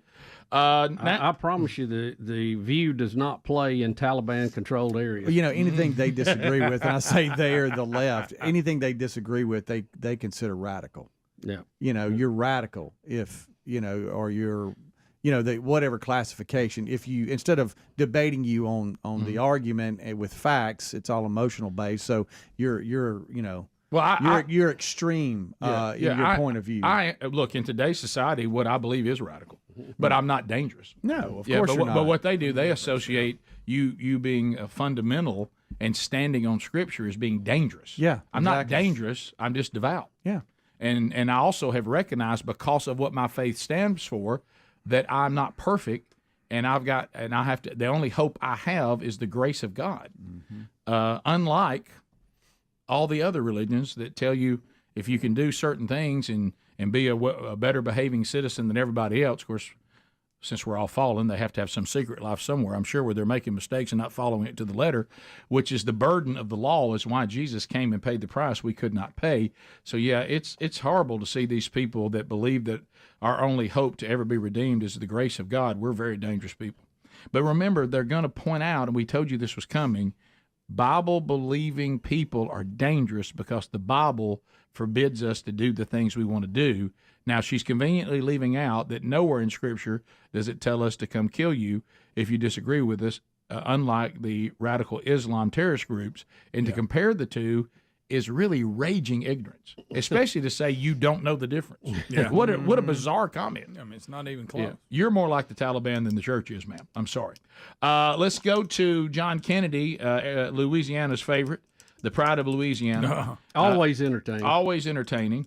When he said the other day, we didn't play it, I don't think we did, because it might have been while we were off on spring break. He said that Biden's approval rating has reached the same number as Jock Itch. That's funny. People love Biden about as much as they love Jock Itch. That was hilarious. But anyway, here he is talking about taxes, and he's interviewing a tax law professor from the University of California on why so many people are leaving New York City. Here we go. Look at him. Why do you think so many wealthy people are leaving New York City?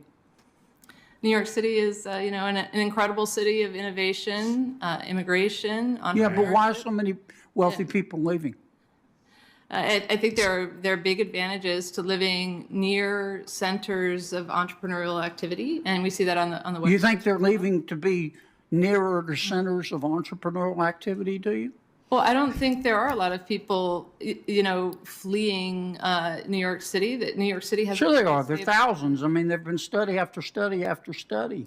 Why are so many wealthy people leaving New York City? I think there's an enormous number of wealthy people who are in New York City and continue. But why are so many leaving? I can't speak to why particular people. I can tell you why. It's taxes. You know that as well as I do. It's taxes. I think if you look at the economic... Some of it's crime, but most of it is taxes. Well, people vote with their feet. The same reason that people are leaving California and moving to Austin. And he says her being a tax professor, you know what, that's what it is. You just don't want to be on tape saying it. Yeah. He's funny. I like how he's sitting there. I know. Always entertaining. Because he knows she's not going to answer it, but he just wants to get it on record, and so we can play it like we just did. 15 minutes past 866. We Be Big is the number. More of the Rick and Bubba Show coming up right after this. Rick and Bubba, Rick and Bubba. Our friends at Therapy. And the skateboard falls off a shelf and falls like a guillotine on my big toe. Whammy! And on my big toe, and I showed you guys, yeah. and y'all didn't even care. I still have a ton of blood around my toes. Look at my You feet. tried to show it on the camera, and it didn't show up. Still doesn't show up, buddy. You can't even see your toe on the camera. It's just not that bad. It's not that big a deal. It is a mortal wound, and y'all wouldn't even be walking.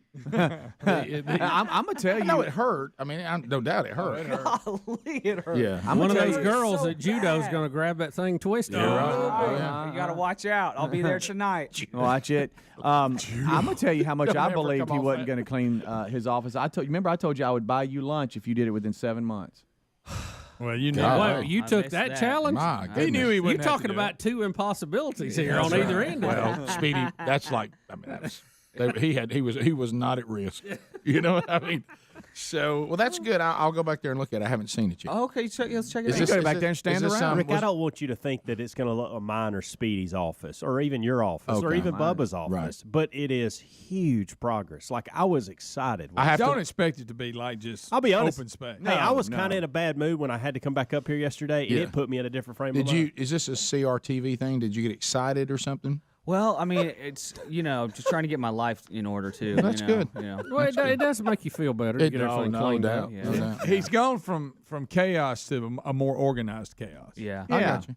You're making changes. And the uplighting on the Predator painting, number one. Oh, yeah. Yeah. Looks The boss. lighting, Greg said it best. The lighting does set a mood, an does. inviting mood. Yeah. Yeah. Kind of So- wanted some soft music in there when I walked. We in. could do some green screen stuff in there. I'd like to take a nap in there with those like lights. with the green screen, like Bubba could be like, in space or something, Floating. or like Rick could be like strangling a bass or something. I don't know. Strangling a bass. Yeah, isn't that what Is you that what do? you think you Isn't do that- when you isn't that- fish? isn't that what you Is do? that what you think fishing is? Yeah, you pull it in and you strangle it. Strangling Right? basses. So he doesn't breathe. Well, that's not how it works. Oh, Yeah, okay, did you, okay. are you in what? Well, how about this? Based on what they're describing, why don't you and I go back there today after the show and we'll eat cauliflower crust pizza In that room. in that room? In the nice soft lighting. Well, okay, well that's good. That's progress. But thanks for the motivation, guys. And I need to work on my hoarding. So if anybody wants any like T-shirts or something, I don't know. Send me an email or something. I don't know. People probably don't want what you're going to throw away. Okay. That's the reason why I hate yard sales right there. I can't throw it away. I've got a problem. I have mental problems. I'll handle it. Throw it away, Chris. Throw it Rick away. and Bubba, Rick and Bubba.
Rick and Bubba Show, 866 We Be Big is our number. As we make our way back, Tiger Woods update.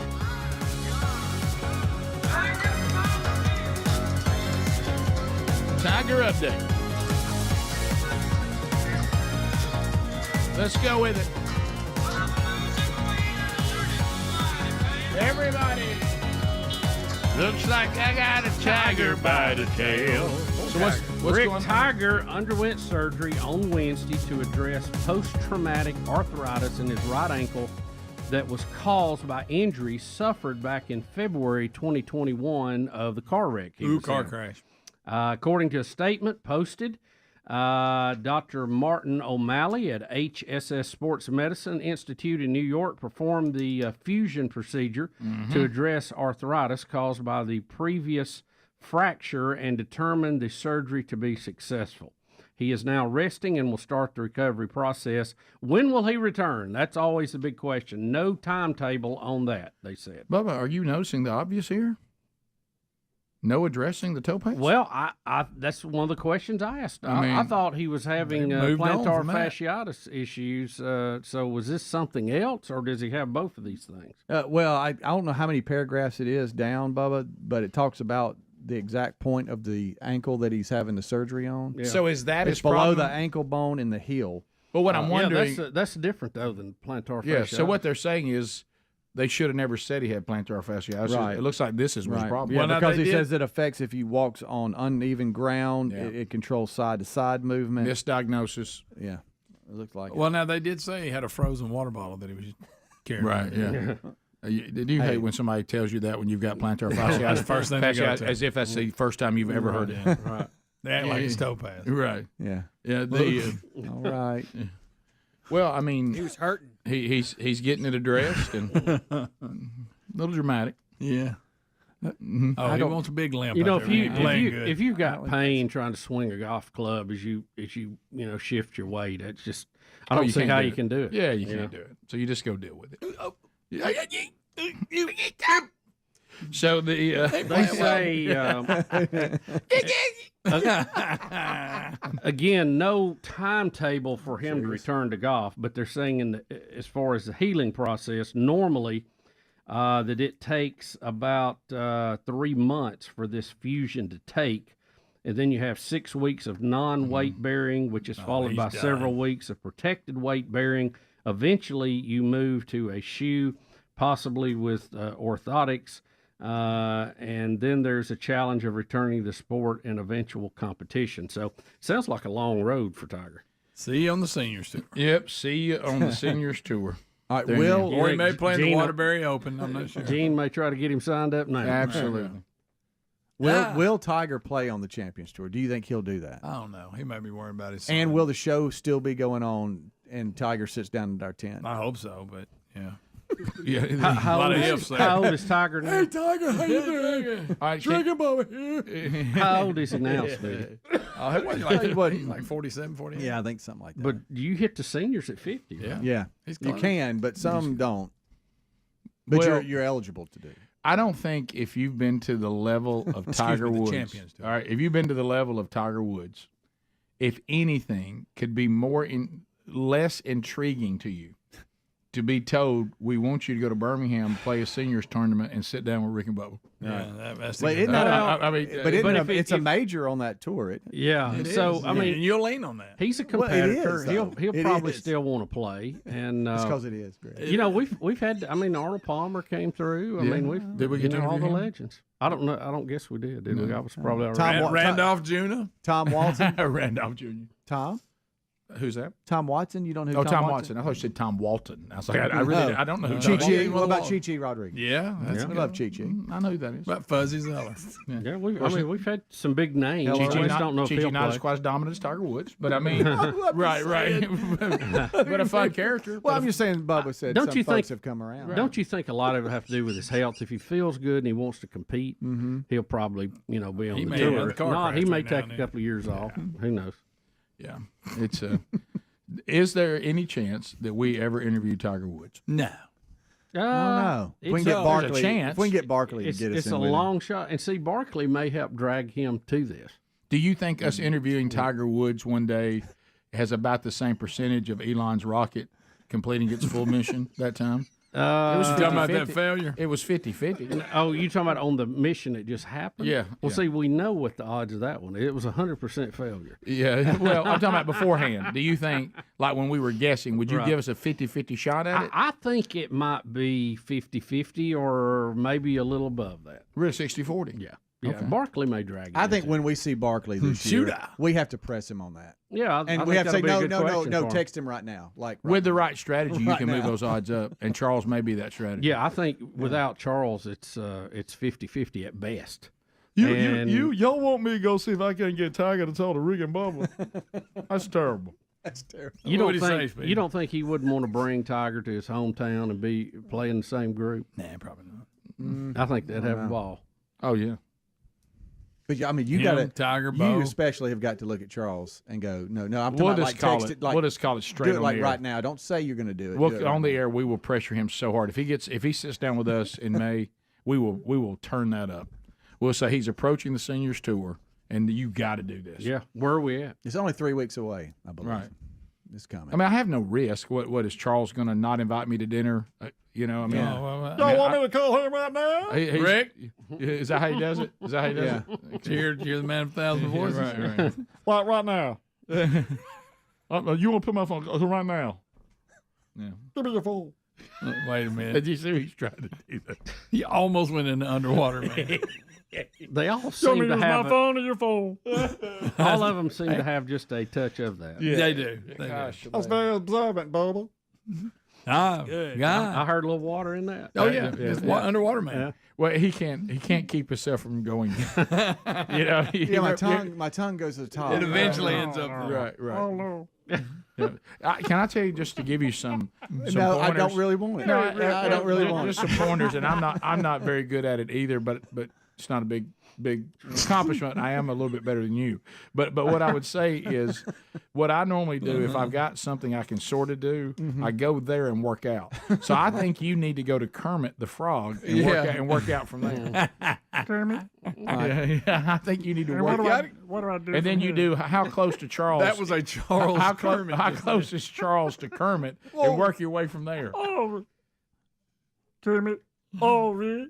No. Oh, Rick. Is it deeper? No, it's not. It's just I don't Work know. it out, man of 1,000 voices. Yeah, You maybe got when it. you're out riding alone. do right. it. Yeah, I'm not the man. You do it though. I can't do it. You're pretty good at voice. I'm a man of about 3 voices. I can't even do my voice. You're right now. Yeah. Speedy, I'm sorry, Mine's Speedy, but not that, any good. Speedy, I'm sorry, but that was terrible. Terrible. That's terrible. Do you think Frank? I got it now. Do you think Frank Caliendo hears Speedy and goes, man? Hey, that's the next. This guy. Hey, Frank, call Rick. Bottom of the hour. We'll be right back. That wasn't bad. Rick and Bubba, Rick and Bubba. This weekend, the biggie, Rick and Bubba Outdoor Expo, Birmingham, Alabama. The reason why I say that is, this is one of those events where a lot of companies are making plans for that. And Bubba, it's funny. Did you see the topics they said we were going to discuss? No, I didn't. I didn't see that. They said they'd like for us to discuss the expo. They'd like for us to discuss CRTV New Deal and some politics. That was the 3 things listed in the email. Sounds kind of open ended. I got news for them. If we're gonna run those lists, how many segments we get? Yeah, really. And we want you to do it all in 3 minutes. Yeah, that's exactly right. So anyway, that's the biggie in the O'Reilly Auto Parts upcoming events. As other things get contracted and solidified, and we get the information for you, we always post those there at rickandbubba.com. Think O'Reilly Auto Parts for all your car care needs. Get guaranteed low prices and excellent customer service at O'Reilly Auto Parts. Better parts, better prices every day. So just when I thought today, you never know what you're going to hear in a break. I just heard Bubba say to one of you, boy. Have you ever heard of what? Chicago what? Footwork. Chicago footwork dancing. Yes. And then none of us had. And then I thought, well, Bubba's got some weird video where he's watching or something. And then he says, I was talking to Betty, Bubba's wife, he was talking to his wife, and I told her I'd like to learn to do that. Yeah. Is that what you said? Yeah, I did. You got all kind That of right dancing there. that, we grew up with. You got your poppers and your breakers and all that stuff. Electric and, boogaloo. Yeah.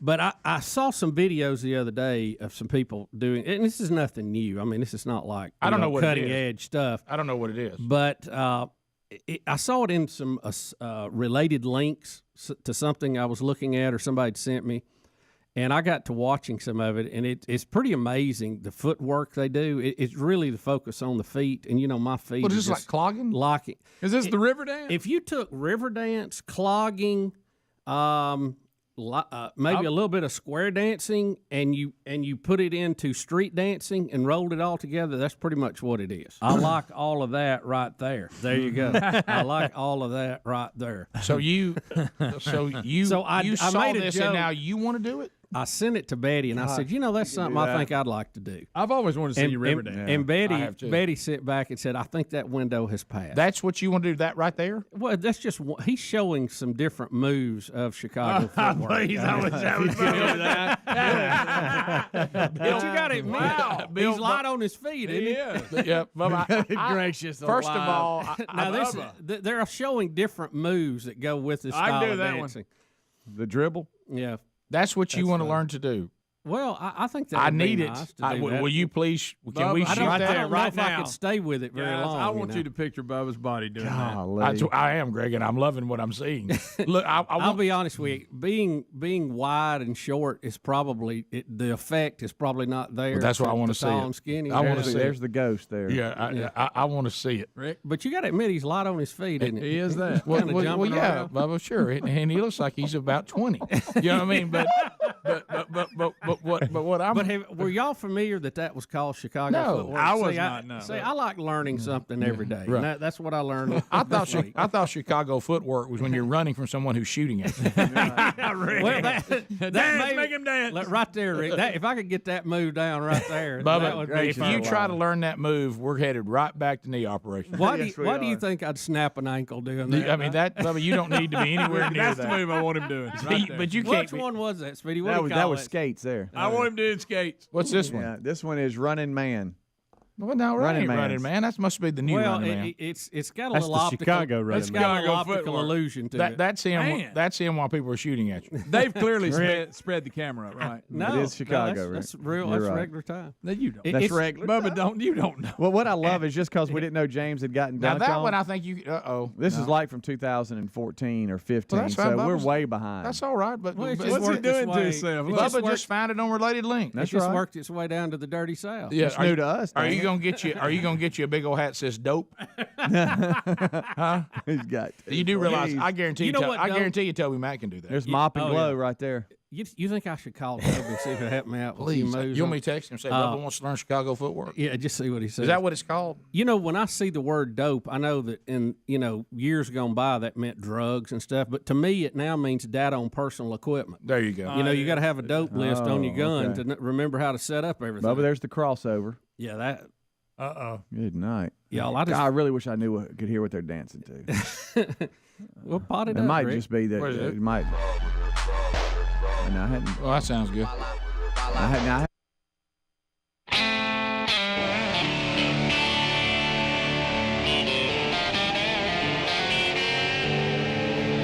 It is 35 minutes past the hour. The Rick and Bubba Show. 866. We Be Big is the number. Relief Factor. So excited that every time I get an email from somebody that says, you know what, you guys told me about this, and it worked for me, just like you said it would. Cindy listens to the TuneIn channel, 24/7 Rick and Bubba, the live show every day, and then archive shows.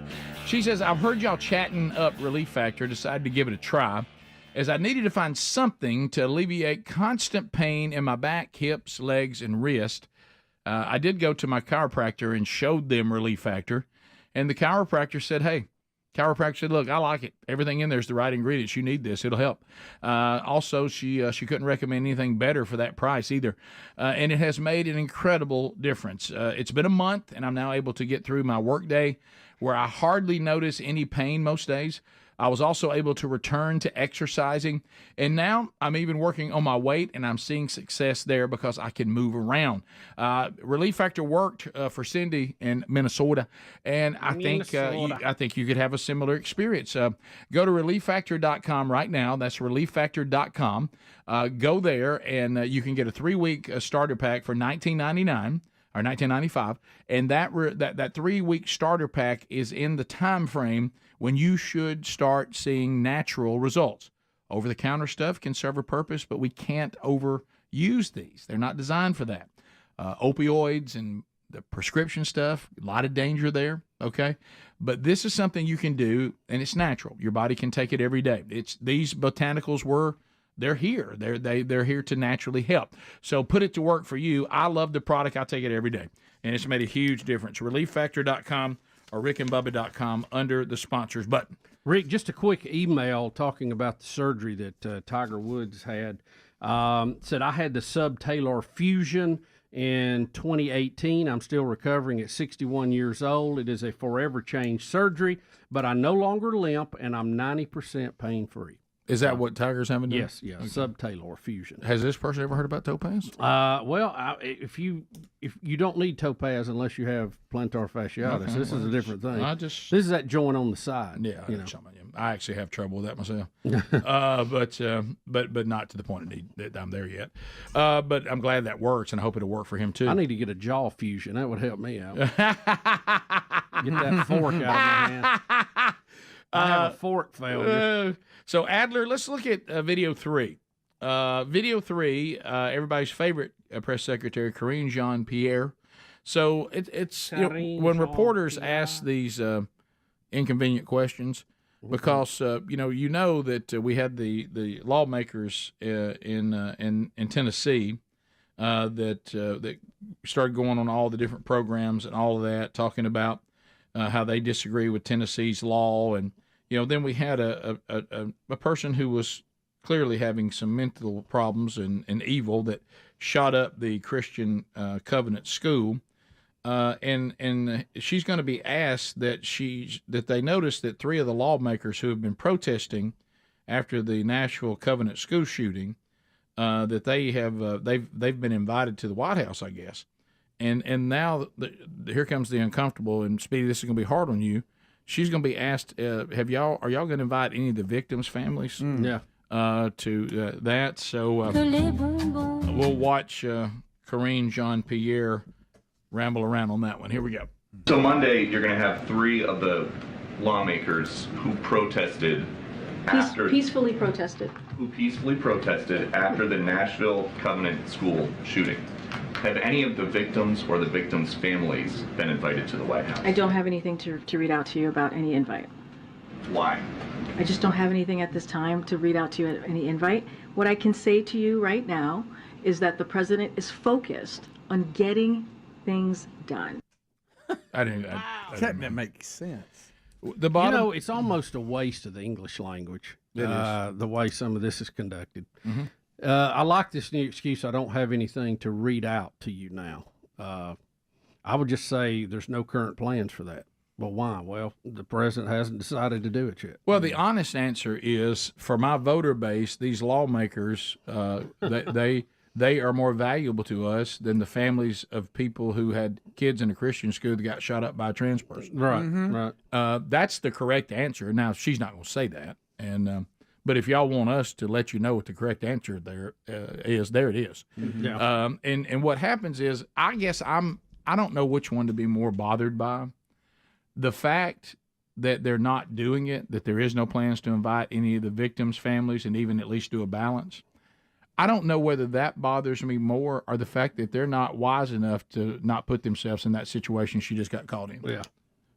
You don't see that coming? Mm-hmm. You don't think Peter Duce is going to ask you that? Right.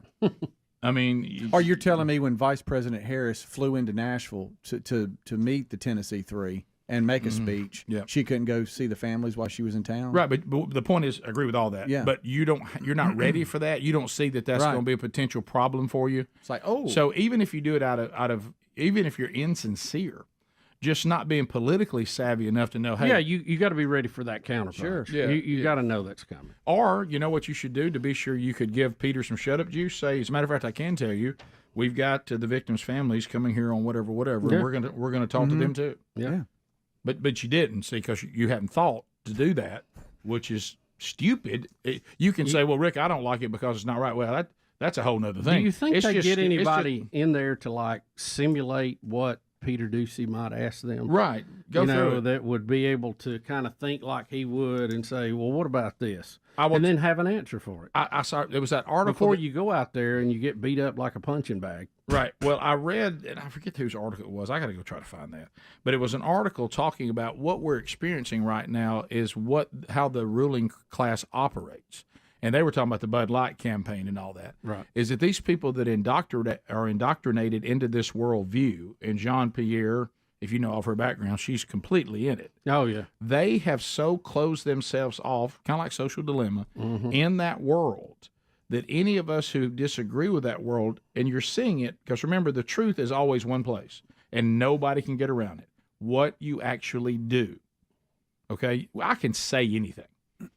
And I can trick you, and I can get my act together, and I can give you all kinds of false things and be insincere. But there's one thing none of us can control. We will actually live out what we really believe. We can't stop ourselves from doing that. Jesus told us to look for that. Oh, you want to know who people really are? Just stand by. They have to show you. They can't help it. And so what really is the truth is they honestly see the Tennessee Three as of value to them. The victims of the children who were shot and the teachers are of no value to them. And they really, deep down, say, the trans person, this is what people like y'all do to us. Y'all work us into a frenzy because you won't agree with us and condone us and celebrate us, and we take out our anger on you. You kind of got what you deserved. And so it inside their world. Now, what I don't understand, no matter what the truth is, and I think, as I said, we're seeing the truth, where is just the political savviness and the PR marketing savviness back to that point where you're sitting in the Rick and Bubba conference room that we talk about all the time? We always create this conference room. There's nobody on that staff says, hey, let me point out something. We're going to catch flack for not, if we bring the Tennessee Three here, we've already had the vice president go there and not talk to the families, and she should have. If we bring the Tennessee Three here and don't bring some of the victims' families and console them, this is going to be a problem for us in the press. Okay? No one said that. They didn't even think that through. Well, that's the thing. I mean, you don't have that person to be the other side to bounce those things off of. But to the other side, I think your other point is they don't care. Well, and that's the point. The article, care what the we article think. that was written about the ruling class, and that is the powerful, wealthy, woke left, is the truth of the matter is maybe not that they're stupid, is that they are so arrogant they don't even care. They don't care. They're boldly picking who they think's most important. And they really couldn't care less what you or I think about it or what Peter thinks about it. Because we're all backward and they're the elite. Now, that's probably the truth. Yeah, that's probably closer. That one hurts a little more.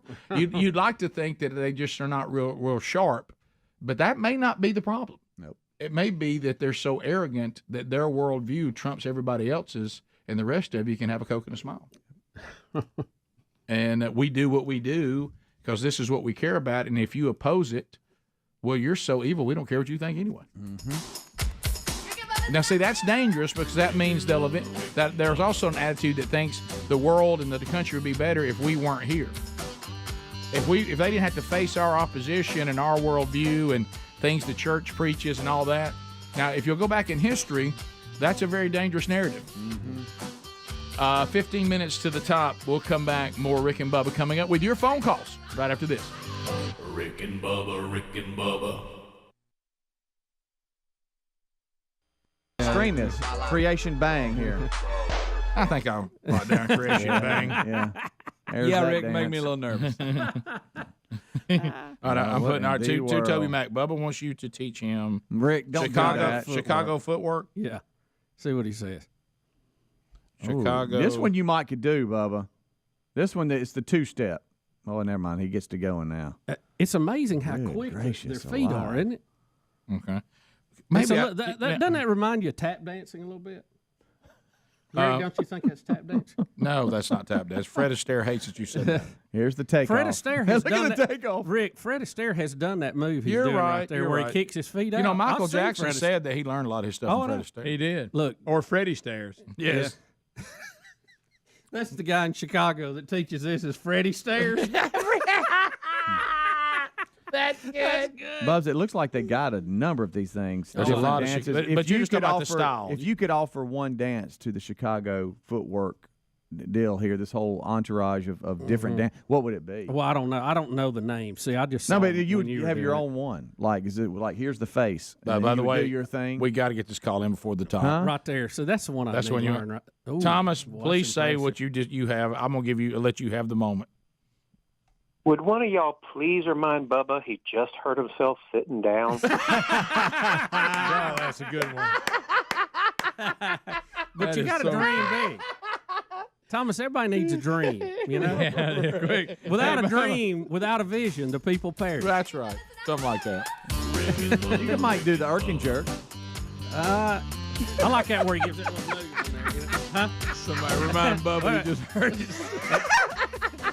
And the guy had great delivery and a Oh, he good phone. I was hoping he would pull it off. That was so good. Y'all not do that sometimes? You turn and your neck catches Well, and like sure. burns. That's why I'm not Chicago Foot Day. Rick and Bubba, Rick and Bubba. We are back. For years, we've been talking about Rick and Bubba University. We started out trying to put together some sort of intern program for folks who want to get into the field and to do some on-the-job training. Over the years, it's kind of solidified itself into what we now call Rick and Bubba University.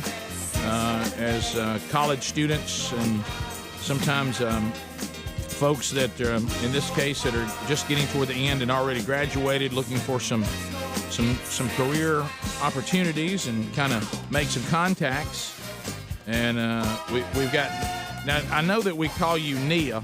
Yeah. But Tonia is your full name, right? Tania, so with a Tania.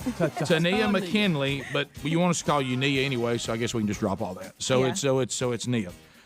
Nia, welcome to the Rick and Bubba show. We're glad to have you here. Thanks for having me. Yeah, I was talking to Helms, who is kind of overseeing Rick and Bubba University, and I said, there's look, they're all we've been very fortunate. Most every single student that's come through here has done a good job, but a lot of times when which would be understandable, the first few days they're here, they don't know anything, and so they're struggling, they're trying to figure out. And when you started working here, I was telling Helms and the guys, I said, this young lady, she seems to be already kind of have some expertise a little bit. She's handling those phones pretty well. Out of the gate quick. Yeah, getting organized and seemed to be. And then of course I just found out. Well, you're done with college. I'm done. Graduated in May. Yeah. Okay. So you're more coming here as a master's program. Get my Rick and Bubba masters. Yeah. That makes a little more sense. So you've done a good job, and I'm looking at your resume. That was another thing. We normally don't get a resume that nice. Yeah. So that shows me that you probably are a little older and a little wiser and already getting your feet on the ground where you're going next. So congratulations on that. But looking at this, it says, Bubba, now this is where you see Rick and Bubba University working with Synergy. Mm-hmm. She actually has worked with two of our former interns on their podcast, The Ford Faction. When it was just a podcast. Oh, really? Oh, so you know Sam and Ford? Zach, Ford. Yeah. So Are you serious? Yeah. Look at the synergy. Look at it coming together. You've graduated from Back Sanford. when they were all speaking. Yeah, back when they were all getting along. Sure. So good. Yeah, it's funny because what's funny about that, and of course we're talking about an inside thing here, but you know what we're talking about since you know them, but. It's funny because most time when people go into the business, y'all about to love this, by the way. When people go into the business, they can come back and pretty much present any scenario, and we go, well, now let me tell you what that is. We did that. Yeah, I'm sorry, I've never fired Bubba. So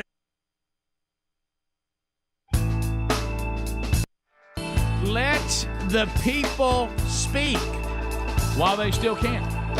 866-WE-BE-BIG is the number. The lines are available, and we look forward to chatting with you. You're running the show now. It's your show. 866-WE-BE-BIG. Catch it. Also remind you, archive of yesterday's Bible study available to you now. A new Rick and Bubba University will do today. Shane and Shane will be our guests. We'll talk to them when it drops over the weekend, wherever you get podcasts. Also, don't forget the daily podcast archives of the live show, both on our YouTube channel and our podcast channel. Those available for you to go back and catch parts of the show that you maybe missed due to your schedule, or you may live somewhere where you don't have an affiliate and you don't have access to the show live. So there's another option for you. You don't have to miss any Rick and Bubba, not anymore. All right, let's get started in Florida, where Andy is standing by. Andy. Trolling. Keep them phones a trolling. Here we come, phone trolling, phone troll. Andy, go ahead. Hey, y'all. Hey, buddy. How's everything? We're good. great. We're good. Listen, I got a Skinwalker Ranch update. All right. I watched it the other day, and those guys are really getting after it now. Oh, yeah. They were in that black helicopter. Yep. And one of the guys had a handheld LiDAR scanner. Yep. He was strapped in and hanging out the door with the thing. And they went over the triangle. And Travis was in there, and he had a handheld thing where he was watching. I think there could have been a little bit of no timeout because I think we may want to just see it on our own. I forgot we were on the time there. Okay. I was looking into to listening to what he was saying. Right. I've been, I guess, pointed out as being a little indecisive. soft. You're indecisive. I will. Yeah. I'll do that. You're a little And indecisive. sometimes I'll give timeouts. That's what I was taken from me. Yeah. I was really right. looking to you, Bubba, for Well, that. and I think that's that's why the timeout was taken from you. Yeah. When the timeout is given to member of team, then it's solely member of team's call. That's right. And what you do, you want to know how everybody feels about what you want to do. You don't think Skinwalker's his area, and that though. doesn't work. You know what I mean? You have to make a decision and go, I have been given this responsibility. And then if we don't like your decisions, we can always take it from you. Well, that's what happened. But it's your call. But what you do is you look to others, like when you're ordering something, and you want to know how we all feel about it. Well, that was Bubba. And Bubba got lost in an email and wasn't paying attention. No, I was listening, and really I got caught up in what he was saying. Right. Let's go to Larry, Huntsville, 100.3 The River. Larry, go ahead. Larry. How you doing, gentlemen? How you doing? Good, Larry. I got a question for you, and then I'll get off and listen to your response. Okay.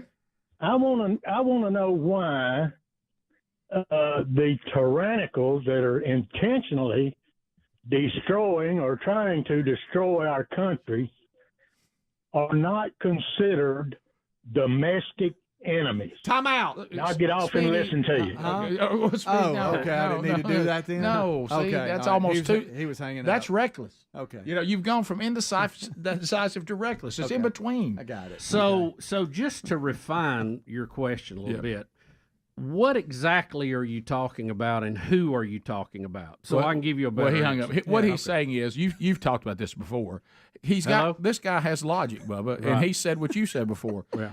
What good do these current administration and the woke and the far left, if they want to be in charge and they tear down the country, they're in charge of a torn down country. And he can't figure out what their gain is. Yeah. I think I can speak to that, but you go ahead. Well, me too. I mean, I've asked that question. It's just very difficult to comprehend, and I've asked that question to people who are in Congress and who deal with this kind of thing all the time.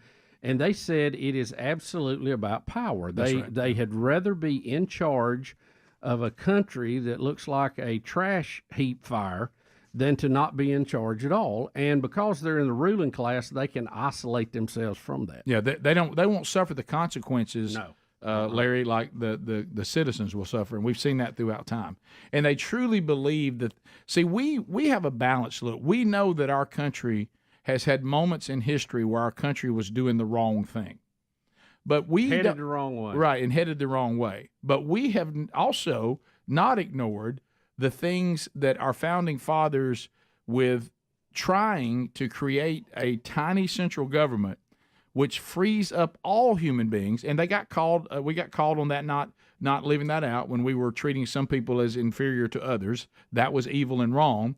But the original intent was that every single human being, through maximum liberty, would then be given the freedom to maximize their God-given potential with a small government that was not involved in their lives or standing in the way of them reaching their potential. Minimal. And so we understand that our country actually has done some really great things along with the acknowledged things we haven't done that are great. The way they see it is everything about this is evil, all of it's bad, and the bad stuff represents every bit of this country, and what this country has done and is doing is wrong, and they want to take it to a more socialistic, soft tyranny, which will eventually get to more of a communistic, giant central government, and the answer to all your problems come from the central government, and guess what? To Bubba's point, we're the central government, so we're sitting in the place where we're important.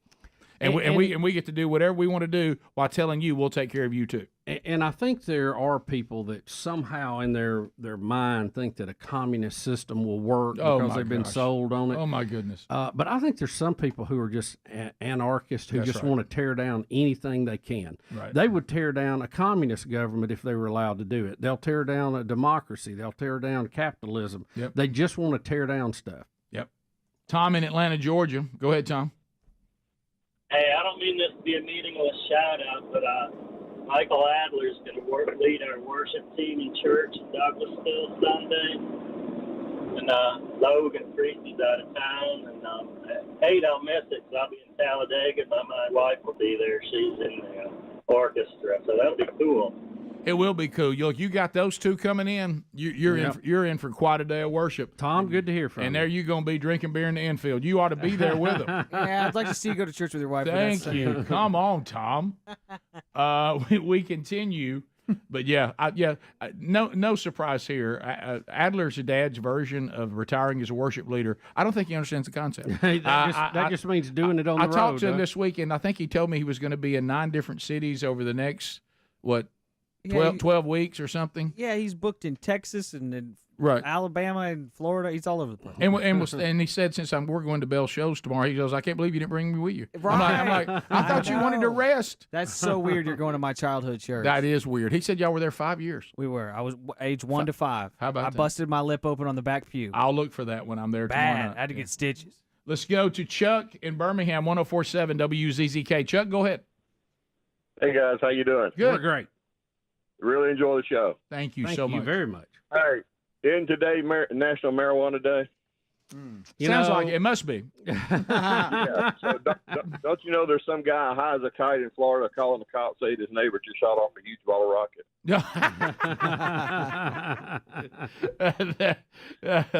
You can bank on that. That's exactly right. Thanks Enjoy for the it, guys. Thank you, man. I appreciate you calling. I don't think we can get another one in. So, guys, thanks for being with us. And Bubba, like you said, the launch, we had it live today. It went somewhat right. Well, they launched. It blew up after it launched, and they'll learn a lot from it. Right. Yeah. And you said you think they may have self-destructed it? Yeah, it may have got outside the window that it was licensed. It got a little to reckless. travel in, yeah. Got a little reckless. Yeah, the first stage didn't separate, and that caused it to get all kind of messed up. Thank you guys for being with us. If you're wrapping up your Rick and Bubba time today, Lord willing, we'll talk to you tomorrow. If you got more Rick and Bubba, by the way, it's winding out today, then stick around. Enjoy the rest of it. Rick and Bubba, Rick and Bubba.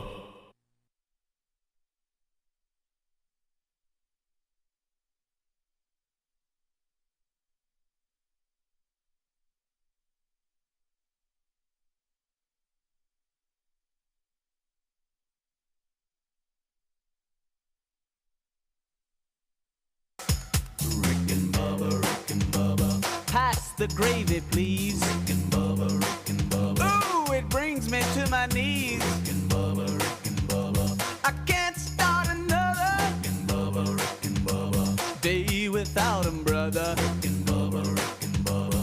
Ooh, there is no other. Rick and Bubba, Rick and Bubba. Waking on their blubber.